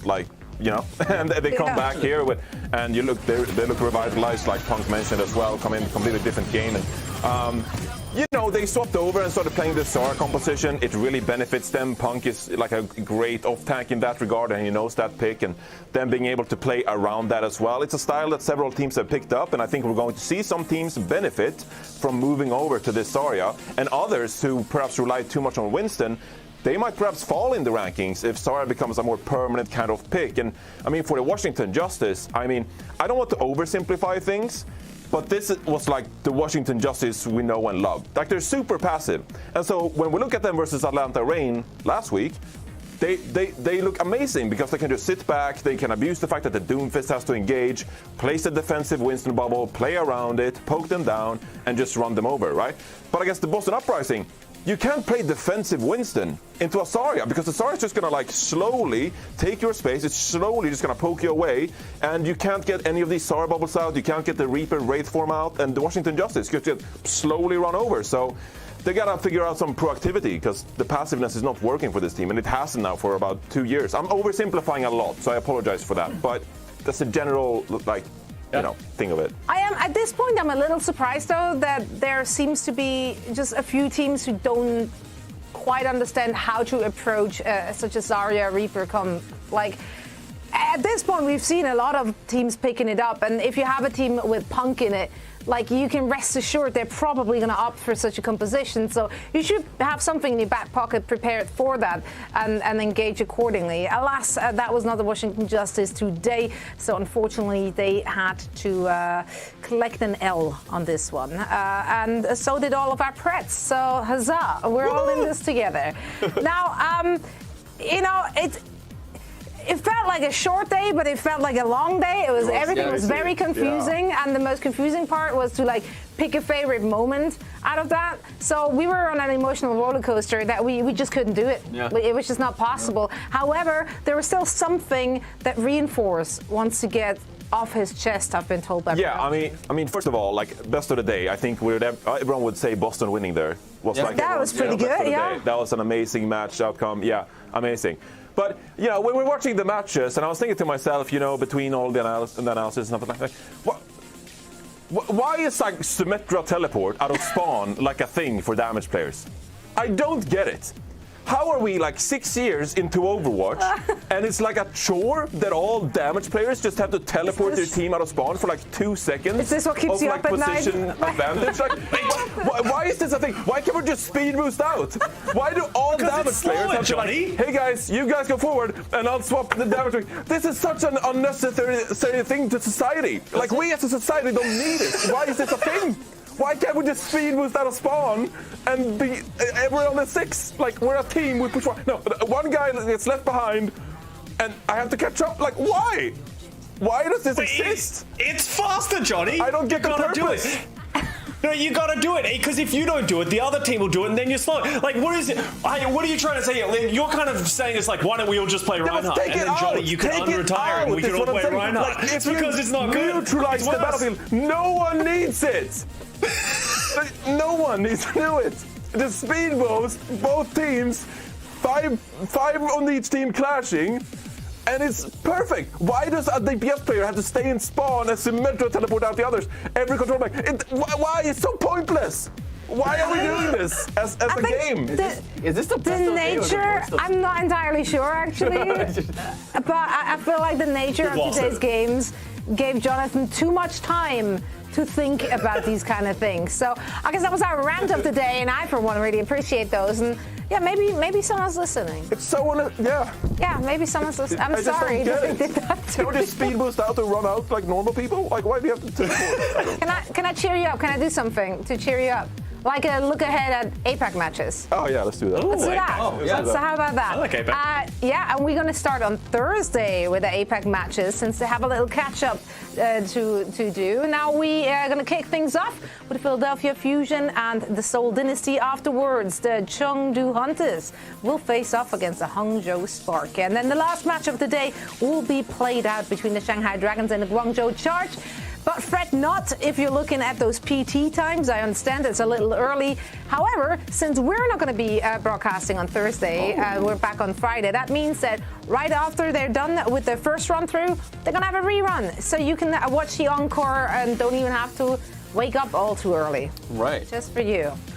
Extra day of Overwatch. I know, it's an extra day of Overwatch, extra day of action. That means that on Friday we have even more to talk about and to unpack. We will be back again with our Watchpoint Pre-show and plenty of games to round out that first tournament cycle on a Friday, so you don't want to miss out to see who's going to end up clinching their spots for the kickoff clash. Gentlemen, it's been an utmost pleasure once again to have you in here. I know some of the games were rougher to get through than others, but what a fun day, right? What a fun day of Overwatch. Costa, we hope to see you again, like in person.